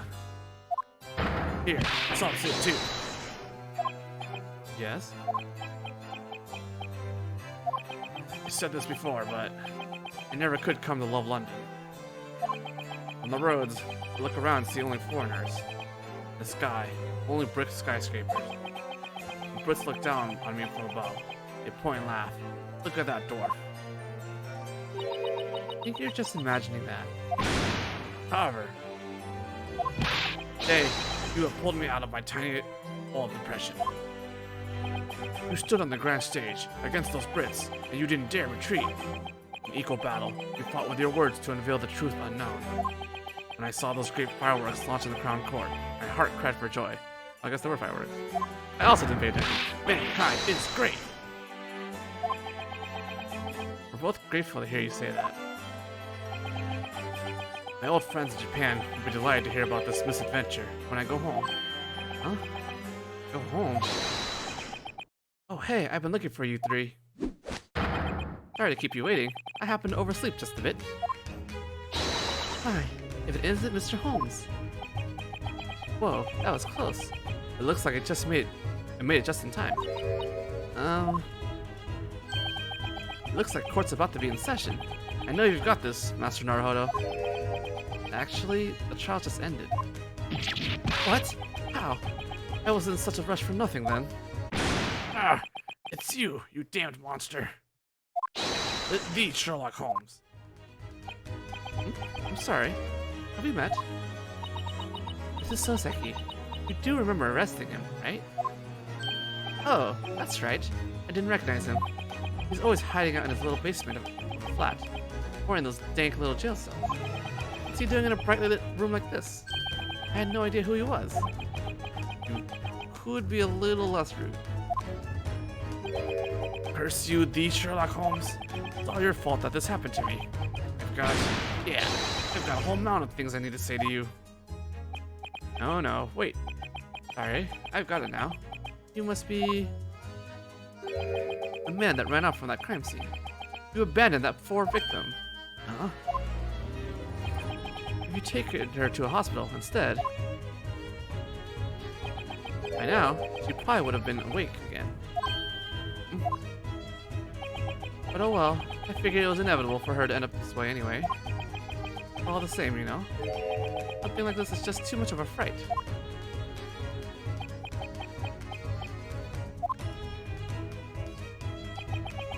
I'm honestly very sorry for what I did. Good. By the way, you said there was a mountain of things you need to say?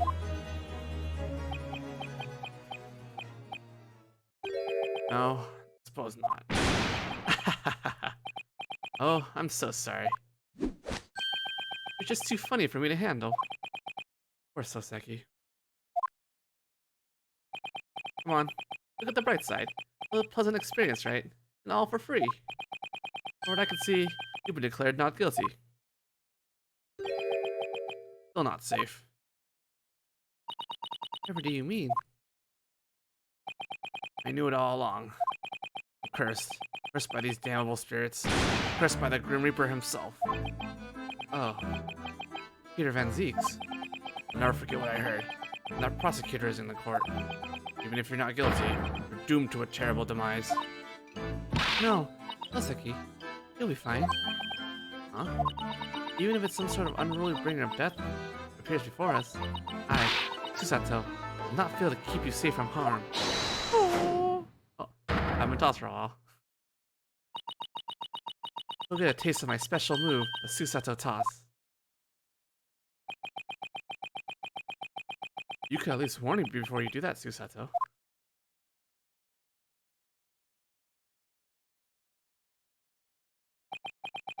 Oh, Sasaki.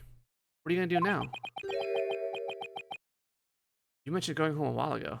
Is he on the $1,000 bill? I wouldn't know. On the current $1,000 yen bill? Okay, I'm gonna click on this link and probably blow up my computer. I close my browser. Is he? Is that right? Hold up. Copy link. Add. Source. Browser source?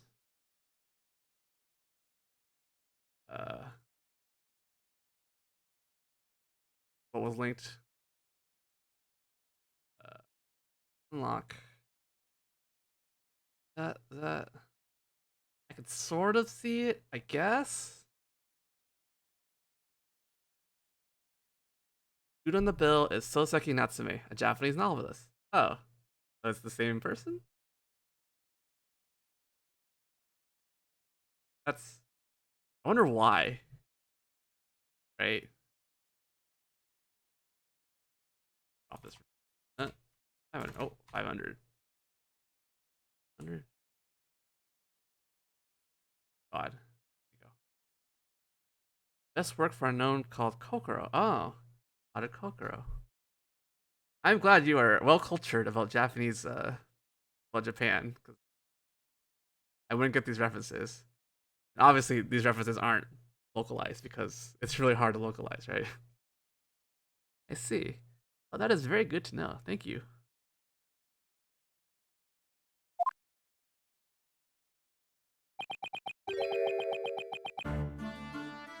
Before long, I plan to go home to the Japanese Empire. Going on screen. Huh? It's been a whole year since I first arrived in the British Empire. Going to university, living on my professor's teachings, visiting the libraries, bookshops. I've come to know this wonderful world of literature, along with the city it was born from. I realize my mission is to teach our empire about this culture. Sasaki. Put simply, you've gone cold feet at the thought of the Grim Reaper's curse. Is that right? No, you see, you've got the wrong idea. The more I learn about literature, the more of these strange emotions well up within me. When I return home, I wish to write something with my own two hands. Really? I'd love to read one of Sosaki's novels someday. You were right. It's the novelist. Now, Master Naruhodo and Miss Susato, what are your plans? Our plans? Are you going back to Japan with that mustachioed gentleman? Why would we do that? We haven't even been in London for a week now. It's been, like, what, like 3 days? No, our trip will only just begun. I suppose you've been staying at a hotel then? Yeah, we've been trying to find a cheap place to live before we go bankrupt. According to our calculations, our allowance will vanish entirely in about 10 days. Oh, if you like, you're free to take my flat. The room doesn't have any windows, right? Yes, that's true. The floor, walls, and ceiling are all in perfect order. Ugh. And there's more. You'll never be alone, because spirits will be there to curse you. Spirits? Indeed. When you're sound asleep at night, spirit suddenly wrings your neck. What a refreshing way to start the day. No thanks. I'll need some time to think about it first. I've got a proposal for you two. How would you like to stay at my home for a while? Really? See, our home has a bit of a vacancy, even if you'd just be taking the attic. You really call that a vacancy? I talked it over with the landlord this morning, and now Iris is cleaning it up. You should come as soon as you can. I doubt you have any luggage, right? Oh my, what a lovely proposal. We get to live in the attic of a world-famous detective's home. So many emotions are welling up inside me. We graciously accept. You're right, this is the best sleepover ever for Susato. I don't suppose I have even the option to look elsewhere now. Alright, it's decided then. Tonight, Iris will be flexing her cooking muscles for a big welcome dinner. Sounds good. Mr. Soseki, you're free to come over as well.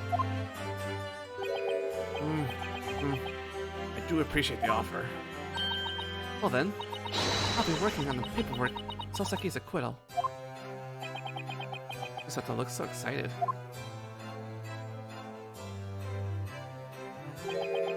Substitute. I knew I was right to choose you. So glad that I could meet someone like you in this foggy city. I feel the same way, Soseki.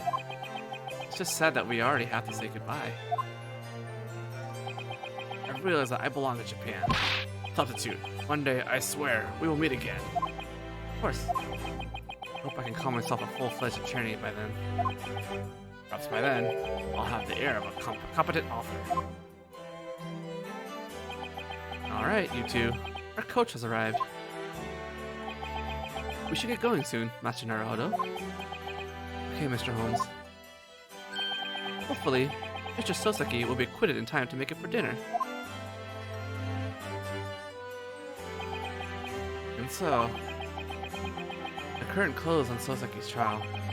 Three of us boarded a coach and set off for Baker Street.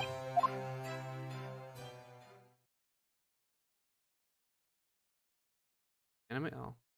Well, it's the attic. Attic.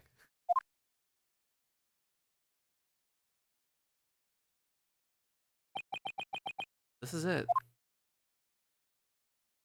It's our new office. Our own office, huh? I like that. Got a nice ring to it. Got a window. It does. Like a dream come true. You see this, Togi? I'm only a small one.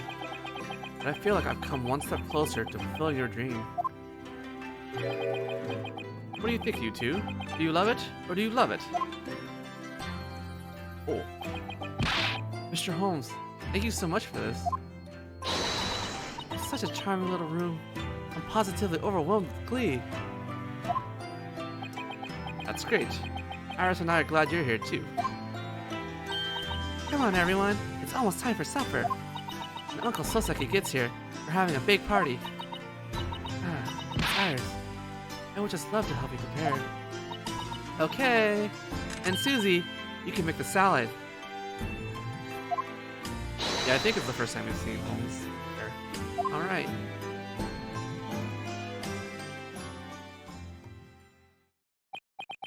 Oh, how does it feel, Master Naruhodo? You've established your very own office here in London. I can't stop trembling from excitement, along with the thought of what might be waiting for us in this city. That's exactly how I felt when I opened my own office here.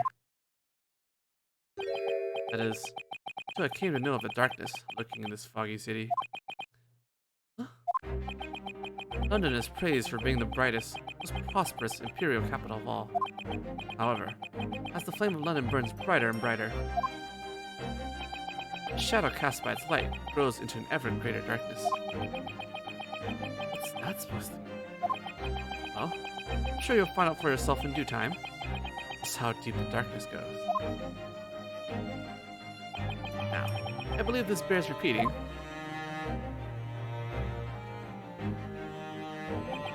Welcome to London, Master Naruhodo.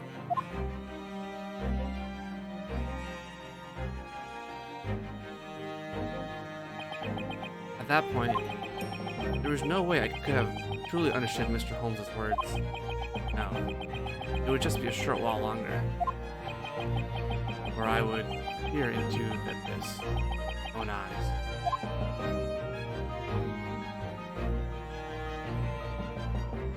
The end. Well, a lot of things about that case were annoying, like some of the characters were annoying, but it was enjoyable. Down to the Baskervilles. It felt a little stretched out in duration.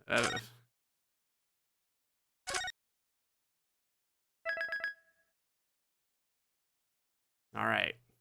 You know what time it is? It's time for opening cutscene of the last case of Great Ace Attorney. Oh, here we go.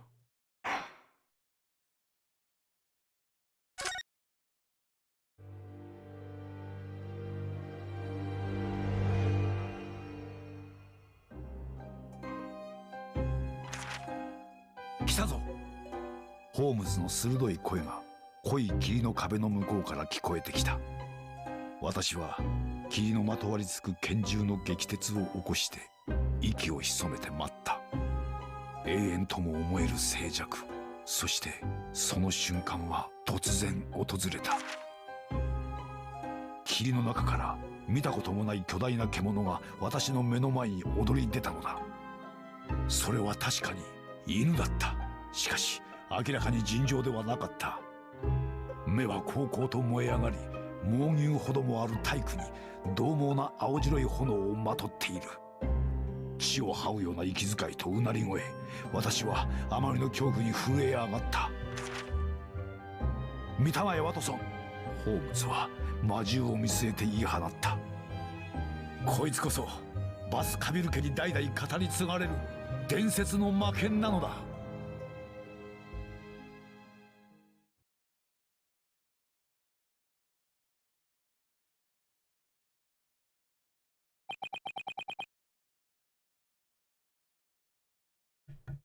Well, that's what the Sherlock Holmes preview was. We will get another anime cutscene. I'm sure it's somewhere in the middle of this case, but we'll have to